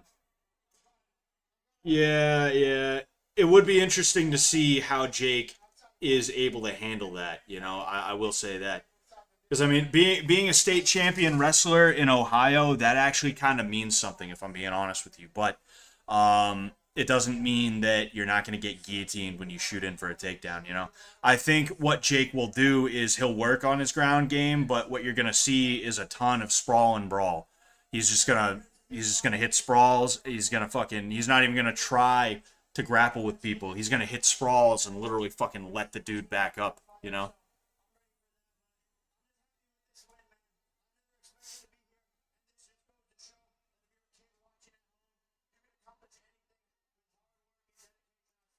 You, you can accomplish anything with a shitty rap video and multiple like shady business deals and tactics and things like that.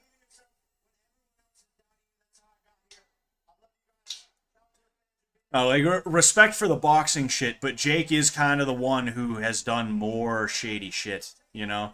Um, what's his face? Fucking Logan has had his fair share of shit too, but Jake is like, you know, he's been a little bit more flagrant from the get go. If that makes sense.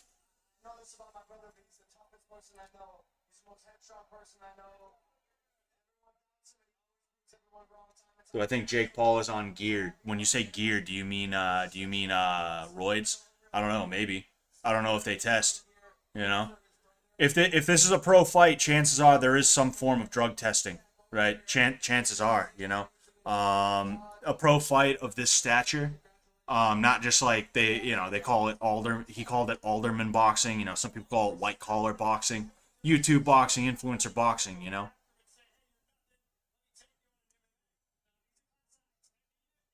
I wonder what, dude. I wonder what Nate is saying to fucking Logan. Oh. Logan had the dead guy Forrest thing. Yes, yes, I remember that. Every time I see him, I just think of that, and it's like crazy. All right. So it's been a little bit over 4 hours. I'm gonna go ahead. I'm gonna give it a couple more minutes. I'm gonna see. I'm gonna go ahead and I'm going to see if anybody has anything to say. We'll just go ahead and yeah, go there.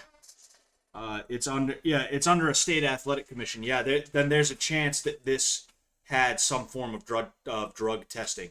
I don't know if it was USADA or not, right? I'm not really familiar with how the drug testing works. I'll just be honest with you. But regardless, it maybe at one point he was, who knows? But um, yeah, oh yeah, anti-doping test is on the withholdings from your promoter. Okay.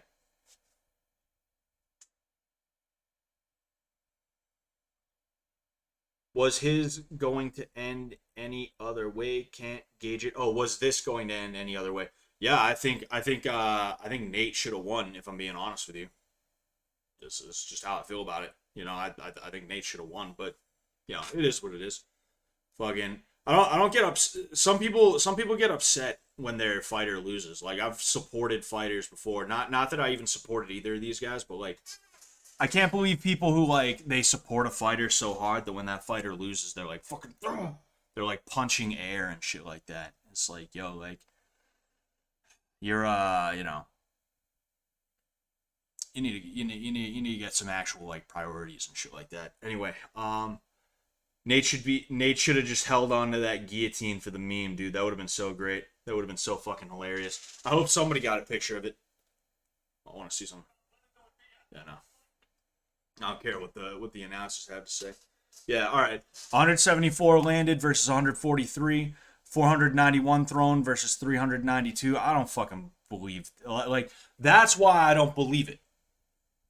Because 491 versus 392, again, like we saw, fucking what's his face? Fucking Jake will sit here and he'll throw an uppercut and he'll land, and then fucking what's his face? Nate will throw one, two, three, four, five, six, just as many as he fucking can.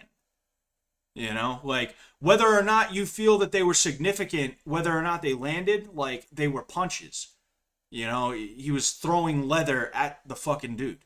So like the idea that like I don't know if I believe that Nate threw less punches than Jake, and that's one of the reasons why I'm like, what the fuck? No way. I don't think that CompuBox shit, whether that's official or unofficial, I don't think that shit's correct. I think it's wrong. Regardless of whether or not you think he landed more or less, like we were saying, it kind of sort of comes down to it's a subjective thing, but I genuinely don't believe that Nate threw less punches overall than Jake. I just don't know if I believe that. No problem, John. Have a good one, dude. I'll probably end up heading out now. You know, like I said, I got to go through. I got to go to Bible study. I didn't think it was going to be this late when I ended. I didn't think it was going to be a 4 hour stream. I figured two max. You know, my guys are probably fucking waiting for me. So you know, gotta go ahead and do that. All right. Thank you. Fallout stream tomorrow. Video coming out on Monday. Okay, so there's that. Fallout stream is going to be at 5 p.m. Eastern Standard Time tomorrow as well. You know, just to make sure we all kind of know.